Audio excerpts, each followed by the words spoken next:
ਵਾਹਿਗੁਰੂ ਜੀ ਕਾ ਖਾਲਸਾ ਵਾਹਿਗੁਰੂ ਜੀ ਕੀ ਫਤਿਹ। अस्सलाम वालेकुम आदाब वर्ष मैं ਤੁਹਾਡੀ ਹੋਸਟ ਨੀਲਮ ਕੌਰ ਤੇ ਮੈਂ ਟੀਵੀ 84 ਦੇ ਸਾਰੇ ਦਰਸ਼ਕਾਂ ਤੇ ਸਰੋਤਿਆਂ ਨੂੰ ਜੀ ਆਇਆਂ ਕਹਿੰਦੀਆਂ ਪ੍ਰੋਗਰਾਮ ਸੱਚੋ ਸੱਚ ਵਿੱਚ ਜਿਹੜੇ ਇਸ ਪ੍ਰੋਗਰਾਮ ਨਾਲ ਦੇਸ਼ਾਂ ਵਿਦੇਸ਼ਾਂ ਤੋਂ ਜੁੜ ਚੁੱਕੇ ਨੇ। ਖਾਲਸਾ ਅਫੇਅਰ ਸੈਂਟਰ ਦੇ ਸੰਚਾਲਕ ਡਾਕਟਰ ਅਮਰਜੀਤ ਸਿੰਘ ਜੀ ਸਟੂਡੀਓ 'ਚ ਮੇਰੇ ਨਾਲ ਮੌਜੂਦ ਨੇ। ਆਉਣਾ ਗੱਲਬਾਤ ਕਰਕੇ ਅੱਜ ਦੇ ਮਿਸ਼ਨ ਉੱਪਰ ਉਹਨਾਂ ਤੋਂ ਉਹਨਾਂ ਦਾ ਤਬਸਰਾ ਜਾਣਦੇ ਹਾਂ।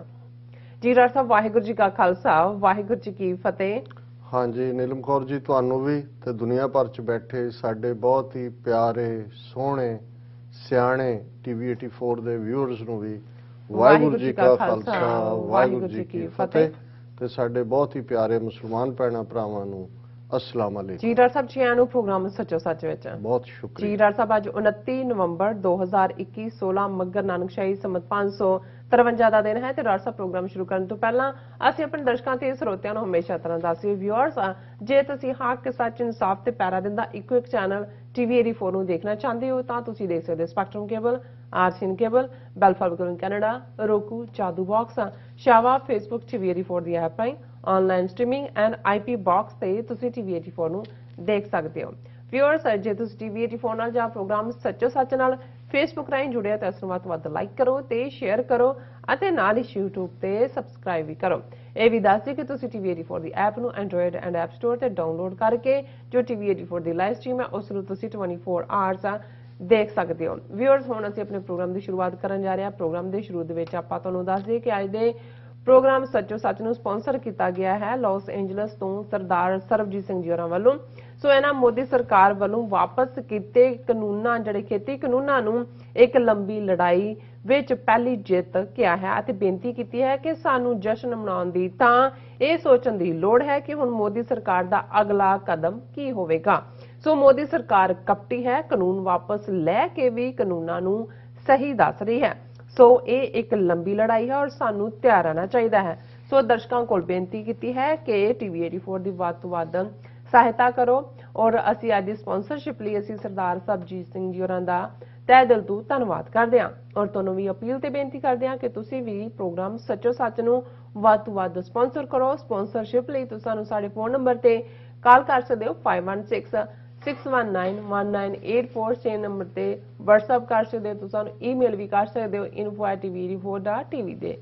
ਸੋ ਵਿਊਅਰਸ ਪ੍ਰੋਗਰਾਮ ਦੇ ਪਹਿਲੇ ਸੈਗਮੈਂਟ ਦੇ ਵਿੱਚ ਆਪਾਂ ਵੀਕਐਂਡ ਦੇ ਹਵਾਲੇ ਨਾਲ ਹੀ ਗੱਲਬਾਤ ਕਰਨ ਜਾ ਰਹੇ ਹਾਂ। ਸੋ ਅਸੀਂ ਚਾਹਾਂਗੇ ਕਿ ਤੁਸੀਂ ਨਾਲ ਇਸੇ ਤਰ੍ਹਾਂ ਬਣੇ ਰਹਿਣਾ। ਦੇਖਣ ਸੁਣ ਲਈ ਤੁਹਾਡਾ ਸਭ ਦਾ ਬਹੁਤ ਬਹੁਤ ਸ਼ੁਕਰੀਆ। ਜੀ ਡਾਕਟਰ ਸਾਹਿਬ ਕੀ ਵਿਚਾਰਾਂ ਨੇ ਵੀਕਐਂਡ ਬਾਰੇ? ਦੇਖੋ ਸਭ ਤੋਂ ਪਹਿਲਾਂ ਤਾਂ ਅਸੀਂ ਆਪਣੇ ਦਰਸ਼ਕਾਂ ਕੋਲੋਂ ਮਾਫੀ ਚਾਹੁੰਦੇ ਹਾਂ ਕਿਉਂਕਿ ਇਹ ਅਮਰੀਕਾ ਵਾਲੇ ਤਾਂ ਸਮਝਦੇ ਨੇ ਥੈਂਕਸਗਿਵਿੰਗ ਵੀਕਐਂਡ ਦੀ ਕੀ ਅਹਿਮੀਅਤ ਹੈ। ਸ਼ਾਇਦ ਸਾਡੇ ਬਹੁਤ ਸਾਰੇ ਪਾਕਿਸਤਾਨ 'ਚ ਬੈਠੇ ਜਾਂ ਦੁਨੀਆ ਦੇ ਹੋਰ ਮੁਲਕਾਂ ਦੇ ਵਿੱਚ ਖਾਸ ਤੌਰ ਤੇ ਏਸ਼ੀਅਨ ਮੁਲਕਾਂ 'ਚੋਂ ਨਾ ਸਮਝਦੇ ਹੋਣ ਕਿ ਇਹ ਜਦੋਂ ਅਸੀਂ ਥੈਂਕਸਗਿਵਿੰਗ ਵੀਕਐਂਡ ਕਹਿੰਦੇ ਹਾਂ ਤੇ ਇਸ ਦਾ ਜਿੱਥੇ ਅਮਰੀਕਾ ਦੇ ਨਾਲ ਇਤਿਹਾਸਕ ਵਾਕਿਆ ਜੁੜਿਆ ਹੋਇਆ ਹੈ ਅਮਰੀਕਨ ਪਿਲਗ੍ਰਿਮਸ ਦਾ ਇੱਥੇ ਆਉਣਾ ਜਿਹੜੇ ਯੂਰਪੀਅਨ ਪਿਲਗ੍ਰਿਮ ਸੀ ਉਦੋਂ ਤਾਂ ਅਮਰੀਕਨ ਨਹੀਂ ਸੀ ਕਿਵੇਂ ਇੱਥੇ ਉਹ ਮੁਸ਼ਕਲਾਂ ਦਾ ਟਾਕਰਾ ਕਰ ਰਹੇ ਸੀ ਜਦੋਂ ਕਿ ਇੱਥੋਂ ਦੇ ਰਹਿਣ ਵਾਲੇ ਲੋਕਾਂ ਨੇ ਜਿਨ੍ਹਾਂ ਨੂੰ ਨੇਟਿਵ ਅਮਰੀਕਨਸ ਦਾ ਨਾਂ ਦਿੱਤਾ ਗਿਆ ਭਾਵੇਂ ਕੋਲੰਬਸ ਨੇ ਰੈਡ ਇੰਡੀਅਨਸ ਕਿਹਾ ਸੀ ਉਹਨਾਂ ਨੇ ਕਿਵੇਂ ਇਹਨਾਂ ਦੀ ਖਿਦਮਤ ਕੀਤੀ ਖਾਣ ਦੇ ਲਈ ਇਹਨਾਂ ਨੂੰ ਟਰਕੀ ਜਿਹੜਾ ਖਾਸ ਤੌਰ ਤੇ ਅਮਰੀਕਾ ਦੇ ਵਿੱਚ ਹੀ ਪਪੂਲਰ ਹੈ ਦੁਨੀਆ ਬਾਕੀ ਨੂੰ ਬਹੁਤਾ ਨਹੀਂ ਪਤਾ ਹੈ ਔਰ ਇਸੇ ਤਰ੍ਹਾਂ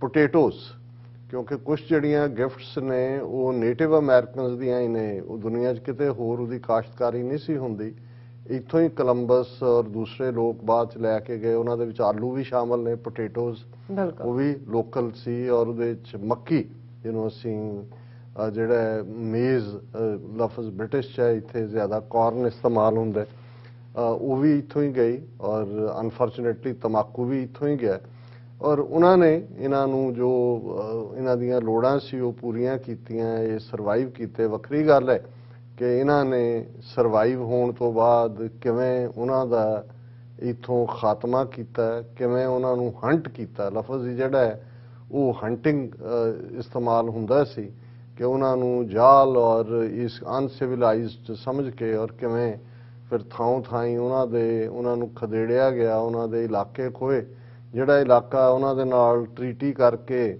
ਉਹਨਾਂ ਨੂੰ ਦਿੰਦੇ ਸੀ ਉੱਥੋਂ ਕੋਈ ਨਾ ਕੋਈ ਕੀਮਤੀ ਥੱਲੋਂ ਧਾਤੂ ਨਿਕਲ ਆਉਂਦੀ ਸੀ ਉੱਥੋਂ ਫਿਰ ਪੁਸ਼ ਕਰ ਦਿੰਦੇ ਸੀ ਔਰ ਹਕੀਕਤ ਦੇ ਵਿੱਚ 19ਵੀਂ ਸਦੀ ਦੇ ਐਂਡ ਤੱਕ ਪਹੁੰਚਦੇ ਆ 20ਵੀਂ ਸਦੀ ਦੀ ਬਿਗਨਿੰਗ ਤੱਕ ਵੀ ਇਹ ਸਟਰਗਲ ਕਿਤੇ ਨਾ ਕਿਤੇ ਜਾਰੀ ਰਹੀ। ਔਰ ਅੱਜ ਹਾਲਤ ਇਹ ਹੈ ਕਿ ਵੀ ਉਹਨਾਂ ਦੀ ਗਿਣਤੀ 1 ਮਿਲੀਅਨ ਤੋਂ ਵੀ ਘੱਟ ਹੈ ਅਮਰੀਕਾ ਦੇ ਵਿੱਚ ਜੀ। ਔਰ ਉਹਨਾਂ ਨੂੰ ਕੁਝ ਇਲਾਕੇ ਜਿਨ੍ਹਾਂ ਨੂੰ ਰਿਜ਼ਰਵੇਸ਼ਨਸ ਕਿਹਾ ਜਾਂਦਾ ਉਹਦੇ 'ਚ ਉਹਨਾਂ ਨੂੰ ਧੱਕਿਆ ਹੋਇਆ ਹੈ। ਬੇਸ਼ੱਕ ਉਹਨਾਂ ਨੂੰ ਕਿਹਾ ਜਾਂਦਾ ਜੀ ਇੱਥੇ ਤੁਹਾਡਾ ਰਾਜ ਹੈ, ਪਰ ਉਹ ਜਿਵੇਂ ਸ਼ਰਾਬ ਔਰ ਜੂਏਖਾਨੇ ਜਿਹਨੂੰ ਬਾਹਰਲੇ ਲੋਕ ਕੰਟਰੋਲ ਕਰਦੇ ਨੇ ਉਹਨਾਂ ਦੇ ਕੁਛ ਨਾ ਕੁਛ ਬਿਊਰੋ ਵਗੈਰਾ ਇਹਨਾਂ ਨੇ ਬਣਾਏ ਹੋਏ ਨੇ। ਉਹਨਾਂ ਰਿਜ਼ਰਵੇਸ਼ਨਸ ਦੇ ਨੇਟਿਵ ਅਮਰੀਕਨਸ ਲਈ ਥੋੜੇ ਬਹੁਤ ਫੰਡਸ ਦੇ ਦਿੰਦੇ ਨੇ ਔਰ ਅਲਟੀਮੇਟਲੀ ਉਹਨਾਂ ਦੀ ਹੋਂਦ ਉਹਨਾਂ ਦੇ ਜਿਹੜੇ ਕਬੀਲੇ ਕੋਈ ਚੈਰੋਕੀ ਔਰ ਕੋਈ ਦੂਸਰੇ ਉਹਨਾਂ ਦੇ ਨਾਂ ਤੇ ਗੱਡੀਆਂ ਜਾਂ ਦੂਜਿਆਂ ਦੇ ਮਾਡਲ ਤਾਂ ਆ ਗਏ ਇਹ ਦੱਸਣ ਲਈ ਵੀ ਉਹ ਕਿੰਨੇ ਸਟਰੋਂਗ ਸੀ, ਲੇਕਿਨ ਉਹਨਾਂ ਦੀ ਹੋਂਦ ਹੀ ਆਲਮੋਸਟ ਐਕਸਟਿੰਕਸ਼ਨ ਦੇ ਨੇੜੇ ਹੈ। ਹਾਂ, ਜਦੋਂ ਕੋਈ ਵੱਡੇ ਲੈਵਲ ਦੇ ਪ੍ਰੋਗਰਾਮ ਹੁੰਦੇ ਨੇ ਤੇ ਉਹ ਟ੍ਰੈਡੀਸ਼ਨਲ ਆਪਣਾ ਪਹਿਰਾਵਾ ਪਹਿਨ ਕੇ ਮੋਰ ਦੇ ਖੰਭਾਂ ਵਾਂਗ ਲਾ ਕੇ ਜੋ ਹਾਲ ਅੱਜ ਸਾਡੇ ਪੰਜਾਬ ਦੇ ਹਵਾਲੇ ਨਾਲ ਇੱਕ ਪਾਸੇ ਸਾਡੀ ਤਬਾਹੀ ਹੋ ਰਹੀ ਹੈ, ਬਰਬਾਦੀ ਹੈ, ਪਰ ਜਿਹੜੀ ਚੀਜ਼ ਸਭ ਤੋਂ ਜ਼ਿਆਦਾ ਪਪੂਲਰਾਈਜ਼ ਕੀਤੀ ਜਾਂਦੀ ਹੈ ਭੰਗੜੇ ਦੇ ਨਾਂ ਥੱਲੇ, ਜਿਵੇਂ ਕਿ ਉੱਥੇ ਜਿਹੜੇ ਇੱਕ ਪਾਸੇ ਕਿਸਾਨ ਖੁਦਕਸ਼ੀਆਂ ਕਰਦੇ ਨੇ ਲੇਕਿਨ ਦੂਸਰੇ ਪਾਸੇ ਇਮੇਜ ਇਹ ਹੈ ਜੀ ਫਸਲਾਂ ਪੱਕ ਗਈਆਂ ਭੰਗੜੇ ਪੈ ਰਹੇ ਨੇ ਦੂਜੇ। ਸੋ ਇਹੀ ਹੁੰਦਾ ਜਦੋਂ ਤੁਹਾਡੀ ਜ਼ਮੀਨ ਤੁਹਾਡੇ ਤੋਂ ਖੋਹ ਲਈ ਜਾਂਦੀ ਹੈ, ਤੁਹਾਡਾ ਆਧਾਰ ਤੁਹਾਨੂੰ ਬੇਆਧਾਰੇ ਕਰ ਦਿੱਤਾ ਜਾਂਦਾ ਹੈ, ਫਿਰ ਤੁਸੀਂ ਇੱਕ ਸੋਰਸ ਆਫ ਐਂਟਰਟੇਨਮੈਂਟ ਔਰ ਬੀਤੇ ਦਾ ਜਿਹੜਾ ਉਸ ਦੇ ਪ੍ਰਾਈਡ ਦੇ ਵਿੱਚ ਭਾਵੇਂ ਜਿਉਂਦੇ ਰਹੋ ਜਿਵੇਂ ਉਹ ਵੀ ਜਿਉਂਦੇ ਹੋਣਗੇ ਜੀ।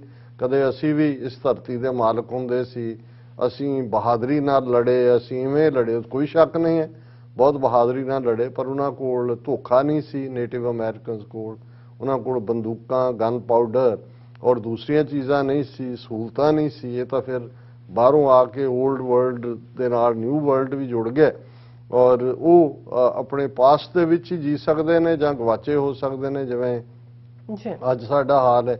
ਤੇ ਫਿਰ ਹਿਸਟਰੀ ਉਹਨਾਂ ਵੱਲੋਂ ਹੀ ਲਿਖੀ ਜਾਂਦੀ ਹੈ, ਜਿਵੇਂ ਅਸੀਂ ਅਕਸਰ ਅਫਰੀਕਨ ਅਖਾਣ ਦੀ ਗੱਲ ਕਰਦੇ ਹਾਂ ਕਿ ਸ਼ਿਕਾਰੀ ਤੇ ਸ਼ੇਰ ਦੀ ਲੜਾਈ 'ਚ ਅਲਟੀਮੇਟਲੀ ਸ਼ਿਕਾਰੀ ਸ਼ੇਰ ਨੂੰ ਮਾਰਦਾ ਤੇ ਫਿਰ ਸ਼ਿਕਾਰੀ ਆਪਣੀ ਹਿਸਟਰੀ ਲਿਖਦਾ, ਤਾਰੀਖ ਲਿਖਦਾ ਕਿ ਜੀ ਮੈਂ ਕਿੰਨੇ ਉੱਚੇ ਮਚਾਨ ਤੋਂ ਕਿੰਨਾ ਮੇਰਾ ਨਿਸ਼ਾਨਾ ਸੋਹਣਾ ਸੀ, ਕਿਵੇਂ ਮੈਂ ਸਿੱਧੀ ਗੋਲੀ ਮਾਰੀ। ਸ਼ੇਰ ਦੀ ਬਹਾਦਰੀ ਦੀ ਕਹਾਣੀ ਤਾਂ ਹੈ ਹੀ ਨਹੀਂ ਕਿ ਉਹਦੇ ਕੋਲ ਬੰਦੂਕ ਨਹੀਂ ਸੀ, ਕਿਵੇਂ ਉਹ ਦਹਾੜਿਆ ਵੀ, ਉਹਨੇ ਜਵਾਬੀ ਹਮਲਾ ਵੀ ਕੀਤਾ, ਪਰ ਅਲਟੀਮੇਟਲੀ ਹਿਸਟਰੀ ਉਹਨਾਂ ਦੀ ਹੁੰਦੀ ਹੈ ਜਿਹੜੇ ਜਿੱਤਦੇ ਨੇ।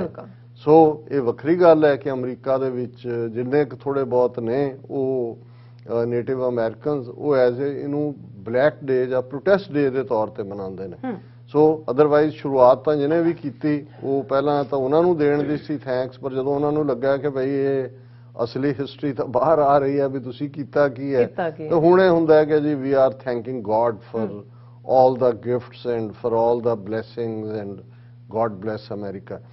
ਹੁਣ ਕਿਉਂਕਿ ਦੂਸਰੀ ਗੱਲ ਜਿਹੜੀ ਅਕਸਰ ਇਹ ਦੇਖੀ ਜਾਂਦੀ ਹੈ ਕਿ ਜਿਹੜੇ ਡੋਮੀਨੈਂਟ ਕਲਚਰ ਹੁੰਦੇ ਨੇ, ਭਾਵੇਂ ਉਸ ਦੀ ਸ਼ੁਰੂਆਤ ਕਿਸੇ ਫੈਸਟੀਵਲ ਦੀ ਜਾਂ ਡੇ ਦੀ ਮਜ਼ਹਬ ਨਾਲ ਜੁੜੀ ਹੋਏ ਜਾਂ ਕਿਸੇ ਹੋਰ ਪੁਰਾਣੇ ਜਿਹਨੂੰ ਇੱਥੇ ਪੈਗਨ ਕਿਹਾ ਜਾਂਦਾ ਉਹਦੇ ਨਾਲ ਜੁੜੀ ਹੋਏ, ਪਰ ਇੱਕ ਸਟੇਜ ਆਉਂਦੀ ਹੈ ਕਿ ਜਦੋਂ ਉਹਨੂੰ ਮੈਜੋਰਿਟੀ ਕਲਚਰ ਅਡਾਪਟ ਕਰ ਲੈਂਦਾ ਤੇ ਫਿਰ ਉਹ ਤੁਸੀਂ ਨੋ ਮੈਟਰ ਤੁਹਾਡਾ ਉਹਦੇ ਨਾਲ ਕੋਈ ਬਵਾਸਤਾ ਨਾ ਹੋਏ, ਅਸੀਂ ਕੋਈ ਉਹ ਕਿਲਿੰਗ ਸਪਰੀ ਜੋ ਇਹਨਾਂ ਨੇ ਕੀਤੀ ਹੋਏਗੀ ਇੱਥੇ ਨੇਟਿਵਸ ਦੀ ਉਹਦੇ ਨਾਲ ਤਾਂ ਸਾਡਾ ਕੀ ਸੰਬੰਧ ਹੋਣਾ, ਪਰ ਤੁਸੀਂ ਵੀ ਉਹਦੇ ਨਾਲ ਹੀ ਫਿਰ ਘੜੀਸੇ ਜਾਂਦੇ ਹੋ। ਸੋ ਇਹਦੇ 'ਚ ਕੋਈ ਸ਼ੱਕ ਨਹੀਂ ਹੈ ਕਿ ਅਮਰੀਕਾ ਦੇ ਵਿੱਚ ਥੈਂਕਸ ਗਿਵਿੰਗ ਵੀਕਐਂਡ ਐਸਾ ਹੁੰਦਾ ਜਿਹਦੇ 'ਚ ਸਭ ਤੋਂ ਜ਼ਿਆਦਾ ਟ੍ਰੈਫਿਕ ਹੁੰਦਾ ਹੈ ਸੜਕਾਂ ਦੇ ਉੱਤੇ। ਔਰ ਸਾਨੂੰ ਇਹ ਵੀ ਖਿਆਲ ਰਿਹਾ ਜਾਂ ਰਹਿੰਦਾ ਹੈ ਕਿ ਭਾਈ ਸਾਡਾ TV 84 ਦਾ ਹਾਰਡ ਵਰਕਿੰਗ ਸਟਾਫ ਜਿਹੜਾ ਹੈ ਡੇ ਐਂਡ ਨਾਈਟ ਉਹ ਹਰ ਚੈਲੰਜ ਨੂੰ ਜਿਹੜਾ ਉਹ ਇੱਕ ਫਰਜ਼ ਵਾਂਗ ਲੈਂਦੇ ਨੇ, ਇੱਕ ਦਿਲੋਂ ਜੁੜੇ ਹੁੰਦੇ ਨੇ। ਸੋ ਸਾਨੂੰ ਲੱਗਾ ਕਿ ਵੀ ਚਲੋ ਐਤਕੀ 2 ਦਿਨ ਜਿਹੜਾ ਹੈ ਉਹ ਵੀਰ ਸ਼ੁੱਕਰ ਜੁੜ ਜਾਂਦਾ, ਨਾਲ ਵੀਕਐਂਡ ਵੀ ਜੁੜ ਜਾਂਦਾ ਔਰ ਅਸੀਂ ਵੀ ਇਸ ਦਿਨ ਇਹੀ ਯੋਗ ਸਮਝਿਆ ਕਿ ਅਸੀਂ ਵੀ ਆਪਣੇ ਪੇਕੇ ਪਿੰਡ ਜਾਈਏ, ਕਿਉਂਕਿ ਥੈਂਕਸਗਿਵਿੰਗ ਦਾ ਮਤਲਬ ਤਾਂ ਬਹੁਤ ਵਾਰ ਪਰਿਵਾਰਾਂ ਦਾ ਇਕੱਠੇ ਹੋਣਾ ਹੁੰਦਾ ਹੈ। ਇੱਥੇ ਇਸ ਨੂੰ ਦੋਸਤਾਂ ਦੇ ਨਾਲ ਪਰਿਵਾਰਾਂ ਦੇ ਨਾਲ ਜਿਹੜੇ ਨੇ ਉਹ ਸੈਲੀਬ੍ਰੇਟ ਕੀਤਾ ਜਾਂਦਾ ਔਰ ਅਸੀਂ ਵਾਸ਼ਿੰਗਟਨ ਦਾ ਰੁਖ ਕੀਤਾ ਔਰ ਸਾਡੇ ਦੋਵੇਂ ਦਿਨ ਵੀਰਵਾਰ ਸ਼ੁੱਕਰਵਾਰ ਸ਼ਨੀਚਰਵਾਰ ਸੈਚਰਡੇ ਇਹ ਵਾਸ਼ਿੰਗਟਨ ਡੀਸੀ ਦੇ ਵਿੱਚ ਹੀ ਗੁਜ਼ਰੇ। ਸਾਰੇ ਆਪਣੇ ਮੇਜ਼ਬਾਨੀ ਦਾ ਅਸੀਂ ਆਨੰਦ ਵੀ ਮਾਣਿਆ, ਖਾਸ ਤੌਰ ਤੇ ਵੀਰ ਨਰਿੰਦਰ ਸਿੰਘ, ਜਿਵੇਂ ਉਹ ਇੱਕ ਪਾਸੇ ਉਹਨਾਂ ਦੀ ਮੇਜ਼ਬਾਨੀ, ਹਸਪਿਟੈਲਿਟੀ, ਉਹ ਤਾਂ ਦੁਨੀਆ ਦੇ ਵਿੱਚ ਜਿਹਦਾ ਵੀ ਕਿਤੇ ਵਾਸ਼ਿੰਗਟਨ ਆਉਣਾ ਹੋਇਆ ਉਹ ਸਮਝਦੇ ਨੇ। ਲੇਕਿਨ ਇਸ ਵਾਰ ਵੀ ਉਹਨਾਂ ਨੇ ਆਪਣੇ ਘਰ ਦੇ ਵਿੱਚ ਹੀ ਸਾਰੇ ਹੀ ਜਿੰਨੇ ਜਾਣੂ ਨੇੜਲੇ ਸੀ ਉਹਨਾਂ ਨੂੰ ਸੱਦਿਆ, ਕੁਝ ਵਕਤ ਇਕੱਠੇ ਗੁਜ਼ਾਰਿਆ, ਗੁਰੂ ਦੀ ਬਾਣੀ ਦਾ ਗਾਇਨ ਹੋਇਆ ਔਰ ਚੰਗੇ ਮਾਹੌਲ ਦੇ ਵਿੱਚ ਇਹ ਸਾਰਾ ਪਾਠ ਗੁਜ਼ਰਿਆ। ਔਰ ਅਸੀਂ ਇਹ ਸਮਝਦੇ ਹਾਂ ਕਿ ਵੀ ਜਿੱਥੇ ਵੀ ਸਾਡੇ ਹੋਰ ਵੀ ਵੀਰ ਭੈਣ ਇਸ ਮੁਲਕ ਦੇ ਵਿੱਚ ਜਿਨ੍ਹਾਂ ਨੇ ਇਸ ਦਿਨ ਨੂੰ ਇਕੱਠੇ ਹੋਏ, ਸਾਰਿਆਂ ਦਾ ਹੀ ਚੰਗਾ ਗੁਜ਼ਰਿਆ ਹੋਏਗਾ। ਲੇਕਿਨ ਇਸ ਗੱਲ ਦਾ ਧਿਆਨ ਰਹੇ ਕਿ ਵੀ ਜਿਵੇਂ ਡੇ ਐਂਡ ਨਾਈਟ, ਦਿਨ ਔਰ ਰਾਤ ਹੁੰਦੇ ਨੇ, ਬਿਲਕੁਲ ਸੱਚ ਤੇ ਝੂਠ ਹੈ ਔਰ ਸਵੇਰ ਤੇ ਸ਼ਾਮ ਹੈ। ਹਰ ਚੀਜ਼ ਜਿਹਨੂੰ ਜੋੜਿਆਂ ਦੇ ਵਿੱਚ ਬਹੁਤ ਵਾਰ ਕਿਹਾ ਜਾਂਦਾ, ਪਰ ਅਸੀਂ ਇਸ ਨੂੰ ਇਵੇਂ ਦੇਖਦੇ ਹਾਂ ਕਿ ਸੂਰਜ ਦਾ ਚੜ੍ਹਨਾ, ਜਿਹਨੂੰ ਉੱਗਣਾ ਕਹਿੰਦੇ ਸੀ ਪੁਰਾਣੀ ਪੰਜਾਬੀ 'ਚ, ਤੇ ਅਸਤ ਹੋਣਾ ਜਿਹਨੂੰ ਡੁੱਬਣਾ ਕਹਿੰਦੇ ਨੇ, ਕਿ ਸੂਰਜ ਜਿਹੜਾ ਚੜ੍ਹਦਾ ਹੈ ਉਹ ਡੁੱਬਦਾ ਹੈ। ਇਸੇ ਤਰ੍ਹਾਂ ਅਸੀਂ ਕਹਿੰਦੇ ਹਾਂ ਕਿ ਭਾਈ ਜਿਸ ਚੀਜ਼ ਦਾ ਜਿਹੜਾ ਉਹ ਆਰੂਜ਼ ਹੁੰਦਾ ਹੈ ਉਸ ਦਾ ਜਵਾਲ ਵੀ ਹੁੰਦਾ ਹੈ। ਔਰ ਜੇ ਸਭ ਤੋਂ ਜ਼ਿਆਦਾ ਇਹ ਕੁਦਰਤ ਦੇ ਵਿੱਚ, ਨੇਚਰ ਦੇ ਵਿੱਚ ਤਾਂ ਵਾਪਰਦਾ ਹੀ ਹੈ। ਹਰ ਘਟਨਾ ਜਿਹੜੀ ਹੈ ਉਹ ਸ਼ਬਾ ਰੋਜ਼ ਦੇ ਵਿੱਚ ਅਸੀਂ ਦੇਖਦੇ ਹਾਂ ਕਿ ਭਾਈ ਜਾਣਾ ਤੇ ਆਣਾ, ਇਹ ਵੀ ਦਿਨ ਜਾਣ ਲੱਗਾ ਇਹ ਦੱਸ ਜਾਂਦਾ ਹੈ ਕਿ ਭਾਈ ਨਿਰਾਸ਼ ਨਾ ਹੋਇਓ, ਭਾਵੇਂ ਹਨੇਰਾ ਇੱਕ ਦਿਨ ਚਾਨਣ ਆਏਗਾ। ਔਰ ਜਿਉਂ ਹੀ ਹਨੇਰਾ ਫੁੱਟਦਾ, ਜਿਹਨੂੰ ਅਸੀਂ ਪੌ ਫੁਟਾਲਾ ਕਹਿੰਦੇ ਹਾਂ, ਪੌ ਫੁੱਟਦੀ ਹੈ, ਹਨੇਰਾ ਜਾਂਦਾ ਹੈ ਔਰ ਚਿੜੀਆਂ ਦੀ ਚਹਿਚਹਾਟ ਹੀ ਦੱਸਦੀ ਹੈ ਕਿ ਇੱਕ ਨਵੀਂ ਸਵੇਰ ਤੁਹਾਡੀ ਇੰਤਜ਼ਾਰ ਕਰ ਰਹੀ ਹੈ। ਔਰ ਸਵੇਰ ਫਿਰ ਹੌਲੀ ਸਿਖਰ ਦੁਪਹਿਰ ਬਣ ਜਾਂਦੀ ਹੈ। ਉਹ ਜ਼ਿੰਦਗੀ ਦੇ ਅੰਦਰ ਵੀ ਸਿਖਰ ਦੁਪਹਿਰ ਹੁੰਦੀ ਹੈ, ਤੇ ਉਹ ਜਿਉਂ ਹੀ ਸਿਖਰ ਦੁਪਹਿਰ ਦੇ ਨਾਲ ਸਾਂਝ ਸ਼ੁਰੂ ਹੁੰਦੀ ਹੈ ਕਿ ਵੀ ਫਿਰ ਉਹ ਆ ਜਾਂਦਾ ਹੈ ਕਿ ਵੀ ਸਾਂਝ ਪਈ, ਢਲ ਗਏ ਪਰਛਾਵੇਂ, ਪੰਛੀ ਮੁੜ ਪਏ ਆਪਣੀ ਥਾਵੇਂ। ਜਿਉਂ ਸਾਂਝ ਜਾਂਦੀ ਹੈ, ਪਰਛਾਵਾਂ ਵੀ ਸਾਥ ਚੜ੍ਹਦਾ ਜਾਂਦਾ ਹੈ ਤੇ ਹਨੇਰਾ ਟੇਕ ਓਵਰ ਕਰ ਲੈਂਦਾ। ਕੁਦਰਤ ਦੇ ਵਿੱਚ ਰਹਿੰਦੇ ਆ ਅਸੀਂ ਬਹੁਤ ਵਾਰ ਭੁੱਲ ਜਾਂਦੇ ਹਾਂ, ਔਰ ਕਿਉਂਕਿ ਅਸੀਂ ਆਪਣੀ ਜ਼ਿੰਦਗੀ ਨੂੰ ਜਿਹੜੀ ਰੱਬ ਦੀ ਬਲੇਸਿੰਗ ਹੈ ਉਸ ਨੂੰ ਮਾਣ ਰਹੇ ਹੁੰਦੇ ਆ। ਕਈ ਵਾਰ ਰੰਗ ਤਮਾਸ਼ਿਆਂ ਦੇ ਵਿੱਚ ਗਵਾਚ ਜਾਂਦੇ ਆ। ਕਈ ਵਾਰ ਜੋ ਆਲਾ ਦੁਆਲਾ ਪਰਿਵਾਰ, ਜੋ ਸੁੱਖ ਅਸੀਂ ਮਾਣ ਰਹੇ ਹੁੰਦੇ ਆ, ਉਸ 'ਚ ਅਸੀਂ ਭੁੱਲ ਜਾਂਦੇ ਹਾਂ ਕਿ ਸੁੱਖ ਦੇ ਨਾਲ, ਜਿੱਥੇ ਅਸੀਂ ਜੋੜੇ ਦੀ ਗੱਲ ਕੀਤੀ, ਕਿ ਵੀ ਦੁੱਖ ਵੀ ਹੁੰਦਾ। ਔਰ ਇਹ ਗੱਲ ਗੁਰੂ ਸਾਹਿਬ ਨੇ ਬੜੀ ਚੰਗੀ ਤਰ੍ਹਾਂ ਸਮਝਾਈ ਕਿ ਸੁੱਖ ਦੁੱਖ ਦੋਵੇਂ ਦਰ ਕੱਪੜੇ ਪਹਿਰੇ ਜਾਏ ਮਨੁੱਖ। ਕਿ ਭਾਈ ਇਹ ਜਿਵੇਂ ਅਸੀਂ ਇੱਕ ਕੱਪੜਾ ਲਾ ਕੇ ਦੂਸਰਾ ਪਾਉਂਦੇ ਹਾਂ, ਇਵੇਂ ਸੁੱਖ ਤੇ ਦੁੱਖ ਇਹ ਕੱਪੜਿਆਂ ਵਾਂਗ ਨੇ। ਜਦੋਂ ਸੁੱਖ ਦਾ ਦੌਰ ਚੱਲ ਰਿਹਾ ਹੁੰਦਾ ਹੈ, ਇਹ ਕਦੇ ਨਹੀਂ ਭੁੱਲਣਾ ਚਾਹੀਦਾ ਕਿ ਕਿਤੇ ਨਾ ਕਿਤੇ ਉਹਦੇ ਬਹੁਤ ਕਰੀਬ, ਉਹਦੇ ਗੁਆਂਢ 'ਚ ਦੁੱਖ ਉਡੀਕ ਰਿਹਾ ਹੁੰਦਾ। ਤੇ ਜਦੋਂ ਦੁੱਖਾਂ ਦੀ ਕਾਲੀ ਬੋਲੀ ਹਨੇਰੀ ਰਾਤ ਚੱਲ ਰਹੀ ਹੁੰਦੀ ਹੈ ਤੇ ਫਿਰ ਬੇਆਸ ਨਹੀਂ ਹੋਣਾ ਚਾਹੀਦਾ, ਕਿਉਂਕਿ ਹਰ ਹਨੇਰੀ ਰਾਤ ਦਾ ਐਂਡ ਪੋਹ ਫਟਾਲੇ ਦੇ ਨਾਲ ਹੋਏਗਾ ਤੇ ਦਿਨ ਚੜ੍ਹੇਗਾ। ਲੇਕਿਨ ਫਿਰ ਵੀ ਕਿਉਂਕਿ ਜਦੋਂ ਦੁਨੀਆ ਦੀ ਹਕੀਕਤ, ਜਿਹਨੂੰ ਗੁਰੂ ਸਾਹਿਬ ਨੇ ਇੱਕ ਅਨਨੋਨ ਪਰਦੇ ਦੇ ਵਿੱਚ ਜ਼ਿੰਦਗੀ ਹੈ, ਜਿਹੜੀ ਅਸੀਂ ਲਗਭਗ 9 ਜਾਂ 10 ਮਹੀਨਿਆਂ ਦੇ ਵਿੱਚ ਮਾਂ ਦੇ ਉਦਰ ਦੇ ਵਿੱਚ, ਗਰਭ ਦੇ ਵਿੱਚ ਪੂਰੀ ਕਰਦੇ ਹਾਂ। ਤੇ ਫਿਰ ਜਿਉਂ ਹੀ ਬੱਚਾ ਅੱਖ ਖੋਲ੍ਹਦਾ ਹੈ, ਬਾਹਰ ਉਸ ਦੀ ਅੱਖ ਖੁੱਲ੍ਹਦੀ ਹੈ, ਤੇ ਜਿਸ ਨੂੰ ਗੁਰੂ ਸਾਹਿਬ ਨੇ ਫਰਮਾਇਆ ਕਿ ਲਿਵ ਛੁੜਕੀ ਲੱਗੀ ਤ੍ਰਿਸ਼ਨਾ ਮਾਇਆ ਅਮਰ ਵਰਤਾਇਆ, ਕਿ ਇੱਕ ਜ਼ਿੰਦਗੀ 9-10 ਮਹੀਨੇ ਉਸ ਹਰ ਜੀਓ ਗੁਫਾ ਅੰਦਰ ਰੱਖ ਕੇ ਵਾਜਾ ਪਵਨ ਵਜਾਇਆ। ਉਸ ਗੁਫਾ ਦੇ ਅੰਦਰ ਜ਼ਿੰਦਗੀ ਦਾ ਸਫ਼ਰ ਸੀ, ਪਰ ਜਿਉਂ ਹੀ ਲਿਵ ਛੁੜਕੀ ਲੱਗੀ ਤ੍ਰਿਸ਼ਨਾ, ਉਹ ਬਾਹਰਲੀ ਦੁਨੀਆ ਸ਼ੁਰੂ ਹੁੰਦੀ ਹੈ। ਤੇ ਤ੍ਰਿਸ਼ਨਾ ਕਹਿੰਦੇ ਨੇ ਡਿਜ਼ਾਇਰਸ ਨੂੰ, ਤੇ ਫਿਰ ਉਹ ਦੁਨੀਆ ਸ਼ੁਰੂ ਹੋ ਗਈ ਜਿਹੜੀ ਡਿਜ਼ਾਇਰਸ ਦੀ ਦੁਨੀਆ। ਕਿਉਂਕਿ ਹੁਣ ਇਸ ਦੁਨੀਆ ਦੇ ਅੰਦਰ ਬੇਸ਼ੱਕ ਇਸ ਸ੍ਰਿਸ਼ਟੀ ਨੂੰ, ਦੁਨੀਆ ਨੂੰ ਰੱਬ ਨੇ ਬਣਾਇਆ, ਪਰ ਮਾਇਆ ਦਾ ਅਮਰ ਅਰਬੀ ਜ਼ਬਾਨ ਦਾ ਲਫ਼ਜ਼ ਹੈ ਜਿਸ ਦਾ ਮਤਲਬ ਹੈ ਹੁਕਮ, ਕਿ ਮਾਇਆ ਦਾ ਹੁਕਮ ਚੱਲਣਾ ਸ਼ੁਰੂ ਹੋ ਗਿਆ। ਮਾਇਆ ਅਮਰ ਵਰਤਾਇਆ, ਉਸ ਦੀ ਖੇਡ ਸ਼ੁਰੂ ਹੋ ਜਾਂਦੀ ਹੈ। ਫਿਰ ਉਹ ਲੜਾਈ ਜਿਹਨੂੰ ਤੁਸੀਂ ਰੱਬ ਤੇ ਸ਼ੈਤਾਨ ਵਿਚਲੀ ਲੜਾਈ ਕਹੋ, ਸੱਚ ਤੇ ਝੂਠ ਵਿਚਲੀ ਕਹੋ, ਡਿਜ਼ਾਇਰ ਇੱਛਾਵਾਂ ਔਰ ਸੰਤੋਖ ਜਿਸ ਨੂੰ ਅਸੀਂ ਕੰਟੈਂਸ਼ਨ ਕਹਿੰਦੇ ਹਾਂ, ਉਸ ਵਿਚਲਾ ਕਹੋ, ਬੇਰਹਿਮੀ ਔਰ ਮਨ ਦੇ ਅੰਦਰ ਦਇਆ ਕਿਵੇਂ ਪੈਦਾ ਹੋਏ, ਕੰਪੈਸ਼ਨ ਕਿਵੇਂ ਹੋਏ, ਇਸ ਦਾ ਕਹੋ। ਪਰ ਇਹ ਫਿਰ ਇੱਕ ਸਤਤ ਕੰਟੀਨਿਊਸ ਇੱਕ ਬੈਟਲ, ਇੱਕ ਫਾਈਟ ਸ਼ੁਰੂ ਹੋ ਜਾਂਦੀ ਹੈ, ਜਿਨ੍ਹਾਂ ਤੇ ਰੱਬ ਦਾ ਕਰਮ ਹੁੰਦਾ ਹੈ, ਰੱਬ ਦੀ ਰਹਿਮਤ ਹੁੰਦੀ ਹੈ, ਰੱਬ ਦੀ ਬਖਸ਼ਿਸ਼ ਹੁੰਦੀ ਹੈ। ਉਹ ਸੱਚ ਦੇ ਨੇੜੇ ਜੀਵਨ ਜਿਉਂਦੇ ਨੇ, ਸੱਚ ਨੂੰ ਪਰਨਾਏ ਹੁੰਦੇ ਨੇ।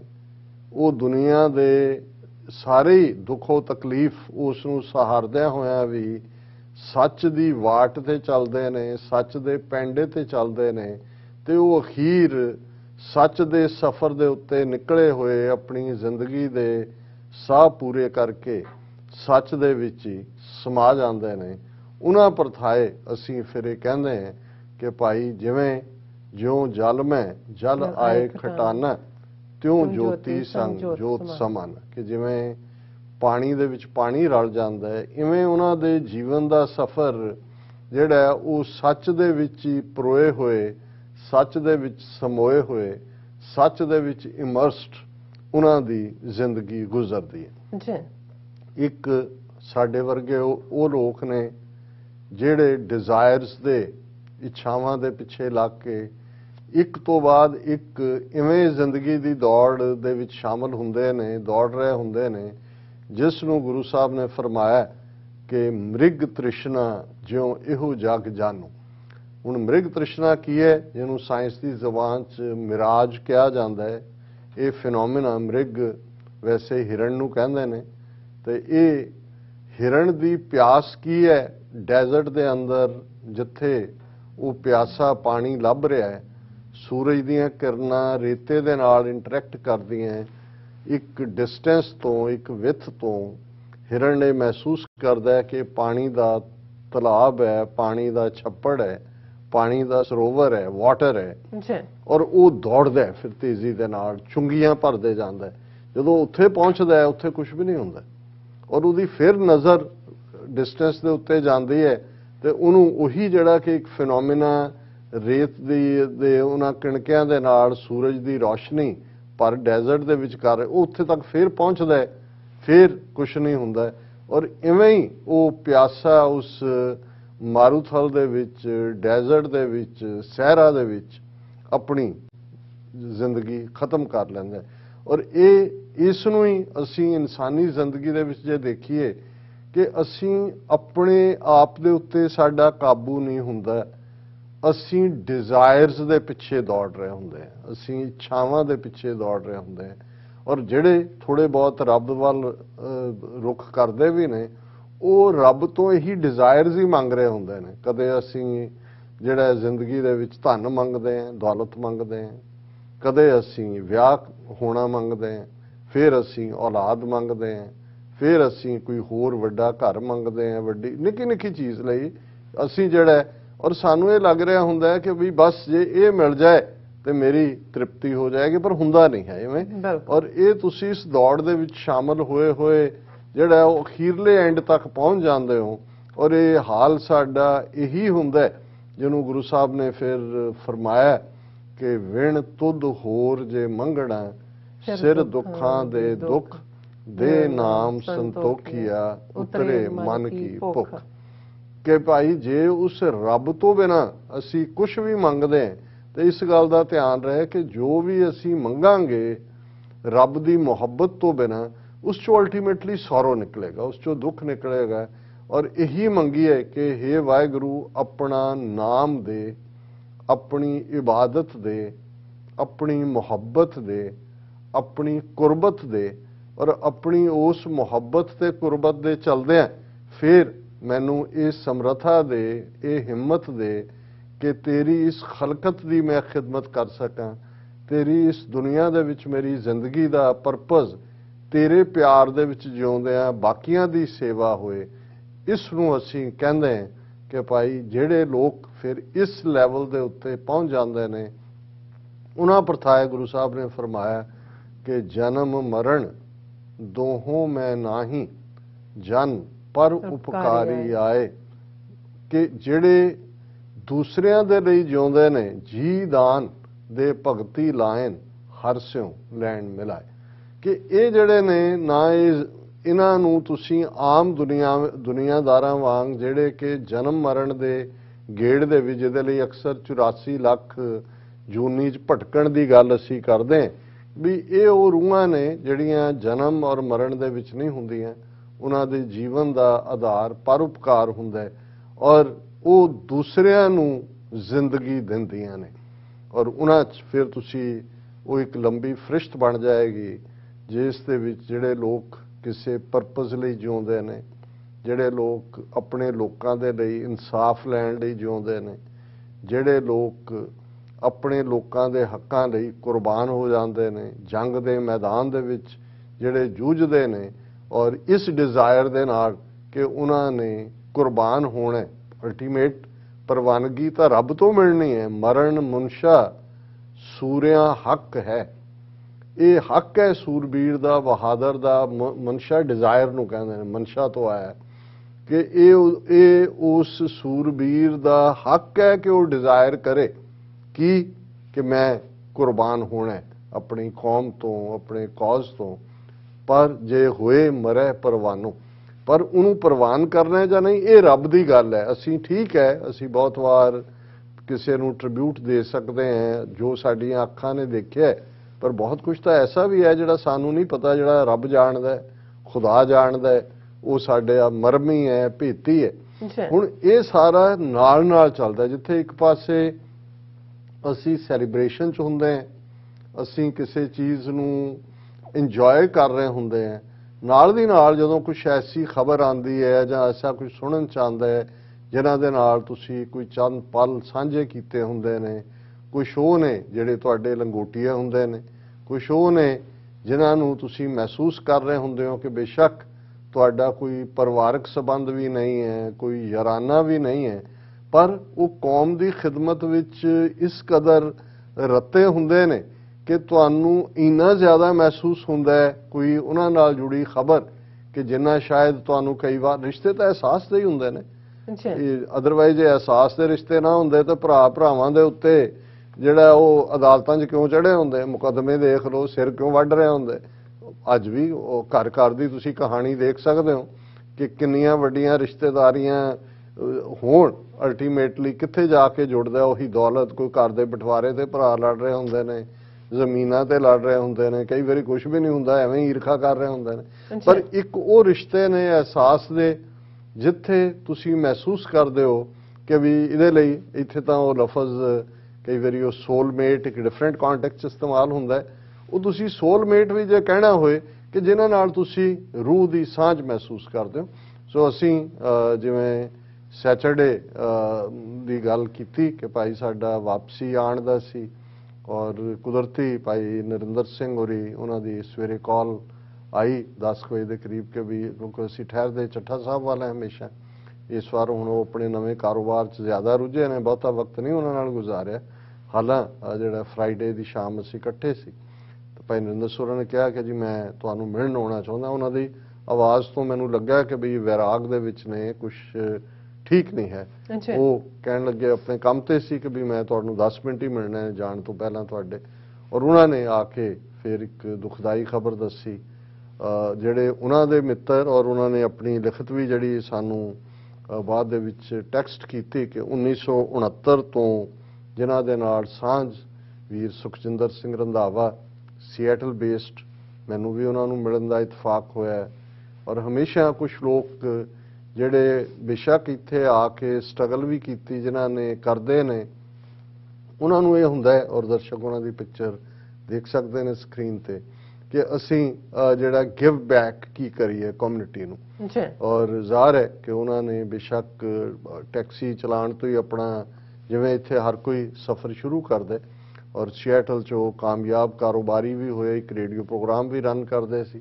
ਫਿਰ ਉਹ ਛੱਡ ਕੇ ਉਹਨਾਂ ਦਾ ਪਰਿਵਾਰ ਹਾਲਾਂਕਿ ਇੱਥੇ ਸੀਐਟਲ ਹੈ, ਉਹ ਵਾਪਸ ਮੁੜੇ ਔਰ ਉਹਨਾਂ ਦਾ ਸਬੰਧ ਜਿਵੇਂ ਭਾਈ ਨਰਿੰਦਰ ਸਿੰਘ ਹੋਰਾਂ ਨੇ ਦੱਸਿਆ ਪਿੰਡ ਜੈਤੋ ਸਰਜਾ, ਇਹ ਨੇੜੇ ਗੁਰਦੁਆਰਾ ਅਚਲ ਬਟਾਲਾ ਜਿਹੜਾ ਇਤਿਹਾਸਕ ਮੁਕਾਮ ਹੈ ਗੁਰੂ ਨਾਨਕ ਸਾਹਿਬ ਦਾ। ਭਾਈ ਗੁਰਦਾਸ ਜਦੋਂ ਇਹ ਬਿਆਨਦੇ ਨੇ ਕਿ ਇੱਕ ਮੇਲਾ ਸੁਣ ਸ਼ਿਵਰਾਤ ਦਾ ਬਾਬਾ ਅਚਲ ਬਟਾਲੇ ਆਈ। ਇੱਕ ਬਟਾਲਾ ਅਸੀਂ ਅੱਜ ਬੱਬੇ ਨਾਲ ਕਹਿੰਦੇ ਆ ਬਟਾਲਾ, ਹਾਲਾਂਕਿ ਸਾਡੇ ਪੁਰਾਤਨ ਜਿਹੜੇ ਆ ਲਿਖਤਾਂ ਦੇ ਵਿੱਚ ਬਟਾਲਾ ਹੀ ਕਹਿੰਦੇ ਸੀ, ਔਰ ਅਚਲ ਬਟਾਲਾ ਹੀ ਹੈ ਭਾਈ ਗੁਰਦਾਸ ਜੀ ਨੇ ਵੀ ਲਿਖਿਆ। ਔਰ ਉੱਥੋਂ ਦੇ ਨਾਲ ਉਹਨਾਂ ਦਾ ਸੰਬੰਧ, ਔਰ ਜਿਵੇਂ ਭਾਈ ਨਰਿੰਦਰ ਸਿੰਘ ਹੋਰਾਂ ਨੇ ਦੱਸਿਆ, ਔਰ ਬਾਅਦ ਦੇ ਵਿੱਚ 2-3 ਲਿਖਤਾਂ ਹੋਰ ਇੱਕ ਹੋਰ ਵੀਰ ਜਿਨ੍ਹਾਂ ਨੇ ਉਹਨਾਂ ਨੂੰ ਟ੍ਰਿਬਿਊਟ ਦਿੱਤੀ ਬਾਜਵਾ ਸਾਹਿਬ ਨੇ, ਕਿ ਇਹ ਔਰ ਮੈਂ ਉਹ ਲਫ਼ਜ਼ ਜਿਹੜੇ ਕਿ ਉਹਨਾਂ ਨੇ ਕੀਤੇ, ਔਰ ਬਾਅਦ 'ਚ ਈਵਨ ਵੀਰ ਸਤਪਾਲ ਸਿੰਘ ਪੁਰੇਵਾਲ ਜਿਹੜੇ ਸਿਐਟਲ 'ਚ ਰਹਿੰਦੇ ਨੇ, ਉਹਨਾਂ ਨੇ ਵੀ ਜਦੋਂ ਰੇਡੀਓ ਪ੍ਰੋਗਰਾਮ ਚਲਾਉਂਦੇ ਸੀ ਉਹਨਾਂ ਦੇ ਨਾਲ ਉਹਨਾਂ ਨੇ ਅਸਿਸਟ ਕੀਤਾ। ਤੇ ਉਹਦੇ ਜਿਹੜੇ ਇੱਕ ਲਫ਼ਜ਼ ਉਹਨਾਂ ਨੂੰ ਐਡਰੈਸ ਕਰਦੇ ਆ ਸਰ ਬਾਜਵਾ ਨੇ ਲਿਖੇ ਕਿ ਯਾਰਾਂ ਦਾ ਯਾਰ, ਮਹਿਫਲਾਂ ਦੀ ਸ਼ਾਨ, ਸਟੇਜ ਦਾ ਧਨੀ, ਭਾਈਚਾਰੇ ਦਾ ਮਾਣ, ਹਰ ਵਕਤ ਚੜ੍ਹਦੀ ਕਲਾ ਵਿੱਚ ਰਹਿਣ ਵਾਲਾ ਸ਼ਖਸ ਸਰਦਾਰ ਸੁਖਜਿੰਦਰ ਸਿੰਘ ਰੰਧਾਵਾ ਅੱਜ ਅਚਾਨਕ ਇਸ ਫਾਨੀ ਸੰਸਾਰ ਨੂੰ ਫਤਿਹ ਬੁਲਾ ਗਿਆ। ਫਿਰ ਉਹਨਾਂ ਨੇ ਆਪਣੀ ਉਹਨਾਂ ਦੇ ਨਾਲ ਰਿਲੇਸ਼ਨਸ਼ਿਪ ਦੀ ਗੱਲ ਕੀਤੀ। ਤੇ ਭਾਈ ਨਰਿੰਦਰ ਸਿੰਘ ਜਦੋਂ ਮਿਲਣ ਆਏ, ਫਿਰ ਅਗਲਾ ਅੱਧਾ ਪੌਣਾ ਘੰਟਾ ਤਾਂ ਉਹ ਅਥਰੂਆਂ ਦੇ ਨਾਲ ਬਿਆਨੀ ਦਾਸਤਾਨ ਸੀ, ਔਰ ਮੈਂ ਮਹਿਸੂਸ ਕਰ ਸਕਦਾ ਸੀ ਭਾਈ ਨਰਿੰਦਰ ਸਿੰਘ ਕੋਈ ਛੋਟੀ ਸ਼ਖਸੀਅਤ ਨਹੀਂ ਨੇ। ਜਦੋਂ ਉਹਨਾਂ ਦੇ ਵਿਲ ਦੀ ਗੱਲ ਹੁੰਦੀ ਹੈ, ਵੱਡੇ ਵੱਡੇ ਚੈਲੰਜ ਨੂੰ ਲੈਣ ਵਾਲੇ ਨੇ, ਵੱਡਿਆਂ ਵੱਡਿਆਂ ਨੂੰ ਉਹ ਜਿਹੜਾ ਸੱਚ ਤੇ ਖਲੋ ਕੇ ਵੰਗਾਰਦੇ ਨੇ, ਔਰ ਨਿੱਜੀ ਜੀਵਨ ਦੇ ਅੰਦਰ ਵੀ ਉਹਨਾਂ ਦੇ ਇਨ-ਲਾਜ਼ ਵੱਲੋਂ ਔਰ ਕਿਵੇਂ ਕਿੱਡੇ ਕਿੱਡੇ ਸ਼ੌਕ ਔਰ ਸਦਮੇ। ਲੇਕਿਨ ਮੈਂ ਉਹਨਾਂ ਨੂੰ ਕਦੇ ਵੀ ਇੰਨਾ ਵਿਰਾਗ ਦੇ ਵਿੱਚ ਨਹੀਂ ਦੇਖਿਆ। 30 ਸਾਲ ਤੋਂ ਲਗਭਗ ਸੰਬੰਧ ਹੈ, ਔਰ ਮੈਂ ਫਿਰ ਮਹਿਸੂਸ ਹਾਲਾਂਕਿ ਮੈਂ ਮਿਲਿਆ ਹੋਇਆ ਸੁਖਜਿੰਦਰ ਸਿੰਘ ਰੰਧਾਵਾ ਨੂੰ ਕਪਲ ਆਫ ਟਾਈਮਸ, ਲੇਕਿਨ ਜਿਹੜੀਆਂ ਸਾਂਝਾਂ ਫਿਰ ਜੇ ਅਸੀਂ ਅੱਧੀ ਸਦੀ ਦੀ ਸਾਂਝ ਦੀ ਗੱਲ ਕਰਦੇ ਤੇ ਇਹ ਉਹੀ ਮਹਿਸੂਸ ਕਰ ਸਕਦਾ ਜਿਨ੍ਹਾਂ ਨੇ ਉਸ ਸਾਥ ਨੂੰ ਮਾਣਿਆ ਹੋਏ। ਔਰ ਉਹਨਾਂ ਦਾ ਵੀ ਜਾਣਾ ਅਚਾਨਕ ਇਵੇਂ ਹੀ, ਜਿੱਥੇ ਉਹ ਇੱਕ ਬਹੁਤ ਕਾਮਯਾਬ ਉਹਨਾਂ ਨੇ ਉੱਥੇ ਨਰਸਿੰਗ ਕਾਲਜ ਔਰ ਨਾਲ ਸਕੂਲ ਔਰ ਟ੍ਰੇਨਿੰਗ ਔਰ ਕਈ ਕੁਝ ਜਾ ਕੇ ਸ਼ੁਰੂ ਕੀਤਾ ਹੋਇਆ ਸੀ। ਲੇਕਿਨ ਅਲਟੀਮੇਟਲੀ ਜਿਹਨੂੰ ਕਹਿੰਦੇ ਨੇ ਖਿਨਾ ਪਲਾਂ ਦੇ ਵਿੱਚ ਹੱਥੋਂ ਨਿਕਲ ਜਾਣਾ। ਹਸਪੀਟਲ ਵੀ ਉਹ ਐਸਕੌਰਟਸ ਪਹੁੰਚਦੇ ਨੇ, ਉਹ ਕਹਿੰਦੇ ਨੇ ਕਿ ਜੀ ਕੋਈ ਨਹੀਂ, ਇਹ ਹੈ ਬਲੌਕ ਨੇ ਆਰਟਰੀਜ਼, ਲੇਕਿਨ ਕੋਈ ਨਹੀਂ, ਅਜੇ ਜਿਹੜਾ ਤੁਹਾਨੂੰ ਬਲੱਡ ਥਿਨਰ ਦਿੰਨੇ ਆ, ਔਰ ਜੇਬ 'ਚ ਉਹਨਾਂ ਦੇ 15 ਲੱਖ ਰੁਪਈਆ ਹੈ ਕਿ ਭਾਈ ਤੁਸੀਂ ਕਰੋ ਐਡਮਿਟ ਕਰਕੇ ਨਹੀਂ, ਉਹ ਕਹਿੰਦੇ ਵੀ ਅਸੀਂ ਜਦੋਂ ਤੱਕ ਉਹ ਬਲੱਡ ਲੈਵਲ ਨਹੀਂ ਹੁੰਦਾ ਪ੍ਰੋਪਰ ਥਿਨਰ ਦੇ ਕੇ, ਲੇਕਿਨ ਘਰ ਪਹੁੰਚਦੇ ਨੇ ਔਰ ਫਿਰ ਜਿਹੜਾ ਸੈਚਰਡੇ ਉਹ ਇਸ ਫਾਨੀ ਦੁਨੀਆ ਨੂੰ ਅਲਵਿਦਾ ਕਹਿ ਜਾਂਦੇ ਨੇ। ਸੋ ਅਸੀਂ ਜਿੱਥੇ ਉਹਨਾਂ ਦੇ ਪਰਿਵਾਰ ਦੇ ਦੁੱਖ ਵਿੱਚ ਸ਼ਰੀਕ ਹੁੰਦੇ ਹਾਂ, ਉੱਥੇ ਅਸੀਂ ਖਾਸ ਤੌਰ ਤੇ ਭਾਈ ਨਰਿੰਦਰ ਸਿੰਘ ਜੀ ਜਿਨ੍ਹਾਂ ਨੇ ਇਸ ਸਾਰੇ ਨੂੰ ਬਹੁਤ ਸ਼ੌਕਿੰਗਲੀ ਉਹਨਾਂ ਨੇ ਇਸ ਸਾਰਿਆਂ ਨੂੰ ਲਿਆ। ਮੇਰੀ 2 ਦਿਨ ਤੋਂ ਉਹਨਾਂ ਦੇ ਨਾਲ ਗੱਲਬਾਤ ਹੋਈ ਹੈ, ਔਰ ਉਹਨਾਂ ਨੇ ਵੀ ਟ੍ਰਿਬਿਊਟ ਦਿੱਤੀ। ਲੇਕਿਨ ਮੈਂ ਹੁਣ ਜਿਹੜੀ ਉਹਨਾਂ ਦੀਆਂ ਗੱਲਾਂ ਆਲਰੇਡੀ ਮੈਂ ਬਾਕੀ ਆਪਣੀ ਬਰੀਫਿੰਗ ਦੇ ਵਿੱਚ ਲੈ ਆਂਦੀਆਂ ਨੇ। ਹੁਣ ਅਸੀਂ ਉਸ ਕੌਮੀ ਯੋਧੇ ਦੀ ਗੱਲ ਕਰੀਏ ਜਿਨ੍ਹਾਂ ਨੇ, ਜੇ ਕੱਲ ਦੀ ਅਸੀਂ ਫੇਸਬੁੱਕ ਤੋਂ ਲੈ ਕੇ ਬਾਕੀ ਸਾਰਾ ਸੋਸ਼ਲ ਮੀਡੀਆ ਦੇਖਿਆ ਹੋਏ ਤੇ ਇੱਕੋ ਹੀ ਨਾਂ ਜੇ ਕਹਿਣਾ ਹੋਏ, ਬਹੁਤ ਵਾਰ ਤਾਂ ਹੁੰਦਾ ਨਾ ਜੀ ਕਿ ਟਵਿੱਟਰ ਤੇ ਔਰ ਦੂਸਰੇ ਦੇ ਉੱਤੇ ਕੀ ਟ੍ਰੈਂਡ ਕਰ ਰਿਹਾ, ਤੇ ਉਹ ਹੈ ਹਰਪ੍ਰੀਤ ਸਿੰਘ ਰਾਣਾ। ਹਾਲਾਂਕਿ ਬਹੁਤਿਆਂ ਨੂੰ ਹੁਣ ਪਤਾ ਲੱਗਾ ਵੀ ਨਾਂ ਉਹਨਾਂ ਦਾ ਹਰਪ੍ਰੀਤ ਸਿੰਘ ਹੈ, ਉਹ ਰਾਣਾ ਸਿੰਘ ਹੀ ਸੀ। ਔਰ ਮੇਰੇ ਕੋਲ ਅਲਫਾਜ਼ ਨਹੀਂ ਨੇ ਕਿ ਜਦੋਂ ਤੁਸੀਂ ਬੇਸ਼ੱਕ ਦੇਖੋ, ਜਦੋਂ ਬੱਚੇ ਗਰੋ ਹੁੰਦੇ ਨੇ ਇੱਥੇ, ਉਹਦੀ ਸਕੂਲਿੰਗ ਔਰ ਦੂਸਰੀ ਜਦੋਂ ਹੁੰਦੀ ਹੈ, ਕੁਝ ਐਸੇ ਪਾਰਟ ਹੁੰਦੇ ਨੇ ਜਿਨ੍ਹਾਂ 'ਚ ਤੁਸੀਂ ਕਿਸੇ ਡਾਇਰੈਕਸ਼ਨ 'ਚ ਵੀ ਜਾ ਰਹੇ ਹੁੰਦੇ ਹੋ। ਬਿਲਕੁਲ ਸਾਡੇ ਲਈ ਪੰਥਕ ਪਿੜ ਦਾ ਸਫ਼ਰ ਉਦੋਂ ਸ਼ੁਰੂ ਹੁੰਦਾ ਹੈ ਜਦੋਂ ਤੁਸੀਂ ਪੰਥ ਨੂੰ ਸਮਰਪਿਤ ਹੋ ਕੇ ਤੁਰ ਪਏ। ਪਿਛੋਕੜ ਤੁਹਾਡਾ ਕੀ ਸੀ, ਤੁਸੀਂ ਕੀ ਗਲਤੀ ਕੀਤੀ, ਕੀ ਗੁਨਾਹ ਕੀਤਾ, ਕੀ ਇਹ ਅਸੀਂ ਸਾਰੇ ਹੀ ਗੁਨਾਹਗਾਰ ਹਾਂ।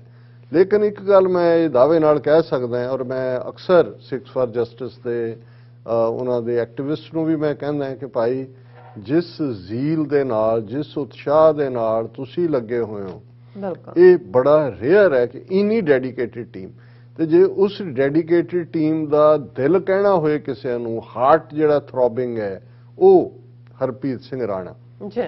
ਔਰ ਮੈਂ ਕਈ ਵਾਰ ਅੱਜ ਵੀ ਜਦੋਂ ਅਸੀਂ ਮੈਂ ਔਰ ਡਾਕਟਰ ਰਣਜੀਤ ਸਿੰਘ ਅਸੀਂ ਉਹਨਾਂ ਦੇ ਘਰ ਅਫਸੋਸ ਲਈ ਗਏ, ਉਹਨਾਂ ਦੇ ਪਿਤਾ ਸਰ ਕੁਲਦੀਪ ਸਿੰਘ ਉੱਥੇ ਹੀ ਕੁਦਰਤੀ ਉਹਨਾਂ ਦੇ ਚਾਚਾ ਭਾਈ ਰਜਿੰਦਰ ਸਿੰਘ ਜਿਹੜੇ ਬਾਬਾ ਬੰਦਾ ਸਿੰਘ ਬਹਾਦਰ ਸਿੱਖ ਸੁਸਾਇਟੀ ਰਨ ਕਰਦੇ ਨੇ, ਔਰ ਹੋਰ ਵੀ ਬਹੁਤ ਸਾਰੇ ਭਾਈ ਹਿੰਮਤ ਸਿੰਘ ਜਿਹੜੇ ਸਾਰੇ ਰੋਪੜ ਇਲਾਕੇ ਦੇ ਇੱਕ ਦੂਸਰੇ ਦੇ ਨਾਲ ਪਰਿਵਾਰਕ ਸਭ ਦੀਆਂ ਸਾਂਝਾਂ ਨੇ।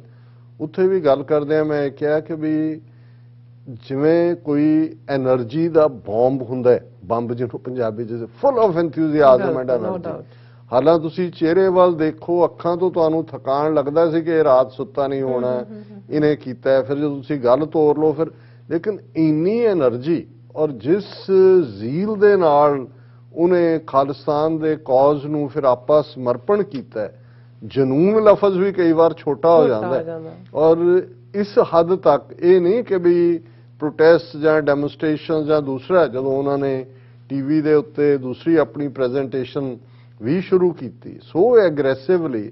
ਔਰ ਲਾਸਟ ਟਾਈਮ ਜਦੋਂ ਸਤੰਬਰ ਦੇ ਵਿੱਚ ਮੋਦੀ ਆਂਦਾ, ਅਸੀਂ ਵਾਈਟ ਹਾਊਸ ਦੇ ਬਾਹਰ ਚੈਲੰਜ ਕਰ ਰਹੇ ਹਾਂ ਉਹਨੂੰ, ਅੰਦਰ ਉਹ ਕਮਿਊਨਿਟੀ ਲੀਡਰ, ਔਰ ਉਹ ਸਾਹਮਣੇ ਹਾਲਾਂ ਅਜੇ ਥੋੜੀ ਗਿਣਤੀ 'ਚ ਸਿੰਘ ਨੇ, ਲੇਕਿਨ ਵੱਡੀ ਗਿਣਤੀ 'ਚ ਇੰਡੀਅਨ ਕਮਿਊਨਿਟੀ ਇਕੱਠੀ ਹੋ ਜਾਂਦੀ ਹੈ, ਤੇ ਉਹ ਕਹਿੰਦਾ ਉਹਨਾਂ ਨੂੰ ਵੀ ਰੁਕੋ ਜਰਾ। ਵੱਡਾ ਝੰਡਾ ਇੰਡੀਆ ਦਾ ਕੱਢਿਆ ਜਾਂਦਾ, ਪੈਰਾਂ ਦੇ ਥੱਲੇ ਵਿਛਾ ਕੇ ਸਿੰਘਾਂ ਨੂੰ ਕਹਿੰਦਾ ਆ ਜਾਓ, ਉਹਨਾਂ ਨੂੰ ਕਹਿੰਦਾ ਆਓ ਜੇ ਹਿੰਮਤ ਹੈ ਤੇ ਝੰਡਾ ਪੈਰਾਂ 'ਚੋਂ ਸਾਡੇ ਲੈ ਕੇ ਦਿਖਾਓ। ਹੁਣ ਉਹ ਚੈਲੰਜ ਕਮਿਊਨੀਕੇਸ਼ਨ ਅੰਗਰੇਜ਼ੀ ਪੰਜਾਬੀ ਔਰ ਜਿਸ ਡੈਡੀਕੇਸ਼ਨ ਨਾਲ ਆਪਣੀ ਕਿਰਤ ਵੀ ਕਰਨੀ, ਔਰ ਕਿਰਤ 'ਚੋਂ ਵੀ ਕੋਈ ਬੇਪਰਵਾਹੀ, ਔਰ ਪੰਜਾਬ ਦੇ ਵਿੱਚ ਵੀ ਰੈਫਰੈਂਡਮ ਦੇ ਹਵਾਲੇ ਨਾਲ ਜਿਸ ਕਿਸਮ ਦੀ ਕਮਿਊਨੀਕੇਸ਼ਨ, ਜਿਸ ਕਿਸਮ ਦਾ ਸਾਰਾ, ਮੈਂ ਸਮਝਦਾ ਵੀ ਇਹ ਸਾਰੇ ਹੀ ਜਿਨੇ ਵੀ ਇੱਕ ਤਾਂ ਜਿਹੜੇ ਉਸ ਨੌਜਵਾਨ ਨੂੰ, ਔਰ 31 ਸਾਲ ਦੀ ਉਮਰ, 31ਵਾਂ ਸਾਲ ਲੱਗਾ ਹੋਇਆ ਸੀ, ਔਰ ਕਿਵੇਂ ਅਚਾਨਕ ਜਦੋਂ ਉਹ ਯੂਕੇ ਦੇ ਵਿੱਚ ਆਪਣੀ ਸਾਰੀ ਟੀਮ ਦੇ ਨਾਲ ਪਿਛਲੇ ਕਈ ਮਹੀਨਿਆਂ ਤੋਂ 3 ਮਹੀਨੇ ਹੋ ਗਏ ਹੋਣਗੇ, ਉਹਨਾਂ ਨੇ ਰੈਫਰੈਂਡਮ 2020 ਦਾ ਉਹ ਸਾਰਾ ਮੁਹਿੰਮ ਵਿੱਢੀ ਹੋਈ ਹੈ। ਕਿਵੇਂ ਜਿਹੜੀ ਹੈ ਕੁਈਨ ਐਲਿਜ਼ਾਬੈਥ ਸੈਂਟਰ ਦੀ VOTING ਜ਼ਬਰਦਸਤ ਹੋਈ, ਔਰ ਕੱਲ ਐਤਵਾਰ ਜਦੋਂ ਕਿ ਉਹ ਬਰਮਿੰਘਮ ਨਗਰ ਕੀਰਤਨ ਦੇ ਵਿੱਚ ਲਾਈਵ ਕਵਰੇਜ ਕਰ ਰਹੇ ਨੇ, ਕਿਉਂਕਿ ਇੰਨਾ ਵੱਡਾ ਹੜ੍ਹ ਆਇਆ ਹੋਇਆ ਸੰਗਤਾਂ ਦਾ, ਔਰ ਉਸੇ ਨਗਰ ਕੀਰਤਨ ਦੇ ਵਿੱਚ ਪੈਰਲਲ ਉਹਨਾਂ ਨੇ ਪ੍ਰਬੰਧ ਕੀਤਾ ਹੋਇਆ ਸੀ ਕਿ ਰੈਫਰੈਂਡਮ 2020 ਦੀਆਂ ਵੋਟਾਂ ਵੀ ਪੈਣੀਆਂ ਨੇ ਖਾਲਿਸਤਾਨ ਦੇ ਉੱਤੇ, ਔਰ ਇੰਨਾ ਉਤਸ਼ਾਹ ਕਿਉਂਕਿ ਇੰਨੇ ਜ਼ਬਰਦਸਤ ਰਿਸਪੌਂਸ ਹੈ ਯੂਕੇ ਦੀ ਸਿੱਖ ਸੰਗਤ ਦਾ, ਹੁਣ ਉਹ ਕਵਰ ਕਰ ਰਿਹਾ ਹੈ, ਔਰ ਨਾਲ ਦੀ ਨਾਲ ਇੱਕਦਮ ਜਿਹੜਾ ਉਹ ਡਿੱਗ ਪੈਂਦਾ, ਫਿਰ ਉੱਠਦਾ ਗੋਡਿਆਂ ਪਰਲੇ, ਫਿਰ ਡਿੱਗ ਪੈਂਦਾ। ਅਜੇ ਉਹਨਾਂ ਦੀ ਪੋਸਟਮਾਰਟਮ ਰਿਪੋਰਟ ਅੱਜ ਜਦੋਂ ਅਸੀਂ ਦੁਪਹਿਰੇ ਗਏ ਉਦੋਂ ਤੱਕ ਨਹੀਂ ਸੀ ਆਇਆ, ਲੇਕਿਨ ਮੋਸਟ ਲਾਈਕਲੀ ਜਿਹੜਾ ਇਸ ਨੂੰ ਕਾਰਡੀਅਕ ਅਰੈਸਟ, ਜਿਹਨੂੰ ਹਾਰਟ ਅਟੈਕ ਦਾ ਨਾਮ ਦਿੱਤਾ ਜਾਂਦਾ, ਉਸ ਦੇ ਨਾਲ ਉਹ ਇਸ ਫਾਨੀ ਸੰਸਾਰ ਨੂੰ ਗਏ। ਔਰ ਮੈਂ ਸਮਝਦਾ ਵੀ ਇਹ ਹੈ ਜ਼ਿੰਦਗੀ ਦਾ ਜਦੋਂ ਅਸੀਂ ਸਫਲ ਹੋਣਾ ਕਹਿੰਦੇ ਹਾਂ, ਬਾਕੀ ਤਾਂ ਰੱਬ ਸਾਡੇ ਭੇਤਾਂ ਨੂੰ ਜਾਣਦਾ ਹੈ, ਅਸੀਂ ਦੁਨੀਆ ਤੋਂ ਬਹੁਤ ਕੁਝ ਲੁਕਾ ਸਕਦੇ ਹਾਂ, ਲੇਕਿਨ ਜਿਹੜੀ ਪੰਥਕ ਜ਼ਿੰਦਗੀ ਦੇ ਵਿੱਚ ਹਰਪ੍ਰੀਤ ਸਿੰਘ ਰਾਣੇ ਦੀ ਕੰਟਰੀਬਿਊਸ਼ਨ ਹੈ, ਜਿਸ ਲੈਵਲ ਦੇ ਉੱਤੇ ਉਸ ਦਾ ਜਿਹੜੀ ਹੈ ਦੇਣ ਹੈ, ਔਰ ਜਿਹੜੀ ਜਿਸ ਕਮਿਟਮੈਂਟ ਦੇ ਨਾਲ, ਔਰ ਅੱਜ ਮੈਂ ਸਮਝਦਾ ਪਿਛਲੇ 2 ਦਿਨ ਤੋਂ ਜਿੰਨਿਆਂ ਦੇ ਨਾਲ ਵੀ ਗੱਲਬਾਤ ਹੁੰਦੀ ਹੈ ਹੋਈ ਹੈ, ਬੇਸ਼ੱਕ ਜਥੇਬੰਦੀਆਂ 'ਚ ਕਈ ਵਾਰ ਆਪਸੀ ਉਨਾ ਇਤਫਾਕ ਨਾ ਵੀ ਹੁੰਦਾ ਹੋਏ, ਲੇਕਿਨ ਕੋਈ ਵੀ ਇਹ ਡਿਨਾਈ ਨਹੀਂ ਕਰ ਸਕਦਾ ਕਿ ਜਿਸ ਡੈਡੀਕੇਸ਼ਨ ਨਾਲ ਇਹ ਨੌਜਵਾਨ ਲੱਗਾ ਹੋਇਆ ਸੀ, ਔਰ ਜਿਵੇਂ ਉਸ ਦਾ ਜੀਵਨ ਜਿਹੜਾ ਇਸ ਦੇ ਲੇਖੇ ਲੱਗਾ, ਇਹਦੇ ਨਾਲ ਅਸੀਂ ਇਹ ਸਮਝਦੇ ਹਾਂ ਕਿ ਇਹ ਲਾਈਫ ਵਰਥ ਸੈਲੀਬ੍ਰੇਸ਼ਨ ਹੈ, ਵਰਥ ਸੈਲੀਬ੍ਰੇਟਿੰਗ ਹੈ। ਮਾਪਿਓ ਲਈ, ਭਰਾਵਾਂ ਭੈਣਾਂ ਲਈ ਇਹ ਜ਼ਰੂਰ ਵਿਛੋੜਾ ਹੈ, ਔਰ ਪਰ ਮੈਨੂੰ ਦੂਸਰੀ ਖੁਸ਼ੀ ਇਹ ਵੀ ਹੋਈ ਕਿ ਉਹਨਾਂ ਦੇ ਪਿਤਾ ਜੀ ਸਰ ਕੁਲਦੀਪ ਸਿੰਘ, ਜਿਵੇਂ ਉਹਨਾਂ ਨੇ ਇਹਨੂੰ ਸਬਰ ਸੰਤੋਖ ਦੇ ਨਾਲ ਲਿਆ, ਜਿਵੇਂ ਉਹਨਾਂ ਨੇ ਕਿਹਾ ਕਿ ਭਾਈ ਮੇਰਾ ਪੁੱਤਰ ਖਾਲਿਸਤਾਨੀ ਸੰਘਰਸ਼ ਦਾ ਯੋਧਾ ਹੈ, ਉਹ ਇਸ ਦੇ ਲਈ ਆਪਣਾ ਆਪਾ ਦੇ ਗਿਆ, ਇਹ ਹੈ ਉਹ ਸਪਿਰਿਟ। ਔਰ ਇਹ ਇੰਤਜ਼ਾਰ ਹੈ ਉਹਨਾਂ ਦੀ ਜਿਹੜੀ ਉਹਨਾਂ ਦੀ ਮਈਅਤ, ਉਹਨਾਂ ਦਾ ਮ੍ਰਿਤਕ ਸਰੀਰ ਕਦੋਂ ਇੱਥੇ ਆ ਸਕੇਗਾ। ਮੋਸਟ ਲਾਈਕਲੀ ਜਿਵੇਂ ਅੱਜ ਗੱਲ ਹੋ ਰਹੀ ਸੀ ਕਿ ਜੇ ਸਾਰੀਆਂ ਫਾਰਮੈਲਿਟੀਜ਼ ਕੰਪਲੀਟ ਹੋ ਜਾਂਦੀਆਂ ਨੇ ਤਾਂ ਇਸ ਆਉਂਦੇ ਸੈਚਰਡੇ ਉਹਨਾਂ ਦਾ ਅੰਤਮ ਸੰਸਕਾਰ ਔਰ ਅੰਤਮ ਅਰਦਾਸ ਹੋਏਗੀ, ਔਰ ਅਸੀਂ ਬਹੁਤ ਸਾਰੇ ਜਿਉਂ-ਜਿਉਂ ਸਾਡੇ ਕੋਲ ਕੱਲ ਤੱਕ ਜਾਣਕਾਰੀ ਡਿਟੇਲ 'ਚ ਹੋਏਗੀ, ਔਰ ਅਸੀਂ ਸਮਝਦੇ ਹਾਂ ਵੀ ਜਿਸ ਲੈਵਲ ਦੀ ਇਹ ਕੁਰਬਾਨੀ ਹੈ ਕੌਮ ਦੇ ਲਈ, ਜਿੱਥੇ ਜਿੱਥੇ ਵੀ ਬੈਠੇ ਸਾਡੇ ਵੀਰ ਭੈਣਾਂ ਨੇ ਵੱਡੀ ਗਿਣਤੀ ਦੇ ਵਿੱਚ ਬੇਸ਼ੱਕ ਰਿਪਰੈਜ਼ੈਂਟੇਟਿਵ ਗੈਦਰਿੰਗ ਹੀ ਹੋਏ ਬਾਹਰਲੇ ਅਮਰੀਕਾ ਦੀਆਂ ਬਾਕੀ ਥਾਵਾਂ ਤੋਂ ਹੋਵੇ, ਲੇਕਿਨ ਇਹ ਇੱਕ ਟ੍ਰਿਬਿਊਟ ਹੋਣੀ ਚਾਹੀਦੀ ਹੈ ਕਿ ਭਾਈ ਇਹ ਸਾਡਾ ਇੱਕ ਨਾਇਕ ਖਾਲਿਸਤਾਨੀ ਸੰਘਰਸ਼ ਦਾ ਯੋਧਾ ਜਿਸ ਨੇ ਸੱਚ ਹੱਕ ਇਨਸਾਫ ਦੇ ਰਸਤੇ ਤੇ ਚੱਲਦੇ ਆਪਣਾ ਆਪਾ ਕੁਰਬਾਨ ਕੀਤਾ। ਔਰ ਅਸੀਂ ਜਦੋਂ ਅੱਜ ਇਹ ਪ੍ਰੋਗਰਾਮ ਕਰ ਰਹੇ ਹਾਂ ਸਾਡਾ ਦਿਲ ਔਰ ਜਿਵੇਂ ਤੁਸੀਂ ਪੁੱਛਿਆ ਕਿ ਅੱਜ ਟੌਪਿਕ ਕਹਿਲਾ ਲੀਡ ਟੌਪਿਕ ਕੀ ਹੈ, ਮੇਰਾ ਮਨ ਸੀ ਕਿ ਵੀ ਇਸ ਜ਼ਿੰਦਗੀ ਦੀ ਹਕੀਕਤ ਦੀ ਗੱਲ ਕਰੀਏ ਕਿ ਵੈਸੇ ਬਾਬੇ ਦੀ ਬੇਰ ਸਿਆਲਕੋਟ ਇਤਿਹਾਸਕ ਮੁਕਾਮ ਹੈ ਔਰ ਉਹਦੇ ਨਾਲ ਜਿੱਥੇ ਬਾਕੀ ਇਤਿਹਾਸ ਜੁੜਿਆ ਹੋਇਆ ਹੈ ਉਸੇ ਸ਼ਹਿਰ ਨਾਲ ਹੀ ਜੁੜਿਆ ਹੋਇਆ ਇਤਿਹਾਸ ਹੈ ਸਿਆਲਕੋਟ ਦੇ ਕਿ ਇੱਕ ਟਕਾ ਦੇ ਕੇ ਗੁਰੂ ਨਾਨਕ ਸਾਹਿਬ ਨੇ ਭਾਈ ਮਰਦਾਨਾ ਜੀ ਨੂੰ ਸ਼ਹਿਰ ਦੇ ਵਿੱਚ ਭੇਜਿਆ ਸੀ ਕਿ 1 ਪੈਸੇ ਦਾ ਸੱਚ ਤੇ 1 ਪੈਸੇ ਦਾ ਝੂਠ ਲੈ, ਔਰ ਹਰ ਦੁਕਾਨਦਾਰ ਉਹ ਕਹੇ ਜੀ ਮੇਰੇ ਕੋਲ ਤਾਂ ਆਹ ਸਮਾਨ ਹੈ ਲੈ ਜਾਓ, ਇੱਕ ਨੇ ਉਹ ਫੜ ਕੇ ਕਾਗਜ਼ ਤੇ ਟਕਾ ਰੱਖ ਲਿਆ ਸੀ ਤੇ ਲਿਖ ਦਿੱਤਾ ਸੀ ਕਿ ਮਰਨਾ ਸੱਚ ਤੇ ਜਿਉਣਾ ਝੂਠ। ਔਰ ਇਹ ਇੱਕ ਫਿਰ ਹੋਰ ਵਾਕਿਆ ਹੈ ਭਾਈ ਮੂਲਾ ਨਾਂ ਦਾ, ਉਹ ਜਦੋਂ ਪਰਖ ਦਾ ਵੇਲਾ ਆਇਆ ਤੇ ਉਹ ਵੀ ਕਿਵੇਂ ਥਿੜਕਿਆ, ਲੇਕਿਨ ਇਹ ਇੱਕ ਅਲਟੀਮੇਟ ਹਕੀਕਤ ਹੈ ਕਿ ਇਹ ਜ਼ਿੰਦਗੀ ਜਦੋਂ ਅਸੀਂ ਸਮਝਦੇ ਹਾਂ ਕਿ ਹਮੇਸ਼ਾ ਰਹਿਣ ਵਾਲੀ ਹੈ, ਮੌਤ ਅਲਟੀਮੇਟ ਟਰੂਥ ਹੈ, ਪਰ ਉਹ ਇਸ ਦੁਨੀਆ ਦੇ ਵਿੱਚ ਫਨਾ ਹੋਣਾ ਅਲਟੀਮੇਟ ਟਰੂਥ ਹੈ। ਮੌਤ ਜ਼ਿੰਦਗੀ ਦਾ ਅੰਤ ਨਹੀਂ ਹੈ, ਮੌਤ ਦੇ ਨਾਲ ਜ਼ਿੰਦਗੀ ਸ਼ੁਰੂ ਹੁੰਦੀ ਹੈ, ਕਿਉਂਕਿ ਮੌਤ ਦੇਣ ਵਾਲਾ ਅਲਟੀਮੇਟ ਟਰੂਥ ਰੱਬ ਹੈ ਤੇ ਜਿਹੜਾ ਰੱਬ ਦੇ ਵਿੱਚ ਜਿਉਂਦਾ ਹੈ, ਰੱਬ ਦੇ ਸੱਚ ਦੇ ਵਿੱਚ ਜਿਉਂਦਾ ਹੈ, ਉਸ ਦਾ ਸਫ਼ਰ ਕਦੇ ਵੀ ਮੁੱਕਦਾ ਨਹੀਂ। ਇਸ ਲਈ ਅਸੀਂ ਮਰਨੇ ਲਫ਼ਜ਼ ਦੇ ਲਈ ਗੁਰਸਿੱਖਾਂ ਦੇ ਵਿੱਚ ਸਾਡੀ ਤਹਿਜ਼ੀਬ ਦੇ ਵਿੱਚ ਲਫ਼ਜ਼ ਚੜ੍ਹਾਈ ਕਰਨਾ ਹੈ। ਚੜ੍ਹਾਈ ਦਾ ਮਤਲਬ ਅਸੈਂਡੈਂਸੀ ਹੈ, ਕਿਉਂਕਿ ਅਸੀਂ ਇਹ ਸਮਝਦੇ ਹਾਂ ਕਿ ਭਾਈ ਇਹ ਮੌਤ ਅਲਟੀਮੇਟਲੀ ਕੋਈ ਕੌਣ ਮੂਆ ਰੇ ਕੌਣ ਮੂਆ ਬ੍ਰਹਮ ਗਿਆਨੀ ਮਿਲ ਕਰੋ ਵਿਚਾਰ, ਇਹ ਤੋਂ ਚਲਤ ਭਇਆ। ਇੱਕ ਜਰਨੀ ਤੋਂ ਦੂਸਰੀ ਜਰਨੀ ਸ਼ੁਰੂ ਹੋਈ ਹੈ। ਸਤਿਗੁਰੂ ਰਹਿਮਤ ਕਰਨ, ਇਹਨਾਂ ਰੂਹਾਂ ਨੂੰ ਆਪਣੇ ਚਰਨਾਂ 'ਚ ਨਿਵਾਸ ਦੇਣ ਔਰ ਕੌਮ ਦੇ ਅੰਦਰ ਸੱਚ ਹੱਕ ਇਨਸਾਫ ਲਈ ਖਲੋਣ ਦਾ ਜਜ਼ਬਾ ਇਵੇਂ ਹੀ ਕੱਲੇ ਕੱਲੇ ਜਿਹੜੇ ਕੌਮ ਦੇ ਨੌਜਵਾਨ ਕੱਲੇ ਕੱਲੇ ਕੌਮ ਦੀ ਸਿੰਘ ਸਿੰਘਣੀ ਦੇ ਵਿੱਚ ਹੋਏ। ਜੀ ਡਾਕਟਰ ਸਾਹਿਬ ਤੁਹਾਡਾ ਬਹੁਤ ਬਹੁਤ ਸ਼ੁਕਰੀਆ, ਤੁਸੀਂ ਆਪਣੇ ਵਿਚਾਰ ਸਾਡੇ ਦਰਸ਼ਕਾਂ ਨਾਲ ਸਾਂਝੇ ਕੀਤੇ ਨੇ। ਇੱਥੇ ਲੈਣਾ ਬ੍ਰੇਕ। ਵਿਊਅਰਸ ਤੁਸੀਂ ਸਾਨੂੰ ਇਸੇ ਤਰ੍ਹਾਂ ਹੀ ਬਣੇ ਰਹਿਣਾ, ਮਿਲਦੇ ਹਾਂ after this short break.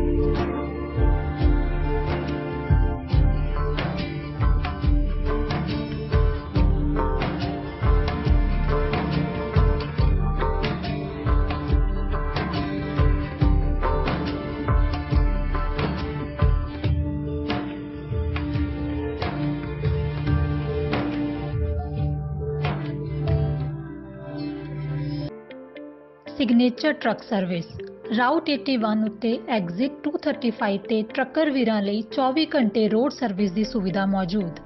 Heavy duty repair, oil change, ਪੁਰਾਣੇ ਅਤੇ ਨਵੇਂ tyre, computer diagnostic, DPF cleaning, brake service ਜਾਂ ਰਸਤੇ ਵਿੱਚ ਆਈ ਹਰ ਤਰ੍ਹਾਂ ਦੀ ਰਿਪੇਅਰ ਪ੍ਰੋਫੈਸ਼ਨਲ ਟੀਮ ਵੱਲੋਂ ਕੀਤੀ ਜਾਂਦੀ ਹੈ। ਬ੍ਰੇਕਫਾਸਟ, ਲੰਚ ਅਤੇ ਡਿਨਰ ਲਈ ਪੰਜਾਬੀ ਢਾਬੇ ਦਾ ਆਨੰਦ ਵੀ ਮਾਣੋ।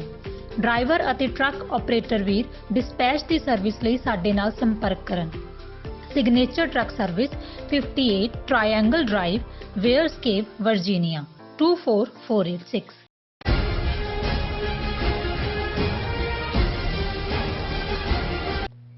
Viewers welcome back on programme. So viewers ਹੁਣ ਆਪਾਂ ਗੱਲਬਾਤ ਕਰਨ ਜਾ ਰਹੇ ਹਾਂ ਕਿਸਾਨ ਸੰਘਰਸ਼ ਦੀ ਜਿੱਤ ਬਾਰੇ ਕਿ ਅਖੀਰ ਮੋਦੀ ਸਰਕਾਰ ਨੇ ਜਿਵੇਂ ਬਿਨਾਂ ਡਿਸਕਸ ਕੀਤਿਆਂ 3 ਖੇਤੀ ਕਾਨੂੰਨ ਬਣਾਏ ਸਨ, ਉਵੇਂ ਹੀ ਪਾਰਲੀਮੈਂਟ ਵਿੱਚ ਬਿਨਾਂ ਡਿਸਕਸ ਕੀਤਿਆਂ 3 ਜਿਹੜੇ ਕਾਨੂੰਨ ਨੇ ਉਹ ਖਤਮ ਕਰ ਦਿੱਤੇ ਹਨ। ਸੋ ਇਸ ਵਿੱਚ ਕੋਈ ਸ਼ੱਕ ਨਹੀਂ ਕਿ 1 ਸਾਲ ਚੱਲੇ ਕਿਸਾਨ ਅੰਦੋਲਨ ਦੀ ਇਹ ਭਾਰੀ ਜਿੱਤ ਹੈ, ਪਰ ਇਸ ਵਰਤਾਰੇ ਨੇ ਇਹ ਵੀ ਸਾਬਤ ਕਰ ਦਿੱਤਾ ਹੈ ਕਿ ਭਾਰਤ ਵਿੱਚ ਡੈਮੋਕ੍ਰੇਸੀ महज एक मजाक है। सारी ताकत फाशीवादी आदमी नरेंद्र मोदी के हाथ विच है, जिस नूं हिंदुत्वी विचारधारा वाली जिहड़ी RSS चला रही है। ਸੋ ਇਸ ਬਾਰੇ ਆਪਾਂ ਗੱਲਬਾਤ ਕਰਨ ਜਾ ਰਹੇ ਹਾਂ। ਸੋ ਅਸੀਂ ਚਾਹਾਂਗੇ ਕਿ ਤੁਸੀਂ ਇਸੇ ਤਰ੍ਹਾਂ ਬਣੇ ਰਹਿਣਾ। ਦੇਖਣ ਸੁਣ ਲਈ ਲਿਖਣ ਲਈ ਤੁਹਾਡਾ ਸਭ ਦਾ ਬਹੁਤ-ਬਹੁਤ ਸ਼ੁਕਰੀਆ ਜੀ। ਡਾਕਟਰ ਸਾਹਿਬ ਕੀ ਕਹਿਣਾ ਚਾਹੋਗੇ? ਦੇਖੋ, ਬਹੁਤ ਵਾਰ ਜਦੋਂ ਤੁਸੀਂ ਕਿਸੇ ਜਿੱਤ ਨੂੰ ਵੀ ਸੈਲੀਬ੍ਰੇਟ ਕਰਨਾ ਚਾਹੁੰਦੇ ਹੋ ਤੇ ਉਹ ਸੈਲੀਬ੍ਰੇਟ ਕਰਕੇ ਵੀ ਤੁਹਾਨੂੰ ਲੱਗਦਾ ਹੁੰਦਾ ਹੈ ਕਿ ਵੀ ਜਿੱਤ ਹੋਈ ਕਾਹਦੀ ਹੈ, ਜੋ ਤੁਹਾਡਾ ਸੀ, ਤੁਹਾਡੇ ਤੋਂ ਖੋਇਆ ਗਿਆ, ਤੁਸੀਂ ਚੀਕ ਚਿਹਾੜਾ ਪਾਇਆ, ਉਹਨਾਂ ਨੇ ਤੁਹਾਨੂੰ ਵਾਪਸ ਮੋੜ ਦਿੱਤਾ। ਉਹ ਤੁਹਾਡੀ ਚੀਜ਼ ਸੀ, ਤੁਹਾਡੇ ਤੋਂ ਖੋਈ ਗਈ ਸੀ, ਲੇਕਿਨ ਫਿਰ ਵੀ ਜਦੋਂ ਇਸ ਕਿਸਮ ਦੀ ਹਕੂਮਤ ਜਿਹੜੀ ਅੱਜ ਨਰਿੰਦਰ ਮੋਦੀ ਦੀ ਕਮਾਂਡ ਥੱਲੇ ਪਿਛਲੇ ਲਗਭਗ 7 ਸਾਲ ਤੋਂ ਚੰਮਦੀਆਂ ਚਲਾ ਰਹੀ ਹੈ, ਜਿਨ੍ਹਾਂ ਨੇ ਡੈਮੋਕ੍ਰੇਸੀ ਨੂੰ ਜਿਹੜਾ ਅਕਸਰ ਜਿਹੜੀ ਡੈਫੀਨੇਸ਼ਨ ਲਿੰਕਨ ਦੇ ਨਾਲ ਜੋੜ ਕੇ ਜਮਹੂਰੀਅਤ ਦੀ ਕਹੀ ਜਾਂਦੀ ਹੈ ਕਿ of the people, by the people, for the people, ਪਰ ਜਿਵੇਂ ਇਸ ਸਾਰੇ ਨੂੰ ਮਹਿਜ਼ ਮੈਜੋਰਿਟੇਰੀਅਨਿਜ਼ਮ 'ਚ ਬਦਲਿਆ, ਕਿਵੇਂ ਬੇਈਮਾਨੀ, ਫਿਰਕੂ ਨਫ਼ਰਤ, ਫਸਾਦ, ਇਸ ਸਾਰੇ ਦਾ ਸਹਾਰਾ ਲੈ ਕੇ 2014 ਦੇ ਵਿੱਚ ਜਿਹੜਾ ਔਰ ਮੀਡੀਆ ਦਾ ਸਹਾਰਾ ਲੈ ਕੇ 24/7 ਸਾਰੇ ਝੂਠ ਨੂੰ ਵੇਚ-ਵੇਚ ਕੇ ਮੈਜੋਰਿਟੀ ਨੂੰ ਆਪਣੇ ਹੱਕ 'ਚ ਕੀਤਾ। ਔਰ ਫਿਰ ਉਹੀ 2019 ਤੱਕ ਪਹੁੰਚਦੇ ਆ, ਫਿਰ ਦੂਸਰੀ ਡਰਾਮੇਬਾਜ਼ੀ, ਜਿਵੇਂ ਅਸੀਂ ਦੇਖਦੇ ਹਾਂ ਕਿ ਪੁਲਵਾਮਾ ਅਟੈਕ ਦੀ ਆੜ ਦੇ ਵਿੱਚ ਬਾਲਾਕੋਟ ਔਰ ਫਰਜ਼ੀ ਸਰਜੀਕਲ ਸਟ੍ਰਾਈਕ ਦੀ ਡਰਾਮੇਬਾਜ਼ੀ ਜਿਹੜੀ ਹੁਣ ਅਭਿਨੰਦਨ ਨੂੰ ਵੀਰ ਚੱਕਰ ਦੇਣ ਤੱਕ ਲਿਆ ਕੇ ਖੜੀ ਕਰ ਦਿੱਤੀ ਗਈ ਹੈ। ਇਹ ਸਾਰੇ ਦਾ ਸਹਾਰਾ ਲੈ ਕੇ 2019 ਦੀਆਂ ਚੋਣਾਂ ਦੇ ਵਿੱਚ ਦੁਬਾਰਾ ਜਿਹੜੀ ਹੈ ਉਹ ਮੈਜੋਰਿਟੀ ਹਾਸਲ ਕੀਤੀ। ਔਰ ਇਸ ਸਾਰੇ 7 ਸਾਲ ਦੇ ਵਿੱਚ ਕਿਵੇਂ ਧੱਕੇ ਦੇ ਨਾਲ, ਜਦੋਂ ਅਸੀਂ ਕਿਸੇ ਪਾਰਲੀਮੈਂਟਰੀ ਜਮਹੂਰੀਅਤ ਦੀ ਗੱਲ ਕਰਦੇ ਤੇ ਪਾਰਲੀਮੈਂਟ ਦੇ ਵਿੱਚ ਲੋਕਾਂ ਦੇ ਚੁਣੇ ਹੋਏ ਨੁਮਾਇੰਦੇ ਜਾਂਦੇ ਨੇ। ਕੋਈ ਵੀ ਜਿਸ ਚੀਜ਼ ਨੇ ਕਾਨੂੰਨ ਬਣਨਾ ਹੈ ਉਸ ਨੂੰ ਬਿੱਲ ਦੀ ਫਾਰਮ ਦੇ ਵਿੱਚ ਪੇਸ਼ ਕੀਤਾ ਜਾਂਦਾ ਹੈ। ਉਹਦਾ ਇੱਕ ਡੈਕੋਰਮ ਹੁੰਦਾ ਹੈ, ਜ਼ਾਹਰ ਹੈ ਸਪੀਕਰ ਉਸ ਹਾਊਸ ਨੂੰ ਹੈਂਡਲ ਕਰਦਾ ਹੁੰਦਾ ਹੈ। ਉਸ ਬਿੱਲ ਨੂੰ ਤੁਸੀਂ ਮੈਂਬਰਾਂ ਦੇ ਸਾਹਮਣੇ ਪੇਸ਼ ਕਰਦੇ ਹੋ, ਉਸ ਦੇ ਉੱਤੇ ਡਿਬੇਟ ਹੁੰਦੀ ਹੈ, ਚਰਚਾ ਹੁੰਦੀ ਹੈ, ਉਸ ਦੇ ਪਲੱਸ ਮਾਈਨਸ ਹੁੰਦੇ ਨੇ। ਬੇਸ਼ੱਕ ਜਿਹੜੀ ਹਕੂਮਤ ਹੁੰਦੀ ਹੈ, ਜਿਹਦੇ ਕੋਲ ਮੈਜੋਰਟੀ ਹੁੰਦੀ ਹੈ, ਉਹਦੇ ਤੇ ਹੀ ਬਹੁਤ ਵਾਰ ਉਹਦੇ ਬਿੱਲ ਕੈਰੀ, ਲੇਕਿਨ ਜਦੋਂ ਤੁਸੀਂ ਕ੍ਰੀਏਟਿਵ ਡਿਬੇਟ ਕਰਦੇ ਹੋ, ਕਈ ਵਾਰ ਉਸ ਬਿੱਲ ਦੇ ਵਿੱਚ ਕੋਈ ਕਲੌਜ਼ ਐਡ ਹੋ ਜਾਂਦਾ ਹੈ, ਕਿਸੇ ਕਲੌਜ਼ ਨੂੰ ਕੱਢ ਲਿਆ ਜਾਂਦਾ ਹੈ। ਫਿਰ ਇਹੀ ਨਹੀਂ ਕਿ ਭਾਈ ਵਿਜ਼ਡਮ ਇੱਕ ਥਾਂ ਦੀ ਹੁੰਦੀ ਹੈ ਪਾਰਲੀਮੈਂਟ ਦੀ, ਜੇ ਅਪਰ ਹਾਊਸ ਜਿਹਨੂੰ ਰਾਜ ਸਭਾ ਕਹਿੰਦੇ ਨੇ ਉਸ ਦੇ ਵਿੱਚ ਉਹਨੂੰ ਡਿਬੇਟ ਲਈ ਭੇਜਿਆ ਜਾਂਦਾ ਹੈ। ਜੇ ਉਹਦੇ 'ਚ ਜ਼ਿਆਦਾ ਅਮੈਂਡਮੈਂਟਸ ਆ ਦੂਜੇ ਨੂੰ, ਕਈ ਵਾਰ ਉਹ ਦੁਬਾਰਾ ਵਾਪਸ ਪਾਰਲੀਮੈਂਟ 'ਚ ਆ ਸਕਦਾ ਹੈ। ਫਿਰ ਪ੍ਰੈਜ਼ੀਡੈਂਟ ਦੇ ਕੋਲ ਜਾਂਦਾ ਹੈ ਔਰ ਪ੍ਰੈਜ਼ੀਡੈਂਟ ਤੋਂ ਵੀ ਇਹ ਤਵੱਕੋ ਕੀਤੀ ਜਾਂਦੀ ਹੈ, ਭਾਵੇਂ ਪ੍ਰੈਜ਼ੀਡੈਂਟ ਜਿਹੜਾ ਇੰਡੀਆ 'ਚ ਜਿਸ ਕਿਸਮ ਦਾ ਡੈਮੋਕ੍ਰੈਟਿਕ ਫਾਰਮ ਹੈ, ਪ੍ਰੈਜ਼ੀਡੈਂਟ ਨੂੰ ਬੇਸ਼ੱਕ ਉਹ ਟਿਟੂਲਰ ਹੈਡ ਹੀ ਕਹਿੰਦੇ ਨੇ ਕਿ ਭਾਈ ਐਵੇਂ ਉਹ ਫਰਜ਼ੀ ਮੋਹਰ ਲਾਉਣ ਵਾਲਾ ਅੰਗੂਠਾ, ਪਰ ਇਸ ਕਿਸਮ ਦਾ ਵੀ ਰਿਹਾ ਕਿ ਜਿਹਦੇ 'ਚ ਕਈ ਵਾਰ ਪ੍ਰੈਜ਼ੀਡੈਂਟ ਵਾਪਸ ਵੀ ਭੇਜ ਸਕਦਾ ਪਾਰਲੀਮੈਂਟ ਨੂੰ ਕਿ ਬਈ ਇਹਨੂੰ ਇੱਕ ਵਾਰੀ ਫੇਰ, ਸੋ ਅਲਟੀਮੇਟਲੀ ਉਹਨੂੰ ਕਰਨੇ ਪੈਂਦੇ ਨੇ ਦਸਤਖਤ। ਸੋ ਮਤਲਬ ਇਹ ਹੁੰਦਾ ਹੈ ਵੀ ਕੋਈ ਵੀ ਫੈਸਲਾ ਤਤਪਰਤ ਜਾਂ ਵਨ ਸਾਈਡਡ ਜਾਂ ਉਸ ਕਿਸਮ ਦਾ ਨਾ ਹੋਏ। ਇਸ ਨੂੰ ਹੀ ਫਿਰ ਉਸ ਫੈਸਲੇ ਜਦੋਂ ਡਿਬੇਟ ਹੋ ਰਿਹਾ ਹੁੰਦਾ ਹੈ, ਮੀਡੀਆ ਉਹਦੇ ਤੇ ਲੋਕਾਂ ਦੀ ਰਾਏ ਲੈ ਰਿਹਾ ਹੁੰਦਾ ਹੈ, ਫਿਰ ਵੀ ਜਦੋਂ ਕਾਨੂੰਨ ਬਣ ਜਾਂਦਾ ਹੈ, ਕਾਨੂੰਨ ਬਣਨ ਤੋਂ ਬਾਅਦ ਕਿਸੇ ਵੀ ਸਿਟੀਜ਼ਨ ਕੋਲ ਹੱਕ ਹੁੰਦਾ ਹੈ ਕਿ ਉਸ ਕਾਨੂੰਨ ਦੀ ਕਨਸਟੀਟਿਊਸ਼ਨੈਲਿਟੀ ਨੂੰ, ਕਿ ਵੀ ਵੈਦਰ ਜਿਹੜਾ ਕਨਸਟੀਟਿਊਸ਼ਨ ਜਦੋਂ ਬਣਾਇਆ ਗਿਆ ਸੀ ਉਹਦੇ 'ਚ ਜਿਹੜੇ ਜੋ ਹੱਕ ਨੇ, ਫੰਡਾਮੈਂਟਲ ਰਾਈਟਸ ਨੇ ਜਾਂ ਡਾਇਰੈਕਟਿਵ ਪ੍ਰਿੰਸੀਪਲਸ ਨੇ, ਕੀ ਕਾਨੂੰਨ ਉਹਦੇ ਮੁਤਾਬਕ ਹੈ, ਜਾਂ ਕੋਈ ਕੇਸ ਜਦੋਂ ਸਾਹਮਣੇ ਆ ਜਾਂਦਾ ਹੈ ਫਿਰ ਜਿਹੜਾ ਕੋਰਟਸ ਨੇ ਅਲਟੀਮੇਟਲੀ ਉਹਨਾਂ ਦੇ ਕੋਲ, ਪਾਰਟਿਕੂਲਰਲੀ ਜਦੋਂ ਤੱਕ ਸੁਪਰੀਮ ਕੋਰਟ ਕੋਲ ਜਾਂਦਾ ਹੈ, ਉਹਦੇ ਕੋਲ ਹੱਕ ਹੁੰਦਾ ਹੈ ਕਿ ਉਹ ਪਾਸ ਕੀਤੇ ਗਏ ਕਾਨੂੰਨ ਦੀ ਕਨਸਟੀਟਿਊਸ਼ਨੈਲਿਟੀ ਨੂੰ ਜਿਹੜਾ ਉਸ ਦੇ ਉੱਤੇ ਆਪਣਾ ਫਤਵਾ ਦੇ, ਕਿਉਂਕਿ ਸੁਪਰੀਮ ਕੋਰਟ ਕਾਨੂੰਨ ਤਾਂ ਨਹੀਂ ਬਣਾਉਂਦਾ ਪਰ ਇੰਟਰਪ੍ਰੇਟ ਕਰਦਾ। ਔਰ ਇਹ ਵੀ ਹੁੰਦਾ ਹੈ ਕਿ ਬੇਸ਼ੱਕ ਪਾਰਲੀਮੈਂਟ ਦੀ ਸਾਰੀ ਪ੍ਰੋਸੈਸ ਜੋ ਕਾਨੂੰਨ ਪਾਸ ਹੋਇਆ ਹੈ ਉਹਨੂੰ ਸੁਪਰੀਮ ਕੋਰਟ ਸਟ੍ਰਾਈਕ ਡਾਊਨ ਕਰ ਦਿੰਦਾ ਔਰ ਉਹ ਕਾਨੂੰਨ ਜਿਹੜਾ ਉਹ ਉਸ ਦੀ ਵੈਲਿਡਿਟੀ ਨਹੀਂ ਰਹਿੰਦੀ, ਉਹਨੂੰ ਫਿਰ ਪਾਰਲੀਮੈਂਟ ਜਿਹੜੀ ਹੈ ਅਮੈਂਡ ਕਰਕੇ ਜਾਂ ਦੂਜਾ ਦੁਬਾਰਾ ਕੋਈ ਕਾਨੂੰਨ ਲਿਆ ਸਕਦੀ ਹੈ, ਪਰ ਉਹਦੇ ਥੱਲੇ ਸੁਪਰੀਮ ਕੋਰਟ ਦਾ ਫੈਸਲਾ, ਇੰਟਰਪ੍ਰੀਟੇਸ਼ਨ ਫਾਈਨਲ ਮੰਨੀ ਜਾਂਦੀ। ਇਹ ਇੱਕ ਪ੍ਰੋਸੈਸ ਹੈ। ਹੁਣ ਅਸੀਂ 3 ਖੇਤੀ ਕਾਨੂੰਨ ਜਿਹਦੇ ਲਈ ਲਫ਼ਜ਼ ਵਰਤਿਆ ਗਿਆ ਹੈ, ਹਾਲਾਂ ਅਸੀਂ ਦੇਖਿਆ ਕਿ ਭਾਈ ਕਿਵੇਂ ਜੂਨ 2020 ਜਦੋਂ ਕਿ ਦੁਨੀਆ ਕੋਵਿਡ ਨਾਲ ਜੂਝ ਰਹੀ ਹੈ, ਆਪਣੇ ਸਿਟੀਜ਼ਨਸ ਨੂੰ ਕਿਵੇਂ ਬਚਾਉਣਾ ਹੈ, ਇਸ ਦੇ ਪ੍ਰਬੰਧ ਕੀਤੇ ਜਾ ਰਹੇ ਨੇ, ਉਹ ਆਰਡੀਨੈਂਸ ਲੈ ਆਉਂਦੇ ਨੇ। ਔਰ 5ਵੇਂ ਮਹੀਨੇ ਤੱਕ ਪਹੁੰਚਦੇ ਆ, ਕਾਹਲੀ ਦੇ ਵਿੱਚ ਬੁਲਾਏ ਪਾਰਲੀਮੈਂਟ ਔਰ ਰਾਜ ਸਭਾ ਦੇ ਵਿੱਚ ਬਿਨਾਂ ਡਿਬੇਟ ਕੀਤੇ ਉਹਨਾਂ ਜਿਹੜੇ ਆਰਡੀਨੈਂਸ ਸੀ ਐਜ਼ ਸੱਚ ਹੀ ਉਹਨਾਂ ਨੂੰ ਬਿੱਲ ਦੇ ਰੂਪ ਚ ਪੇਸ਼ ਕੀਤਾ ਜਾਂਦਾ ਹੈ ਔਰ ਬਿਲਕੁਲ ਬਿਨਾਂ ਡਿਸਕਸ਼ਨ ਡਿਬੇਟ ਤੋਂ ਉਹ ਕਾਨੂੰਨ ਬਣਾ ਦਿੱਤੇ ਜਾਂਦੇ ਨੇ। ਅੱਛਾ, ਅਸੀਂ ਸਾਰਾ ਵਰਾ ਹੀ ਗੱਲ ਕਰਦੇ ਰਹੇ। 26 ਨਵੰਬਰ ਨੂੰ ਦਿੱਲੀ ਦੀਆਂ ਬਰੂਹਾਂ ਤੇ ਪਹੁੰਚ ਕੇ ਸ਼ੁਰੂ ਹੋਈ ਇਹ ਦੁਨੀਆ ਨੂੰ ਮੋਹ ਲੈਣ ਵਾਲੀ ਹੀ ਨਹੀਂ, ਮੋਹ ਲੈਣਾ ਤਾਂ ਅਸੀਂ ਇਸ ਪੱਖ ਤੋਂ ਦੇਖਦੇ ਹਾਂ ਕਿ ਭਾਈ ਜਦੋਂ ਕਿਸੇ ਦੀ ਧੌਣ ਚੋਂ 7 ਸਾਲ ਜਿਹੜਾ ਫਸਿਆ ਸਰੀਆ ਸੀ, ਜਿਵੇਂ ਕਿਸਾਨੀ ਅੰਦੋਲਨ ਨੇ ਕੱਢਿਆ, ਤੇ ਜ਼ਾਹਰ ਹੈ ਇਹ ਸਾਡੇ ਲਈ ਮੋਹ ਲੈਣ ਵਾਲੀ ਐਜੀਟੇਸ਼ਨ ਵੀ ਹੈ। ਫਿਰ ਜਦੋਂ ਅਸੀਂ ਇਸ ਨਾਲ ਜੁੜੀਆਂ ਹੋਈਆਂ ਕੁਰਬਾਨੀਆਂ ਦੇਖਦੇ ਹਾਂ, 750 ਦੇ ਕਰੀਬ ਕਿਸਾਨਾਂ ਦਾ ਦੁਨੀਆ ਤੋਂ ਤੁਰ ਜਾਣਾ, ਅਸੀਂ ਪਹਿਲੇ ਸੈਗਮੈਂਟ 'ਚ ਗੱਲ ਕੀਤੀ ਹੈ ਵੀ ਸੱਚ, ਹੱਕ, ਇਨਸਾਫ ਦੇ ਰਸਤੇ ਤੇ ਤੁਰਦੇ ਹਾਂ ਵੀ ਕਿਵੇਂ ਆਪਣਾ ਆਪਾ ਕੁਰਬਾਨ ਕਰਨਾ ਜੀਵਨ ਦੀ ਸਫਲਤਾ ਹੈ। ਜੀ, ਇੱਕ ਪਾਸੇ ਸਾਡੇ ਸਾਹਮਣੇ ਇਹ ਪਾਰਟ ਹੈ ਕਿ ਕਿਸ ਹੱਦ ਤੱਕ ਜਾ ਕੇ ਕੁਰਬਾਨੀਆਂ ਹੁੰਦੀਆਂ ਨੇ। ਬਿਲੀਅਨਸ ਆਫ ਰੁਪੀਸ, ਜੇ ਡਾਲਰਸ ਨਾ ਕਹਿਣਾ ਹੋਏ, ਦੁਨੀਆ ਭਰ ਦੇ ਸਿੱਖਾਂ ਦੀ ਇਨਵੈਸਟਮੈਂਟ ਇਸ ਦੇ ਉੱਤੇ।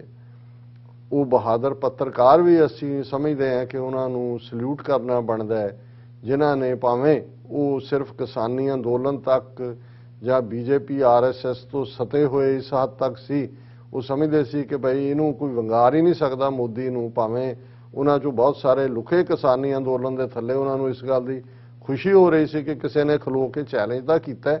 ਕੁਛ ਨੇ ਜਿਹੜਾ ਉਹ ਆਊਟਰਾਈਟਲੀ ਸਿੱਖਾਂ ਦੀ ਤਾਕਤ ਨੂੰ ਮੰਨਿਆ, ਐਡਮਾਇਰ ਕੀਤਾ, ਔਰ ਉਹਨਾਂ 'ਚ ਉਹ ਲੋਕ ਵੀ, ਜੇ ਹੁਣ ਅਸੀਂ ਲੀਡਰਸ਼ਿਪ ਟਕੈਤ ਭਰਾਵਾਂ ਦੀ ਗੱਲ ਕਰੀਏ, ਰਾਕੇਸ਼ ਟਕੈਤ 2 ਦਿਨ ਪਹਿਲਾਂ ਆਪਣੇ ਗਰੁੱਪ ਦੇ ਨਾਲ ਦਰਬਾਰ ਸਾਹਿਬ ਦੇ ਦਰਸ਼ਨਾਂ ਨੂੰ ਆਉਂਦਾ ਹੈ, ਹਾਲਾਂਕਿ ਉਸ ਨੂੰ ਪ੍ਰੋਪਰਲੀ ਆਨਰ ਵੀ ਕੀਤਾ ਗਿਆ, ਜਿਹੜਾ ਚੰਗੀ ਗੱਲ ਹੈ। ਔਰ ਉਹ ਜਦੋਂ ਪ੍ਰੈਸ ਕਾਨਫਰੰਸ ਕਰ ਰਿਹਾ ਤਾਂ ਉਹਨੂੰ ਪੁੱਛ ਰਿਹਾ ਕਿ ਭਾਈ ਇਹ ਤੁਹਾਡੀ ਸਟਰੈਂਥ, ਉਹ ਕਹਿੰਦਾ ਪਿੰਡਾਂ ਦੇ ਗੁਰਦੁਆਰੇ ਔਰ ਸਿੱਖਾਂ ਵੱਲੋਂ ਗੁਰਦੁਆਰਿਆਂ 'ਚ ਪਿੰਡਾਂ 'ਚੋਂ ਜਿਹੜੇ ਇੰਨੇ ਲੰਗਰ ਔਰ ਸਾਧਨ, ਇਸ ਤੋਂ ਬਿਨਾਂ ਤਾਂ ਅਸੀਂ ਸਰਵਾਈਵ ਵੀ ਨਹੀਂ ਸੀਗੇ ਬਈ 1 ਸਾਲ ਦੀ ਇਸ ਨੋ ਮੈਟਰ। ਇੱਕ ਲਾਣਾ ਜਿਹਨੂੰ ਅਸੀਂ ਕਾਮਰੇਡੀ ਲਾਣਾ ਕਹਿੰਦੇ ਆ, ਕੋਈ ਹੋਰ ਹੈ ਉਹ ਕੀ ਕਹਿੰਦੇ ਨੇ, ਦੁਨੀਆ ਨੇ ਦੇਖਿਆ ਕਿ ਇਸ ਪੀਰੀਅਡ ਦੇ ਵਿੱਚ ਸਿੱਖੀ ਦੀ ਸਟਰੈਂਥ, ਸਾਡੀਆਂ ਇੰਸਟੀਟਿਊਸ਼ਨਸ, ਸਾਡੀ ਰੈਜ਼ਿਲੀਅੰਸ ਔਰ ਡਾਇਸਪੋਰਾ ਸਿੱਖਾਂ ਦਾ ਇਸ ਕਿੰਨਾ ਵੱਡਾ ਯੋਗਦਾਨ ਹੈ। ਔਰ ਜਿੱਥੇ ਅਸੀਂ ਸਭ ਦਾ ਸ਼ੁਕਰੀਆ ਕਰ ਰਹੇ ਹਾਂ, ਉੱਥੇ ਉਹ ਜਿਹੜੇ ਜਿਨ੍ਹਾਂ ਦੇ ਵਿੱਚ ਗ੍ਰੇਟਾ ਥਨਸਬਰਗ ਹੋਏ, ਰਿਹਾਨਾ ਹੋਏ ਔਰ ਖਲੀਫਾ, ਸ਼ਾਇਦ ਬੀਬੀ ਖਲੀਫਾ ਮਾਡਲ, ਉਸ ਨੇ ਵੀ ਇੰਟਰਨੈਸ਼ਨਲ ਪਰਸਨੈਲਿਟੀਜ਼। ਅਸੀਂ ਆਪਣੇ ਪਾਕਿਸਤਾਨੀ ਭੈਣਾਂ ਭਰਾਵਾਂ ਦੀ ਵੀ ਗੱਲ ਕੀਤੀ ਕਿ ਕਿਵੇਂ ਉਹਨਾਂ ਨੇ ਪੂਰੀ ਸਪੋਰਟ ਥਰੋ ਕੀਤੀ। ਉਹ ਸਿੰਗਰਸ ਜਿਨ੍ਹਾਂ ਨੇ ਕਿਸਾਨਾਂ ਦੇ ਹੱਕ ਦੇ ਵਿੱਚ ਗੀਤ ਲਿਖੇ, ਕਿਵੇਂ ਸਾਡੀਆਂ ਮਾਈਆਂ ਬੀਬੀਆਂ ਜਿਹੜੀਆਂ ਆ ਕੇ ਬਰਾਬਰ ਬੈਠੀਆਂ। ਹੁਣ ਉਸ ਸਾਰੇ ਦੇ ਚੱਲਦੇ ਆ, ਧੌਣ ਚੋਂ ਸਰੀਆ ਤਾਂ ਨਿਕਲਿਆ ਵੀ 19 ਨਵੰਬਰ ਨੂੰ ਬਾਬਾ ਗੁਰੂ ਨਾਨਕ ਸਾਹਿਬ ਦੇ ਪ੍ਰਕਾਸ਼ ਪੁਰਬ ਦੇ ਮੌਕੇ।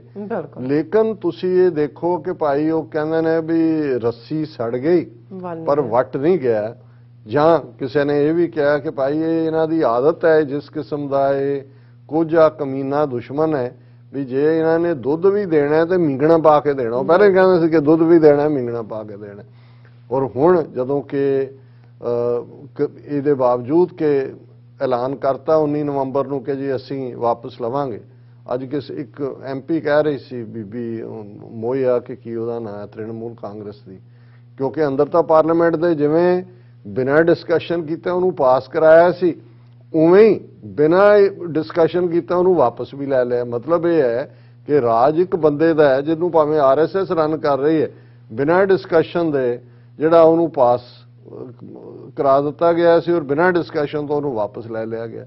ਉਹਦੇ 'ਚ ਅੱਜ ਉਹ MP ਕਹਿ ਰਹੀ ਸੀ ਕਿ ਵੀ ਘੱਟੋ ਘੱਟ ਇੰਨਾ ਤਾਂ ਪਤਾ ਲੱਗਦਾ ਵੀ ਜਿਹੜਾ ਤੁਸੀਂ ਕਹਿ ਰਹੇ ਹੋ, ਔਰ ਉੱਥੇ ਵੀ ਜਦੋਂ ਇਹ ਐਗਰੀਕਲਚਰ ਮਿਨਿਸਟਰ ਅੱਜ ਉਹਨੂੰ ਪੇਸ਼ ਕਰ ਰਿਹਾ ਵਾਪਸ ਲੈਣ ਲਈ, ਰਿਪੀਲ ਕਰਨ ਲਈ, ਕਹਿ ਰਿਹਾ ਕਿ ਵੀ ਬਿੱਲ ਤਾਂ ਬਹੁਤ ਅੱਛੇ, ਕਾਨੂੰਨ ਤਾਂ ਬਹੁਤ ਅੱਛੇ ਸੀ, ਪਰ ਅਸੀਂ ਆਪਣੇ ਕੁਝ ਕਿਸਾਨ ਭਰਾਵਾਂ ਨੂੰ ਸਮਝਾ ਨਹੀਂ ਸਕੇ ਕੁਝ।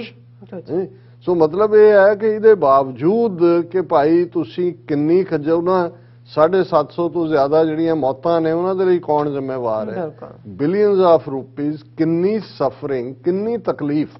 ਔਰ ਹਾਲਾਂ ਗੱਲ ਮੁੱਕੀ ਨਹੀਂ ਹੈ, ਉਹਨਾਂ ਨੇ 1 ਦਸੰਬਰ ਨੂੰ ਫਿਰ ਮੀਟਿੰਗ ਰੱਖੀ ਹੈ, ਕਿਉਂਕਿ ਜਿਹੜੀਆਂ ਬਾਕੀ ਮੰਗਾਂ ਨੇ ਮਿਨੀਮਮ ਸਪੋਰਟ ਪ੍ਰਾਈਸ ਦੀ ਔਰ ਜਿਹੜੇ ਕ੍ਰਿਮੀਨਲ ਕੇਸਿਸ ਬਣਾਏ ਹੋਏ ਨੇ ਕਿਸਾਨਾਂ ਦੇ ਖਿਲਾਫ ਸਾਰੀਆਂ ਹੀ ਸਟੇਟਾਂ 'ਚ, ਹਰਿਆਣਾ, ਯੂਪੀ, ਉਹਨਾਂ ਦਾ ਕੀ ਬਣੇਗਾ। ਪਰ ਇਸ ਸਾਰੇ ਦੇ ਚੱਲਦਿਆਂ ਮੈਂ ਸਮਝਦਾ ਵੀ ਇਹਦੇ 'ਚ ਵੀ ਕੋਈ ਸ਼ੱਕ ਨਹੀਂ ਹੈ ਕਿ ਇਹ ਇੱਕ ਹੈਂਡਸ ਡਾਊਨ ਵਿਕਟਰੀ ਹੈ ਕਿਸਾਨਾਂ ਦੀ, ਸਿੱਖ ਕੌਮ ਦੀ ਤਾਕਤ ਦੁਨੀਆ ਨੇ ਦੇਖੀ। ਆਉਣ ਵਾਲੀ ਜਿਹੜੀ ਹੈ ਪੀਰੀਅਡ ਦੇ ਵਿੱਚ ਜਿਹੜਾ ਹੋਰ ਵੀ ਇਸ ਦੇ ਉੱਤੇ ਜਿਹੜਾ ਸਿੱਖ ਧਰਮ ਦੇ ਉੱਤੇ ਔਰ ਦੂਸਰੀ ਚਰਚਾ ਹੋਏਗੀ। ਔਰ ਮੈਂ ਅੱਜ ਇਹ ਦੇਖ ਰਿਹਾ ਸੀ ਕਿ ਵੀ ਭਾਈ ਗਜਿੰਦਰ ਸਿੰਘ ਹੋਰਾਂ ਨੇ ਇੱਕ ਛੋਟੀ ਜਿਹੀ ਨਜ਼ਮ ਇਸ ਦੇ ਉੱਤੇ, ਹਾਲਾਂ ਉਹਨਾਂ ਨੇ ਉਹਦੇ ਤੇ ਜਿਹੜਾ ਬਾਕੀ ਵੀ ਇਹ ਲਿਖਿਆ ਕਿ ਕਿਵੇਂ ਇਸ ਸਾਰੇ ਨੇ ਸਿੱਖੀ ਦੀ ਤਾਕਤ ਨੂੰ ਦਿਖਾਇਆ। ਨਿਹੰਗ ਸਿੰਘਾਂ ਦੇ ਅਸੀਂ ਰੋਲ ਦੀ ਗੱਲ ਵੀ ਪਹਿਲਾਂ ਕੀਤੀ ਸੀ ਕਿ ਕਿਵੇਂ ਗੁਰੂ ਕੀਆਂ ਲਾਡਲੀਆਂ ਫੌਜਾਂ ਉਹ ਆਪਣੇ ਤੌਰ ਤੇ ਆ ਕੇ ਬਹਿ ਜਾਂਦੇ ਨੇ ਜੀ ਅਸੀਂ ਹਿਫਾਜ਼ਤ ਲਈ ਆਏ ਹਾਂ। ਔਰ ਉਹ ਜਿਨ੍ਹਾਂ ਨੇ ਫਿਰ ਦੇਖੇ ਵੀ ਘੋੜੇ ਵੀ ਨੇ ਔਰ ਸਿੰਘ ਵੀ ਨੇ ਔਰ ਉਹਨਾਂ ਦੇ ਫਿਰ ਆਪਣੇ ਲਾਡਲੇ ਬੋਲ ਵੀ ਨੇ, ਉਹਨਾਂ ਨੂੰ ਪਤਾ ਲੱਗਾ ਵੀ ਇਹ ਲੋਕ ਨੇ ਜਿਨ੍ਹਾਂ ਨੇ 18ਵੀਂ ਸਦੀ ਦੇ ਵਿੱਚ ਗੁਲਾਮੀ ਦੇ ਸੰਗਲ ਕੱਟੇ ਹੋਏ ਨੇ। ਔਰ ਉਹਦੇ 'ਚ ਭਾਈ ਗਜਿੰਦਰ ਸਿੰਘ ਉਹਨਾਂ ਨੇ ਕਿਹਾ ਕਿ ਭਈ ਇਹ ਸਾਰੇ ਚੋਂ ਕੀ ਉਹਨਾਂ ਨੇ ਸਮ ਅਪ ਕੀਤਾ।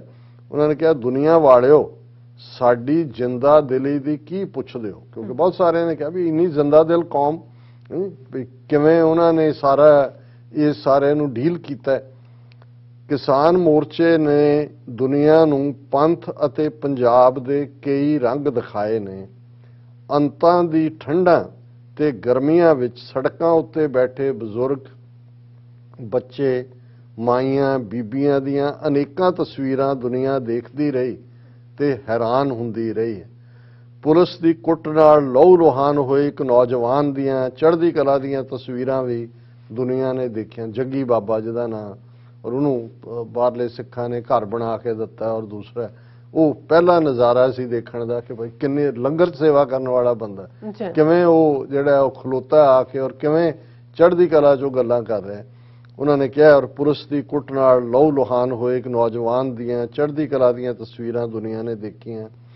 ਪਾਣੀ ਦੀਆਂ ਬੁਛਾੜਾਂ ਦਾ ਸਾਹਮਣਾ ਕਰਦੇ, ਬੈਰੀਕੇਡ ਚੁੱਕ ਕੇ ਪਰਾਂ ਸੁੱਟਦੇ ਤੇ ਅੱਗੇ ਵਧਦੇ ਨੌਜਵਾਨਾਂ ਦੀਆਂ ਤਸਵੀਰਾਂ ਵੀ ਦੇਖੀਆਂ ਹਨ ਤੇ ਲਾਲ ਕਿਲੇ ਵੱਲ ਵਧਦੇ ਸਿੰਘਾਂ ਦਾ ਜੋਸ਼ ਵੀ ਦੇਖਿਆ ਹੈ। ਇੰਜ ਦੁਨੀਆ ਨੇ ਇੱਕ ਇਤਿਹਾਸ ਦਾ ਦੁਹਰਾਇਆ ਜਾਣਾ ਪ੍ਰਤੱਖ ਦੇਖਿਆ ਹੈ। ਸਰਕਾਰ ਦੇ ਜ਼ਬਰ ਦੇ ਜੰਗੀ ਬੈਰੀਕੇਡ, ਸਰਕਾਰ ਦੇ ਸਖਤ ਤਰੀਨ ਬਿਆਨ ਤੇ ਫੌਜੀ ਦਿਖਾਵੇ ਵੀ ਦੁਨੀਆ ਨੇ ਦੇਖੇ ਹਨ। ਮੋਰਚੇ ਦੇ ਕੁਝ ਲੀਡਰਾਂ ਦੀਆਂ ਬੇਥਵੀਆਂ ਬਿਆਨਬਾਜ਼ੀਆਂ ਵੀ ਪੜ੍ਹੀਆਂ ਸੁਣੀਆਂ ਹਨ ਜੋ ਮੋਰਚੇ ਦਾ ਹਿੱਸਾ ਬਣੇ ਆਮ ਲੋਕਾਂ ਨੂੰ ਮਾਯੂਸ ਕਰਨ ਲਈ ਕਾਫੀ ਸਨ। ਪਰ ਇਸ ਸਭ ਦੇ ਬਾਵਜੂਦ ਅੰਤ ਨੂੰ ਉਹੀ ਹੋਈ ਜੋ ਖਾਲਸਾ ਪੰਥ ਚਾਹੁੰਦਾ ਸੀ। ਔਰ ਇਹੀ ਗੱਲ ਸ਼ਾਹ ਮੁਹੰਮਦ ਜਦੋਂ ਜੰਗਨਾਮਾ ਸਿੰਘਾਂ ਫਰੰਗੀਆਂ 'ਚ ਕਹਿੰਦੇ ਨੇ ਕਿ ਸ਼ਾਹ ਮੁਹੰਮਦਾ ਗੱਲ ਤਾਂ ਸੋਈ ਹੋਸੀ ਜਿਹੜੀ ਕਰੇਗਾ ਖਾਲਸਾ ਪੰਥ ਮੀਆਂ। ਸੋ ਅਲਟੀਮੇਟਲੀ ਖਾਲਸਾ ਪੰਥ ਨਹੀਂ ਹੋਣੀ ਡਿਸਾਈਡ ਕੀਤੀ ਹੈ। ਗੁਰੂ ਦੀ ਬਖਸ਼ਿਸ਼, ਗੁਰੂ ਦੀ ਕਲਾ ਵਰਤਦੀ ਵੀ ਦੁਨੀਆ ਨੇ ਪ੍ਰਤੱਖ ਵੇਖ ਲਈ ਹੈ। ਦੁਨੀਆ ਵਾਲਿਓ ਸਾਡੀ ਜਿੰਦਾ ਦਿਲੀ ਕੀ ਪੁੱਛਦੇ ਹੋ। ਔਰ ਉਹਨੇ ਕਿਹਾ ਸਾਡੀ ਜਿੰਦਾ ਦਿਲੀ ਦੀ ਕੀ ਪੁੱਛਦੇ ਹੋ, ਇਹ ਤਾਂ ਜ਼ਿੰਦਗੀ ਦੇ ਨਾਲ ਹੀ ਜਾਏਗੀ। ਦੁਨੀਆ ਦੇਖੇਗੀ ਇੱਕ ਦਿਨ ਸਾਡੀ ਪਤਝੜ ਵੀ ਬਹਾਰ ਬਣ ਜਾਏਗੀ। ਉਹ ਜੋ ਕਹਿੰਦੇ ਸੀ ਸਿਖਾ ਦੇਣਗੇ ਸਬਕ ਸਾਨੂੰ, ਸਾਡਾ ਸਿਰੜ, ਸਾਡੀ ਦ੍ਰਿੜਤਾ ਉਹਨਾਂ ਲਈ ਆਖਰ ਇੱਕ ਸਬਕ ਬਣ ਜਾਏਗੀ। ਅਸੀਂ ਵਕਤ ਨੂੰ ਬਦਲਣ ਦੀ ਸਖਤ ਰੱਖਦੇ ਹਾਂ, ਵਕਤ ਬਦਲੇਗਾ ਸਾਡੇ ਵਿਹੜੇ, ਮੁੜ ਬਹਾਰ ਆਏਗੀ। ਸਾਨੂੰ ਹਨੇਰਿਆਂ ਚੋਂ ਰਾਹ ਤਲਾਸ਼ਣਾ ਆਉਂਦਾ ਹੈ, ਗੁਰੂ ਦੀ ਲਿਵ ਸਾਡੇ ਲਈ ਰਾਹ ਬਣਾਏਗੀ। ਸੂਰਜ ਜਿੱਧਰੋਂ ਮਰਜ਼ੀ ਚੜ੍ਹੇ ਡੁੱਬੇ, ਰੌਸ਼ਨੀ ਸਾਡੇ ਤੋਂ ਮੂੰਹ ਚੁਰਾ ਕੇ ਕਿਵੇਂ ਲੰਘ ਜਾਏਗੀ। ਸਾਨੂੰ ਮਿਲਣਾ ਸੁਭਾਗ ਸਮਝੇਗੀ, ਰੋਜ਼ ਗੁਰੂਆਂ ਦੀ ਧਰਤੀ ਨੂੰ ਛੋਹ ਕੇ ਜਾਏਗੀ। ਸੋ ਅਸੀਂ ਇਸ ਦੇ ਨਾਲ ਹੀ ਜਿੱਥੇ ਉਹਨਾਂ ਸਾਰੇ ਕਿਸਾਨਾਂ ਨੂੰ ਆਪਣੀਆਂ ਯਾਦਾਂ 'ਚ ਲਿਆਂਦੇ ਆ, ਬਿਲਕੁਲ, ਜਿਨ੍ਹਾਂ ਨੇ ਆਪਣਾ ਆਪਾ ਕੁਰਬਾਨ ਕੀਤਾ, ਜਿਨ੍ਹਾਂ ਦੇ ਸਿਰੜ ਸਿਦਕ ਔਰ ਇੱਕ ਵਰਾ ਜਿਨ੍ਹਾਂ ਨੇ ਦਿੱਲੀ ਦੀਆਂ ਬਰੂਹਾਂ ਤੇ ਬਹਿ ਕੇ ਹੁਨਾਲ ਸਿਆਲ ਮੀਂਹ ਸਖਤੀਆਂ ਤੰਗੀਆਂ ਸਭ ਕੁਝ ਸਹਾਰੀਆਂ, ਉਹਨਾਂ ਸਭ ਨੂੰ ਸਾਡਾ ਸਜਦਾ ਹੈ, ਸਾਡਾ ਪ੍ਰਣਾਮ ਹੈ। ਜੀ ਡਾਕਟਰ ਸਾਹਿਬ ਤੁਹਾਡਾ ਬਹੁਤ ਬਹੁਤ ਸ਼ੁਕਰੀਆ। ਸੋ ਅਥਲੇ ਨੇ ਬ੍ਰੇਕ ਵਿਊਅਰਸ ਤੁਸੀਂ ਨੇ ਇਸੇ ਤਰ੍ਹਾਂ ਬਣੇ ਰਹਿਣਾ। ਮਿਲਦੇ ਹਾਂ ਛੋਟੇ ਜਿਹੇ ਵਕਫੇ ਤੋਂ ਬਾਅਦ।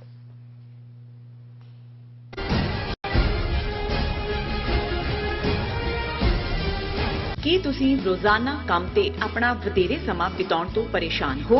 ਆਪਣੀ ਪੂੰਜੀ ਨੂੰ ਕੰਮ ਤੇ ਲਗਾਓ, ਸਾਡੇ ਨਾਲ ਇਨਵੈਸਟ ਕਰੋ। ਅਸੀਂ ਤੁਹਾਡੀ ਪੂੰਜੀ ਤੋਂ ਤੁਹਾਡੇ ਲਈ ਵਧੇਰੇ ਪੈਸੇ ਬਣਾ ਸਕਦੇ ਹਾਂ। ਅਸੀਂ ਪ੍ਰਾਈਵੇਟ ਇਕੁਇਟੀ ਇਨਵੈਸਟਮੈਂਟ ਫਰਮ ਹਾਂ ਤੇ ਕਮਰਸ਼ੀਅਲ ਰੀਅਲ ਏਸਟੇਟ ਵਿੱਚ ਮਾਹਿਰ ਹਾਂ। Property management, leasing, asset management, commercial real estate investment ਵਿੱਚ ਸਾਰੀਆਂ ਸੇਵਾਵਾਂ ਲਈ ਅਮਰੀਕਾ ਭਰ ਵਿੱਚੋਂ ਤੁਸੀਂ ਸਾਡੇ ਤੱਕ ਪਹੁੰਚ ਕਰ ਸਕਦੇ ਹੋ। ਆਜ਼ਾਦ ਕਮਰਸ਼ੀਅਲ ਰੀਅਲਟੀ ਸਰਵਿਸਿਜ਼ ਤੇ Azad family trust, 701 north post oak road, suite number 204, Houston, Texas. ਤੁਸੀਂ ਸਾਨੂੰ ਸਾਡੇ ਫੋਨ ਨੰਬਰ 7136861277 ਤੇ ਵੀ ਸੰਪਰਕ ਕਰ ਸਕਦੇ ਹੋ। ਆਜ਼ਾਦ ਕਮਰਸ਼ੀਅਲ ਰੀਅਲਟੀ ਸਰਵਿਸਿਜ਼। ਕਦੋਂ ਤੱਕ, ਹਾਂ ਕਦੋਂ ਤੱਕ ਅਸੀਂ ਭਾਰਤ ਅਤੇ ਦੁਨੀਆ ਭਰ ਦੇ ਵਿੱਚ ਵਸਦੇ ਸਿੱਖਾਂ ਦੇ ਮਸਲਿਆਂ ਤੇ ਭਾਰਤੀ ਚੈਨਲਾਂ ਦਾ ਝੂਠਾ ਪ੍ਰੋਪੇਗੈਂਡਾ ਬਰਦਾਸ਼ਤ ਕਰਦੇ ਰਹਾਂਗੇ? ਆਓ ਮੇਰੇ ਨਾਲ ਜੁੜੋ ਪ੍ਰੋਗਰਾਮ ਗੁਫ਼ਤਗੂ ਵਿੱਚ। ਸਿੱਖ ਨਜ਼ਰੀਏ ਤੋਂ ਰੋਜ਼ਾਨਾ ਵਾਪਰ ਰਹੀਆਂ ਘਟਨਾਵਾਂ ਦਾ ਵਿਸ਼ਲੇਸ਼ਣ ਕਰੀਏ। ਲਾਈਵ ਕਾਲਸ ਅਤੇ ਈਮੇਲਸ ਰਾਹੀਂ ਇਸ ਪ੍ਰੋਗਰਾਮ ਦਾ ਹਿੱਸਾ ਬਣੋ। ਮੰਡੇ ਟੂ ਫਰਾਈਡੇ ਰਾਤ 9:30 ਵਜੇ ਸਿਰਫ TV 84 ਤੇ।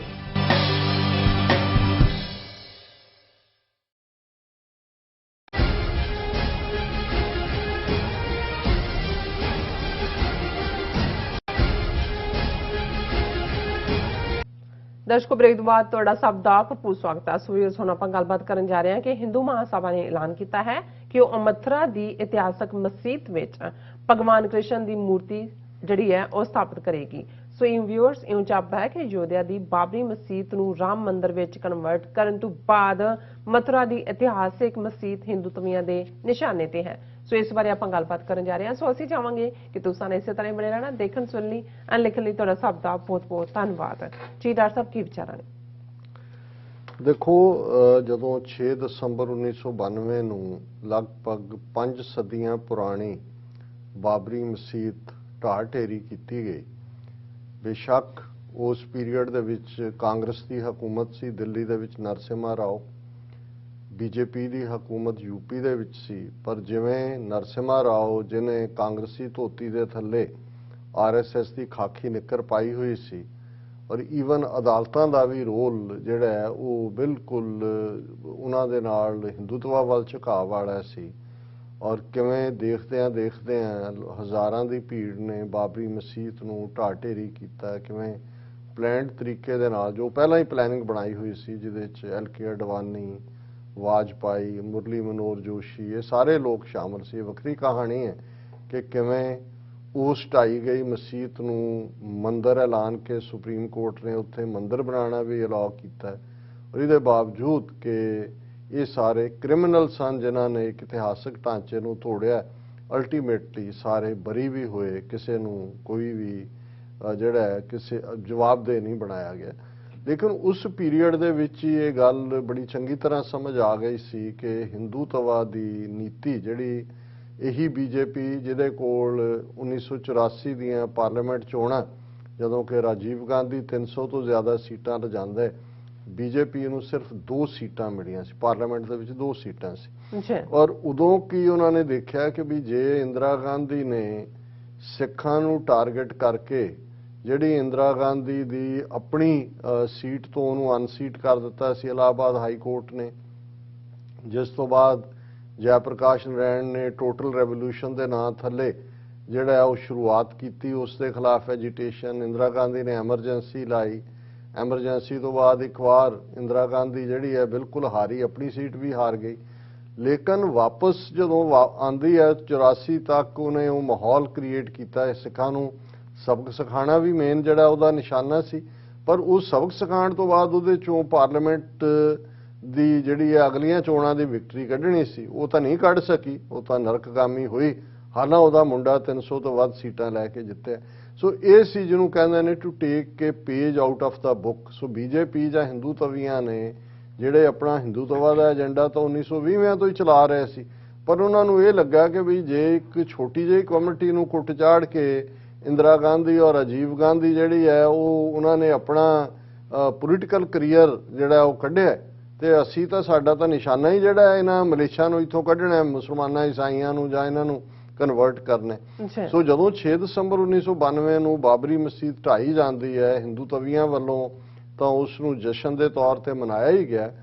ਪਾਰਲੀਮੈਂਟ ਦੇ ਗਲਿਆਰਿਆਂ ਦੇ ਵਿੱਚ ਜਿਹੜੇ ਇਹਨਾਂ ਦੇ ਥੋੜੇ ਬਹੁਤ ਅਪਰ ਹਾਊਸ ਦੇ ਮੈਂਬਰ ਔਰ ਦੂਜੇ ਨਾਰੇ ਪਾਰਲੀਮੈਂਟ ਦੇ ਵਿੱਚ ਗੂੰਜੇ ਸੀ ਕਿ ਇਹ ਤੋਂ ਪਹਿਲੀ ਝਾਂਕੀ ਹੈ, ਮਥੁਰਾ ਕਾਂਸ਼ੀ ਬਾਕੀ ਹੈ। ਔਰ ਇਹ ਉਹੀ ਪੀਰੀਅਡ ਹੈ ਜਦੋਂ ਕਿ ਸੁਬਰਾਮਨੀਅਮ ਸਵਾਮੀ ਜਿਹੜਾ ਇਹਨਾਂ ਦਾ ਆਈਡੀਆਲੋਗ RSS ਦਾ, ਹਾਰਵਰਡ ਦੇ ਵਿੱਚ ਜਿਹੜਾ ਇਕਨੋਮਿਕਸ ਦੀਆਂ ਜਿਹੜੇ ਸਮਰ ਕਲਾਸਿਸ ਵੀ ਲੈਂਦਾ ਸੀ, ਉਹਨੇ ਪਬਲਿਕਲੀ ਇੰਟਰਵਿਊ ਦੇ ਵਿੱਚ ਕਿਹਾ ਸੀ ਕਿ ਜੇ ਮੁਸਲਮਾਨਾਂ ਨੇ ਭਾਰਤ ਦੇ ਵਿੱਚ ਰਹਿਣਾ ਤੇ ਉਹ 100 ਦੇ ਕਰੀਬ ਉਹਨੇ ਨਾਂ ਲੈ ਕੇ ਜੀ ਇਹ ਮਸੀਤਾਂ ਸਾਡੇ ਹਵਾਲੇ ਕਰ ਦੇਣ, ਆਪਣੇ ਆਪ ਨੂੰ ਹਿੰਦੂ ਮੰਨਣ, ਹਿੰਦੂ ਐਲਾਨਣ, ਕਿਉਂਕਿ ਇੱਥੇ ਰਹਿਣ ਵਾਲਾ ਹਰ ਹਿੰਦੂ ਹੈ। ਅਦਰਵਾਈਜ਼ ਇਹਨਾਂ ਦੇ ਨਾਲ ਉਹੀ ਹੋਣਾ ਚਾਹੀਦਾ ਹੈ ਜੋ ਸਪੇਨ ਦੇ ਵਿੱਚ 1492 ਚ ਸਪੈਨਿਸ਼ ਇਨਕੁਇਜ਼ੀਸ਼ਨ ਵੇਲੇ ਹੋਇਆ। ਔਰ ਉਸ ਤੋਂ ਬਾਅਦ ਹਾਰਵਰਡ ਯੂਨੀਵਰਸਿਟੀ ਦੇ ਪ੍ਰੋਫੈਸਰਸ ਔਰ ਪ੍ਰੋਗਰੈਸਿਵ ਸਟੂਡੈਂਟਸ ਔਰ ਸਿੱਖ ਸਟੂਡੈਂਟਸ ਨੇ, ਉਹਨਾਂ 'ਚ ਦੂਸਰੇ ਵੀ ਮੁਸਲਮਾਨ ਸਟੂਡੈਂਟਸ ਵੀ ਪੂਰਾ ਕੈਂਪੇਨ ਕਰਕੇ ਇਹਦੇ ਤੇ ਸੁਬਰਾਮਨੀਅਮ ਸਵਾਮੀ ਦੇ ਇੱਥੇ ਜਿਹੜਾ ਆ ਕੇ ਪੜ੍ਹਾਉਣ ਤੇ ਪਾਬੰਦੀ ਲਾਈ, ਕਿਉਂਕਿ ਉਸੇ ਇੰਟਰਵਿਊ 'ਚ ਉਹਨੇ ਇਹ ਕਿਹਾ ਸੀ ਕਿ ਜੇ ਮੁਸਲਮਾਨ ਇਹ ਸਾਡੇ ਹਵਾਲੇ ਨਹੀਂ ਕਰਦੇ ਮਸੀਤਾਂ ਔਰ ਇਹ ਨਹੀਂ ਮੰਨਦੇ, ਇਹਨਾਂ ਨੂੰ ਡੀਫਰੈਂਚਾਈਜ਼ ਕਰ ਦੇਣਾ ਚਾਹੀਦਾ, ਇਹਨਾਂ ਤੋਂ ਵੋਟ ਦਾ ਹੱਕ ਹੀ ਲੈ ਲੈਣਾ ਚਾਹੀਦਾ, ਇਹਨਾਂ ਨੂੰ ਤੁਸੀਂ ਵੈਸੇ ਹੀ ਜਿਹੜਾ ਨਾਨ ਸਿਟੀਜ਼ਨ ਬਣਾ ਦਿਓ ਔਰ ਇਰਰੈਲੇਵੈਂਟ ਕਰ ਦਿਓ। ਜੋ ਕੰਮ ਇਹ ਹੁਣ ਅਸਾਮ ਔਰ ਦੂਜੇ ਜਿਹਦੇ ਥੱਲੇ ਇਹਨਾਂ ਨੇ CAA ਜਾਂ NRP ਐਕਟ ਵਗੈਰਾ ਪਾਸ ਕੀਤੇ। ਲੇਕਿਨ ਜਿਵੇਂ ਇਸ ਸਾਰੇ ਤੋਂ ਬਾਅਦ ਭਾਰਤ ਦਾ ਇਮੇਜ ਇੰਟਰਨੈਸ਼ਨਲ ਬੀਟਿੰਗ ਉਹਨੂੰ ਹੋਈ, ਕਿਸਾਨ ਲਹਿਰ ਦੇ ਚੱਲਦੇ ਆ ਜਿਵੇਂ ਇਹਨਾਂ ਦਾ ਹੋਰ ਵੀ ਜਿਹੜਾ ਕਰੂਪ ਚਿਹਰਾ ਸਾਹਮਣੇ ਆਇਆ, ਕੁਝ ਹਲਕਿਆਂ ਵੱਲੋਂ ਜਿਹੜੇ ਲੋਕ ਇਹ ਸਮਝਦੇ ਹੁੰਦੇ ਨੇ ਜੀ ਨਹੀਂ ਜਿਸ ਬਾਰੇ ਉਹ ਕਿਸੇ ਨੇ ਕਿਹਾ ਕਿ hoping against hope is the folly of human nature, ਕਿਹਾ ਗਿਆ ਕਿ ਜੀ ਨਹੀਂ ਇਹ ਹੁਣ ਉਹ ਨਹੀਂ ਜਿੰਨਾ ਕਿ ਇਹਨਾਂ ਨੇ ਕਰਨਾ ਸੀ ਕਰ ਲਿਆ, ਹੁਣ ਐਸਟੈਬਲਿਸ਼ ਹੋ ਗਏ ਨੇ। ਲੇਕਿਨ ਜਦੋਂ ਅਸੀਂ ਇਹ ਕਹਿੰਦੇ ਆ ਵੀ ਇਹਨਾਂ ਨੇ ਆਪਣੇ 72 ਆਊਟਫਿਟ ਖੜੇ ਕੀਤੇ ਹੋਏ ਨੇ, ਜ਼ਰੂਰੀ ਨਹੀਂ ਵੀ ਹਰ ਐਕਟ ਉਹਨਾਂ ਨੇ ਸਿੱਧੇ ਤੌਰ ਦੇ ਉੱਤੇ RSS ਦੇ ਥੱਲੇ ਹੀ ਕਰਨਾ। ਉਹ ਜਿਵੇਂ ਬਜਰੰਗ ਦਲ ਤੋਂ ਉਹਨਾਂ ਨੇ ਆਸਟ੍ਰੇਲੀਅਨ ਮਿਸ਼ਨਰੀ ਡਾਕਟਰ ਗ੍ਰੈਮ ਸਟੈਨ ਤੋਂ ਉਹਦੇ 2 ਬੱਚੇ ਜਿਉਂਦੇ ਛਡਵਾਤੇ, ਵਿਸ਼ਵ ਹਿੰਦੂ ਪਰਿਸ਼ਦ ਨੂੰ ਹੋਰ ਕੰਮ ਤੇ ਲਾਇਆ ਹੋਇਆ, ਉਹਨਾਂ ਤੋਂ ਹੋਰ ਕਿਸਮ ਦਾ ਕੰਮ ਲੈਂਦੇ ਨੇ। ਇਸੇ ਤਰ੍ਹਾਂ ਦੀ ਆਊਟਫਿਟ ਹਿੰਦੂ ਮਹਾਸਭਾ ਜਿਹਦਾ ਹੈੱਡ ਸਾਵਰਕਰ ਰਿਹਾ ਹੈ, ਜਿਸ ਸਾਵਰਕਰ ਨੂੰ ਭਾਰਤ ਰਤਨ ਦੇਣ ਨੂੰ ਫਿਰਦੇ ਨੇ ਔਰ ਜਿਸ ਸਾਵਰਕਰ ਦੀ ਵਿਚਾਰਧਾਰਾ ਨੂੰ ਸਾਰੇ ਅੱਜ ਡਿਫੈਂਡ ਕਰ ਰਹੇ ਨੇ, ਉਹਨੇ ਹੀ ਹਿੰਦੂ ਮਹਾਸਭਾ ਦਾ ਪ੍ਰਧਾਨ ਰਿਹਾ। ਔਰ ਹਿੰਦੂ ਮਹਾਸਭਾ ਇੱਕ ਪਾਸੇ ਨਥੂਰਾਮ ਗੋਡਸੇ ਨੂੰ ਮਹਾਤਮਾ ਬਣਾਉਣ ਤੇ ਲੱਗੀ ਹੋਈ ਹੈ ਤੇ ਗਾਂਧੀ ਨੂੰ ਜਿਹੜਾ ਹੈ ਉਹ ਠੱਗ ਜਾਂ ਨਾ ਹਿੰਦੂ ਬਣਾਉਣ ਸਾਬਤ ਕਰਨ ਤੇ ਲੱਗੀ ਹੋਈ ਹੈ। ਉਹ ਗੋਡਸੇ ਦਾ ਬੁੱਤ ਵੀ ਲਾ ਰਹੇ ਨੇ, ਅੰਬਾਲਾ ਜੇਲ੍ਹ ਦੀ ਮਿੱਟੀ ਲੈ ਕੇ ਗਏ, ਮੱਧ ਪ੍ਰਦੇਸ਼ ਸ਼ਹੀਦਾਂ ਦੇ ਗੋਡਸੇ ਦੇ ਬੁੱਤ ਲਾਉਣੇ ਨੇ। ਹੁਣ ਜਿਹੜਾ ਨਾਰਾ 1992 ਚ 6 ਦਸੰਬਰ ਤੋਂ ਬਾਅਦ ਪਾਰਲੀਮੈਂਟ ਦੇ ਗਲਿਆਰਿਆਂ 'ਚ ਉਹਨਾਂ ਨੇ ਲਾਇਆ ਸੀ ਕਿ ਇਹ ਤੋਂ ਪਹਿਲੀ ਝਾਂਕੀ ਹੈ, ਮਥੁਰਾ ਕਾਂਸ਼ੀ ਬਾਕੀ ਹੈ, ਉਹਦਾ ਫਾਲੋਅਪ ਉਹਨਾਂ ਨੇ ਸ਼ੁਰੂ ਕਰ ਦਿੱਤਾ ਹੈ। ਔਰ ਹਿੰਦੂ ਮਹਾਸਭਾ ਨੇ ਐਲਾਨ ਕੀਤਾ ਕਿ 6 ਦਸੰਬਰ ਨੂੰ, ਕਿਉਂਕਿ 6 ਦਸੰਬਰ ਉਹਨਾਂ ਨੇ ਜੋੜਿਆ ਉਹੀ ਬਾਬਰੀ ਮਸਜਿਦ, ਉਹਨਾਂ ਨੇ ਕਿਹਾ ਜੀ ਕਿ ਜਿਹੜੀ ਮਥੁਰਾ ਦੇ ਵਿੱਚ ਵੱਡੀ ਮਸਜਿਦ ਹੈ ਜਿਹਨੂੰ ਸ਼ਾਹੀ ਈਦਗਾਹ ਕਹਿੰਦੇ ਨੇ, ਉਹਦੇ ਨਾਲ ਇੱਕ ਮੰਦਿਰ ਹੈ। ਔਰ ਇਹਨਾਂ ਨੇ ਪਹਿਲਾਂ ਇਹ ਪ੍ਰਚਾਰਿਆ ਕਿ ਜੀ ਅਸਲੀ ਕ੍ਰਿਸ਼ਨ ਦਾ ਜਨਮ ਸਥਾਨ ਉਹ ਹੈ ਜਿੱਥੇ ਹੁਣ ਮਸਜਿਦ ਬਣਾਈ ਹੋਈ ਹੈ, ਵੀ ਅਸੀਂ ਇਸ ਨੂੰ ਜਿਹੜਾ ਢਾਹ ਕੇ ਇੱਥੇ ਮੰਦਿਰ ਬਣਾਉਣਾ ਹੈ ਔਰ ਇਹੀ ਅਸਲੀ ਕ੍ਰਿਸ਼ਨ ਦਾ ਜਨਮ। ਜਿਵੇਂ ਅਯੁੱਧਿਆ 'ਚ ਇਹਨਾਂ ਨੇ ਫਰਜ਼ੀ ਰਾਮ ਦਾ ਜਨਮ ਸਥਾਨ ਸਾਬਤ ਕਰਨ ਦੇ ਲਈ ਆਰਕੀਓਲੋਜੀਕਲ ਔਰ ਦੂਜੇ ਸਭ ਨੂੰ ਵੀ ਇਸਤੇਮਾਲ ਕੀਤਾ। ਹੁਣ ਇਹਨਾਂ ਨੇ ਇਹਨਾਂ ਦਾ ਉੱਥੇ ਤਾਂ ਬਣ ਗਿਆ, ਬਣ ਰਿਹਾ ਔਰ ਕਰੋੜਾਂ ਰੁਪਈਆ ਲੋਕਾਂ ਦਾ ਟੈਕਸ ਪੇਅਰ ਮਨੀ ਇਸਤੇਮਾਲ ਹੋ ਰਹੀ ਹੈ। ਔਰ ਹਿੰਦੂ ਮਹਾਸਭਾ ਨੇ ਐਲਾਨ ਕੀਤਾ ਹੈ ਕਿ ਜੀ ਅਸੀਂ 6 ਤਰੀਕ ਨੂੰ ਮਹਾ ਜਲਾਭਿਸ਼ੇਕ ਕਰਾਂਗੇ 6 ਦਸੰਬਰ ਨੂੰ, ਪਹਿਲਾਂ ਅਸੀਂ ਪਿਊਰੀਫਾਈ ਕਰਾਂਗੇ, ਕਿਉਂਕਿ ਇਹ ਮੁਸਲਮਾਨਾਂ ਦੇ ਪੈਰ ਪਏ ਨੇ ਔਰ ਇਹ ਇੰਪਿਓਰ ਹੈ, ਇਹਨੂੰ ਪਿਊਰੀਫਾਈ ਕਰਾਂਗੇ, ਮਹਾ ਜਲਾਭਿਸ਼ੇਕ ਕਰਾਂਗੇ ਔਰ ਫਿਰ ਅਸੀਂ ਇਸ ਜਿਹੜਾ ਮਥੁਰਾ ਦੀ ਸ਼ਾਹੀ ਈਦਗਾਹ ਦੇ ਵਿੱਚ ਭਗਵਾਨ ਕ੍ਰਿਸ਼ਨ ਦੀ ਮੂਰਤੀ ਸਥਾਪਿਤ ਕਰਾਂਗੇ, ਕਿਉਂਕਿ ਇਹ ਮੰਦਿਰ ਸੀ ਔਰ ਇਹ ਜਿਹੜਾ ਇਹਨੂੰ ਅਸੀਂ ਵਾਪਸ ਮੰਦਿਰ ਬਣਾਵਾਂਗੇ। ਔਰ ਇਹ ਉਹਨਾਂ ਨੇ ਐਲਾਨ ਕੀਤਾ। ਬਾਕੀ ਤਾਂ ਕਿਉਂਕਿ ਹਕੂਮਤ ਉਹਨਾਂ ਦੀ ਹੈ, ਯੋਗੀ ਗੁੰਡਾ, ਹੁਣ ਚੋਣਾਂ ਵੀ ਆਣੀਆਂ ਨੇ यूपी ਦੇ ਵਿੱਚ, ਉਹਦੇ ਲਈ ਪੂਰਾ ਚੱਲ ਰਿਹਾ ਕੰਮ। ਤੇ ਖਬਰ ਵੀ ਇਹੀ ਹੈ ਕਿ ਜੀ ਉਹਨਾਂ ਨੇ ਮੈਜਿਸਟ੍ਰੇਟ ਨੇ ਦਫਾ 144 ਲਾਤੀ in Mathura after Hindu Mahasabha threat to install Lord Krishna idol in mosque। और उन्होंने कहा कि जी असी तो कोई परमिशन नहीं दी, लेकिन इस तो तुसी ये देख लो कि भी RSS ने हुण नैक्सट अपना गोल जिहड़ा जो कुछ उन्होंने अयोध्या दे विच कीता है, यही ड्रामेबाजी होएगी। इस बार शायद ज़्यादा ड्रामेबाजी भी ना करनी पे, क्योंकि ऑलरेडी हिंदुस्तान के मुसलमानों को डरा लिया है। जो सुप्रीम कोर्ट ने फैसला दिता कि जी उत्थे मंदिर बना दो, कोई मुसलमान भारत का बोलिया नहीं है, क्योंकि उन्होंने तो कहा जान, उन्होंने लगता सी भी चलो जे अयोध्या छड्ड के जान छुट गई, अयोध्या दे के तो कोई नहीं, असी तो रहीए। पर इन्हों ये भुल जाता है, एवं तो कहणगे ना कि जी अपने किसान जां जट खेत की वट तो बंदा वढ़ दिंदे ने, वो वट तो नहीं कहते जी किन्नी वट तो नहीं, उन्होंने इंटेंशन का पता होंदा है कि जिहड़ा अज वट वढ़ के अपने खेत नाल रला लिया, जे इहनूं मैं ना रोकिया तो इहने मेरा खेत खा जाना। सो जे इस गल नूं ये खलो जांदे दोबारा कि भाई नहीं ये जिहड़ा गलत है, लेकिन हुण इस तक आ गए ने। और दूसरे पासे RSS मुखी तो डंके की चोट ते ये कह रहा है, पिछले दिनों भी इन्हें मोहन भागवत ने कहा हिंदू जहां कमजोर वहां भारत की अखंडता खतरे में। उन्हें कहा जी भारत और हिंदुत्व एको ही है, जदों तक जिहड़ा हमें हिंदू ही भारत है और भारत ही हिंदू है, इस तथ्य को मजबूत बनाने की जरूरत है कि India is Hindu and Hindu is India. और जिथे जिहड़ा साडी हिंदुत्व कमजोर है, वो इशारा कर रहा है पंजाब वाल, कश्मीर वाल या नॉर्थ ईस्ट के नागालैंड मिजोरम वाल। उन्होंने कहा कि भाई ये जिहड़े ने तुसी समाज का प्राइड ताई जिहड़ा कर सकते हो, हिंदुत्व को भारत से और भारत को हिंदुत्व से अलग नहीं किया जा सकता। और उन्होंने कहा कि ये तो अंग्रेज़ों ने जिहड़ा लिया के सैकुलरिज्म और ये वो करता है, अदरवाइज जिहड़ा असी साडा भारत का मतलब हिंदुत्व है तो हिंदुत्व का मतलब भारत है। सो आने वाले पीरियड च असी देखांगे कि जो ड्रामेबाजी अयोध्या दी उस बाबरी मसीत नूं ढाण दे लई करके मंदिर तक गल पहुंचाई गई, हुण हिंदू महासभा नूं अगे करके जिहड़ा मथुरा दे उत्ते वो ड्रामेबाजी शुरू कर दी। जी राज साहब तुहाडा बहुत बहुत धन्नवाद। सो इत्थे लैणे ब्रेक, और ब्रेक तो जाण तो पहला असीं अपने दर्शकों ते ਸਰੋਤਿਆਂ ਨੂੰ अपील ते बेनती करदी व्यूअर्स, जिस तरह कि तुसीं जाणदे हो कि TV 84 एक पंथक चैनल है, और TV 84 ਦੀ ਚੜ੍ਹਦੀ ਕਲਾ ਲਈ ਵੱਧ ਤੋਂ ਵੱਧ ਡੋਨੇਟ ਕਰੋ। ਡੋਨੇਟ ਕਰਨ ਲਈ ਸਾਡੀ ਵੈਬਸਾਈਟ tv84.tv ਤੇ ਜਾ ਕੇ PayPal ਦੀ ਵਰਤੋਂ ਕਰਕੇ वन टाइम डोनेट कर सकते हो, मंथली डोनेट भी कर सकते हो। तुसीं TV 84 के नाम से चैक बना के सानू मेल भी कर सकते हो साडे इस पते ते 36-01 37th Avenue, Long Island City, New York 11101 USA, ਜਾਂ ਫਿਰ ਤੁਸੀਂ ਸਾਨੂੰ ਫੋਨ ਰਾਹੀਂ ਵੀ ਸੰਪਰਕ ਕਰ ਸਕਦੇ। ਸਾਡੇ ਫੋਨ ਨੰਬਰ ਤੇ 5166191984। ਤੁਸੀਂ ਸਾਨੂੰ ਈਮੇਲ ਵੀ ਕਰ ਸਕਦੇ ਹੋ info@tv84.tv ਤੇ। ਅਸੀਂ ਤੁਹਾਡੇ ਤਹਿ ਦਿਲ ਤੋਂ ਸ਼ੁਕਰਗੁਜ਼ਾਰ ਹੋਵਾਂਗੇ। ਸੋ ਇੱਥੇ ਲੈਣੇ ਬ੍ਰੇਕ ਵਿਊਅਰਸ, ਤੁਸੀਂ ਕਿਤੇ ਨਹੀਂ ਜਾਣਾ, ਮਿਲਦੇ ਹਾਂ after this short break.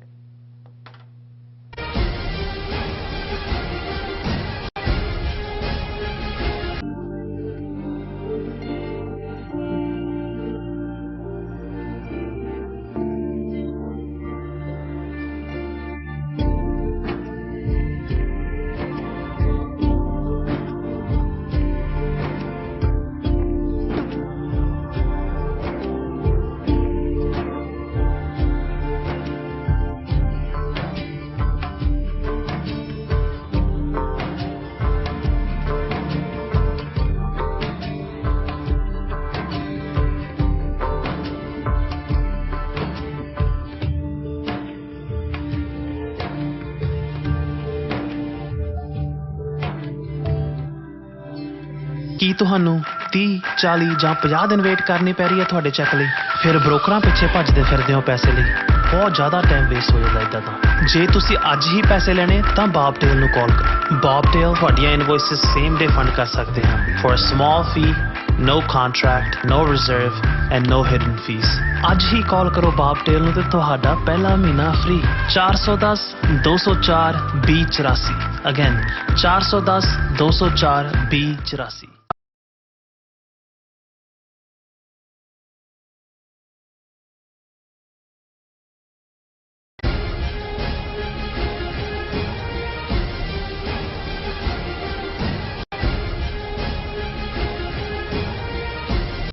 ਦਰਸ਼ਕੋ, break ਬਾਅਦ ਤੁਹਾਨੂੰ ਆਪਾਂ ਸਭ ਨੂੰ ਜੀ ਆਇਆਂ ਕਹਿੰਦੇ ਹਾਂ। ਸੋ ਵਿਊਅਰਸ, ਹੁਣ ਆਪਾਂ ਗੱਲਬਾਤ ਕਰਨ ਜਾ ਰਹੇ ਹਾਂ ਕਰਤਾਰਪੁਰ ਸਾਹਿਬ ਦੇ ਲਾਂਘੇ ਬਾਰੇ ਕਿ ਇਸ ਦੇ ਖੁੱਲਣ ਤੋਂ ਬਾਅਦ ਜਿੱਥੇ ਹਜ਼ਾਰਾਂ ਸਿੱਖ ਸੰਗਤਾਂ ਗੁਰਦਰਬਾਰ ਦੇ ਦਰਸ਼ਨ ਕਰ ਰਹੀਆਂ ਹਨ, ਉੱਥੇ ਉਹ ਪਾਕਿਸਤਾਨੀ ਆਵਾਮ ਦੀ ਮੁਹੱਬਤ ਅਤੇ ਮਹਿਮਾਨ ਨਿਵਾਜ਼ੀ ਦਾ ਜਿਹੜਾ ਆਨੰਦ ਵੀ ਲੈ ਰਹੀਆਂ ਨੇ। ਸੋ ਇਸ ਦੌਰਾਨ ਇਹ ਵੀ ਸਾਹਮਣੇ ਆਇਆ ਹੈ ਕਿ ਪੈਸੇ ਦੇ ਲਾਲਚੀ ਵਪਾਰੀ ਕਿਸਮ ਦੇ ਜਿਹੜੇ ਲੋਕ ਨੇ ਕਰਤਾਰਪੁਰ ਸਾਹਿਬ ਦੇ ਇਸ ਮਜ਼ਹਬੀ ਅਸਥਾਨ ਨੂੰ ਆਪਣੇ ਵਪਾਰਕ ਹਿੱਤਾਂ ਲਈ ਵੀ ਵਰਤ ਰਹੇ ਨੇ। ਔਰ ਮੰਨਤ ਕਲੋਥਿੰਗ ਨਾਮ ਦੀ ਇੱਕ ਬ੍ਰਾਂਡ ਕੰਪਨੀ ਨੇ ਆਪਣੀ ਇੱਕ ਮਾਡਲ ਨੂੰ ਗੁਰਦੁਆਰਾ ਸਾਹਿਬ ਦੇ ਸਾਹਮਣੇ ਨੰਗੇ ਸਿਰ ਬਿਠਾ ਕੇ ਫੋਟੋ ਸ਼ੂਟ ਕਰਵਾਇਆ। ਸੋ ਸੋਸ਼ਲ ਮੀਡੀਆ ਤੇ ਇਸ ਜਿਹੜੇ ਮਾਡਲ ਦੀਆਂ ਤਸਵੀਰਾਂ ਆਉਣ ਤੋਂ ਬਾਅਦ ਸਿੱਖ ਸੰਗਤਾਂ ਅਤੇ ਜਥੇਬੰਦੀਆਂ ਨੇ ਪ੍ਰੋਟੈਸਟ ਕੀਤਾ। ਸਿੱਖ ਜਥੇਬੰਦੀਆਂ ਵੱਲੋਂ ਕਿਹਾ ਗਿਆ ਕਿ ਇਹ ਇੱਕ ਮਜ਼ਹਬੀ ਅਸਥਾਨ ਹੈ, ਪਿਕਨਿਕ ਸਪਾਟ ਨਹੀਂ ਹੈ। ਸੋ ਗੁਰਦੁਆਰਾ ਸਾਹਿਬ ਦੀ ਮਾਨ ਮਰਿਆਦਾ ਨੂੰ ਧਿਆਨ ਵਿੱਚ ਰੱਖਿਆ ਜਾਣਾ ਚਾਹੀਦਾ ਔਰ ਪਾਕਿਸਤਾਨ ਸਰਕਾਰ ਨੇ ਇਸ ਤੇ ਫੌਰਨ ਕਾਰਵਾਈ ਕਰਦਿਆਂ ਸਾਰੀ ਘਟਨਾ ਦੀ ਜਿਹੜੀ ਪੁਲਿਸ ਤਸ਼ਵੀਸ਼ ਕਰਨ ਦਾ ਹੁਕਮ ਦਿੱਤਾ। ਸੋ ਜਿਸ ਦੀ ਆਪਾਂ ਸ਼ਲਾਘਾ ਕਰਦੇ ਹਾਂ। ਸੋ ਇਸ ਬਾਰੇ ਆਪਾਂ ਗੱਲਬਾਤ ਕਰਨ ਜਾ ਰਹੇ ਹਾਂ। ਸੋ ਅਸੀਂ ਚਾਹਾਂਗੇ ਕਿ ਤੁਸੀਂ ਨਾਲ ਇਸੇ ਤਰ੍ਹਾਂ ਹੀ ਬਣੇ ਰਹਿਣਾ। ਦੇਖਣ ਸੁਣਨ ਜਾਂ ਲਿਖਣ ਲਈ ਤੁਹਾਡਾ ਸਭ ਦਾ ਬਹੁਤ-ਬਹੁਤ ਧੰਨਵਾਦ। ਜੀ ਰਾਜ ਸਾਹਿਬ, ਕੀ ਵਿਚਾਰਾਂ ਨੇ? ਦੇਖੋ, ਕਰਤਾਰਪੁਰ ਸਾਹਿਬ ਦੇ ਲਾਂਘੇ ਦਾ ਅਚਾਨਕ ਖੁੱਲ੍ਹਣਾ ਗੁਰੂ ਨਾਨਕ ਸਾਹਿਬ ਦੇ 552ਵੇਂ ਪ੍ਰਕਾਸ਼ ਪੁਰਬ ਦੇ ਮੌਕੇ ਤੇ ਉਸ ਨੇ ਬਹੁਤ ਸਿੱਖ ਸੰਗਤਾਂ ਦੇ ਵਿੱਚ ਵਾਪਸ ਖੁਸ਼ੀ ਲਿਆਂਦੀ। ਜੋ ਭਾਰਤ ਸਰਕਾਰ ਦੀਆਂ ਨੀਤੀਆਂ ਸੀ ਉਸ ਤੋਂ ਲੱਗਦਾ ਨਹੀਂ ਸੀ ਕਿ ਭਾਈ ਇਹ ਜਿਹੜਾ ਇਵੇਂ ਕਰਨਗੇ। ਲੇਕਿਨ ਜ਼ਾਹਰ ਹੈ ਕਿ ਬਹੁਤ ਸਾਰੇ ਪ੍ਰੈਸ਼ਰ, ਡਾਇਸਪੋਰਾ ਸਿੱਖ ਕਮੇਟੀ ਦਾ ਖਲੋਣਾ ਔਰ ਕਿਸਾਨਾਂ ਦਾ ਪੈ ਰਿਹਾ ਦਬਾਅ, ਇਹ ਸਾਰੇ ਕਾਰਨ ਬਣੇ ਮੌਕੇ ਦੇ ਉੱਤੇ। ਲੇਕਿਨ ਅਸੀਂ ਇਹ ਵੀ ਦੇਖਿਆ ਕਿ ਭਾਈ ਦੇ ਨਾਲ ਜਿੱਥੇ ਅਗੇਨ ਜਿਹਨੂੰ ਪੀਪਲ ਟੂ ਪੀਪਲ ਕੰਟੈਕਟ ਕਹਿੰਦੇ ਨੇ, ਉਹਦੇ ਥੱਲੇ ਮੁਹੱਬਤਾਂ ਔਰ ਕਿੰਨੀਆਂ ਵੀਡੀਓਜ਼ ਰੋਜ਼ਾਨਾ ਹੁਣ ਅਪਲੋਡ, ਕਿਉਂਕਿ ਅਜੇ ਵੀ ਚੱਲ ਰਿਹਾ, ਹੁਣ ਤਾਂ ਲਾਂਘਾ ਖੁੱਲਿਆ ਹੋਇਆ ਔਰ ਬੜੀ ਵੱਡੀ ਗਿਣਤੀ ਦੇ ਵਿੱਚ ਸਿੱਖ ਸੰਗਤਾਂ ਬਾਹਰਲੇ ਮੁਲਕਾਂ ਤੋਂ ਵੀ ਗਈਆਂ, ਪਰ ਉਸ ਲਾਂਘੇ ਰਾਹੀਂ ਵੀ ਜਿਹੜਾ ਹੈ ਉਹ ਕਾਫੀ ਵੱਡੀ ਗਿਣਤੀ ਦੇ ਵਿੱਚ ਰੋਜ਼ਾਨਾ ਸਿੱਖ ਸੰਗਤ ਆ ਰਹੀ ਹੈ। ਔਰ ਉਹ ਮੁਹੱਬਤਾਂ ਆਪਸੀ ਜਿੱਥੇ ਅਸੀਂ ਸਾਂਝਾਂ ਦੀ ਗੱਲ ਕਰਦੇ ਹਾਂ ਉੱਥੋਂ ਨਿਕਲ ਕੇ ਫਿਰ, ਕਿਉਂਕਿ 10 ਦਿਨਾਂ ਦੇ ਟੂਰ ਦੇ ਉੱਤੇ ਤਾਂ ਜਥਾ ਹੀ ਸੀ 3000 ਤੋਂ ਜ਼ਿਆਦਾ ਦਾ, ਜਿਹੜੇ ਫਿਰ ਕਈ ਆਪਣੇ ਪਿੰਡਾਂ ਵੱਲ ਵੀ ਮੁੜੇ ਔਰ ਪੰਜਾ ਸਾਹਿਬ ਔਰ ਦੂਸਰੇ ਮਹਿਮਾਨ ਨਵਾਜ਼ੀ ਔਰ ਉਹ ਸਾਰੇ ਨੇ ਦਿੱਤਾ। ਲੇਕਿਨ ਕਿਉਂਕਿ ਅਜੇ ਕੁਝ ਚੀਜ਼ਾਂ ਨੇ ਜਿਨ੍ਹਾਂ ਦੇ ਬਾਰੇ ਹੌਲੀ ਅਵੇਅਰਨੈਸ ਵੀ ਹੋਏਗੀ ਔਰ ਵੱਡੀ ਗਿਣਤੀ 'ਚ ਪਾਕਿਸਤਾਨੀ ਭੈਣ ਭਰਾ ਵੀ ਕਰਤਾਰਪੁਰ ਸਾਹਿਬ ਦੇ ਦੀਦਾਰ ਲਈ ਆਉਂਦੇ ਨੇ। ਬਹੁਤ ਸਾਰੇ ਸ਼ਰਧਾ ਵਸ ਆਉਂਦੇ ਨੇ, ਕੁਛ ਆਊਟ ਆਫ ਕਿਉਰਿਓਸਿਟੀ ਆਉਂਦੇ ਨੇ। ਔਰ ਇਹ ਵੀ ਹੁੰਦਾ ਹੈ ਵੀ ਇਸ ਗੱਲ ਦਾ ਧਿਆਨ ਰਹੇ ਕਿ ਕਰਤਾਰਪੁਰ ਸਾਹਿਬ ਕੋਈ ਪਿਕਨਿਕ ਸਪਾਟ ਨਹੀਂ ਹੈ। ਇਸ ਦਾ ਰੁਤਬਾ ਜੇ ਸਿੱਖ ਪਾਰਲੇ ਦੇ ਵਿੱਚ ਉਹੀ ਹੈ ਜੋ ਇਸਲਾਮਿਕ ਜਗਤ ਦੇ ਵਿੱਚ ਮਦੀਨੇ ਦਾ ਹੈ।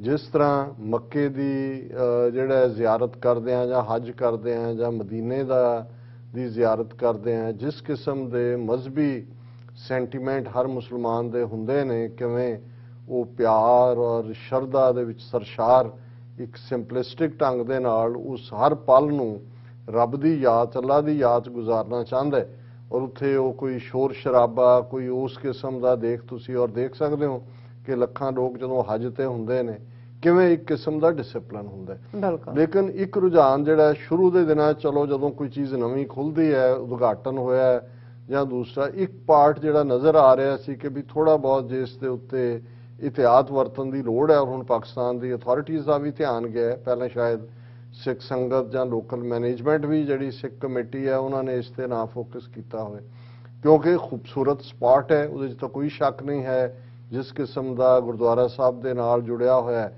ਔਰ ਜਿਹੜੇ ਲੋਕ ਖਾਸ ਤੌਰ ਤੇ ਈਵਨ ਇਹ ਇਕੱਲੀ ਸਮੱਸਿਆ ਕਰਤਾਰਪੁਰ ਸਾਹਿਬ ਨਾਲ ਜੁੜੀ ਹੋਈ ਨਹੀਂ, ਦਰਬਾਰ ਸਾਹਿਬ ਅੰਮ੍ਰਿਤਸਰ 'ਚ ਵੀ ਅਲਟੀਮੇਟਲੀ ਸ਼੍ਰੋਮਣੀ ਕਮੇਟੀ ਨੂੰ ਸਖਤ ਪ੍ਰਬੰਧ ਕਰਨੇ ਪਏ, ਥਾਂ ਥਾਂ ਤੇ ਕੈਮਰੇ ਲਾ ਕੇ ਵੀ ਔਰ ਬੰਦੇ ਖੜੇ ਕਰਕੇ ਵੀ, ਕਿ ਇਹ ਜਿਹੜਾ ਇੱਕ ਟਿਕਟੌਕ ਦਾ ਰਿਵਾਜ ਬਣ ਗਿਆ, ਇੱਕ ਜਿਹੜਾ ਸ਼ੋਅ ਆਫ ਜਿਹਾ ਹੋ ਗਿਆ ਦਰਬਾਰ ਸਾਹਿਬ ਦੀਆਂ ਪਰਿਕਰਮਾਂ 'ਚ ਖਲੋ ਕੇ, ਇਸ ਕਿਸਮ ਦਾ ਰੁਝਾਨ ਸ਼ੁਰੂ ਸੀ ਕਿ ਵੀ ਜਿਹੜੀ ਤੁਹਾਡੀ ਇਬਾਦਤ ਦੀ ਥਾਂ ਹੈ, ਇੱਥੇ ਇਹ ਕੋਈ ਪਿਕਨਿਕ ਸਪੌਟ ਨਹੀਂ ਹੈ ਕਿ ਤੁਸੀਂ ਇਹ ਕਰ ਰਹੇ ਹੋ। ਔਰ ਜਿਹੜੀ ਖਬਰ ਕਾਫੀ ਸੋਸ਼ਲ ਮੀਡੀਆ ਤੇ ਵੀ ਆਈ, ਦਿੱਲੀ ਕਮੇਟੀ ਔਰ ਸ਼੍ਰੋਮਣੀ ਕਮੇਟੀ ਦੂਜਿਆਂ ਨੇ ਵੀ ਉੱਤੇ ਪ੍ਰੋਟੈਸਟ ਕੀਤਾ।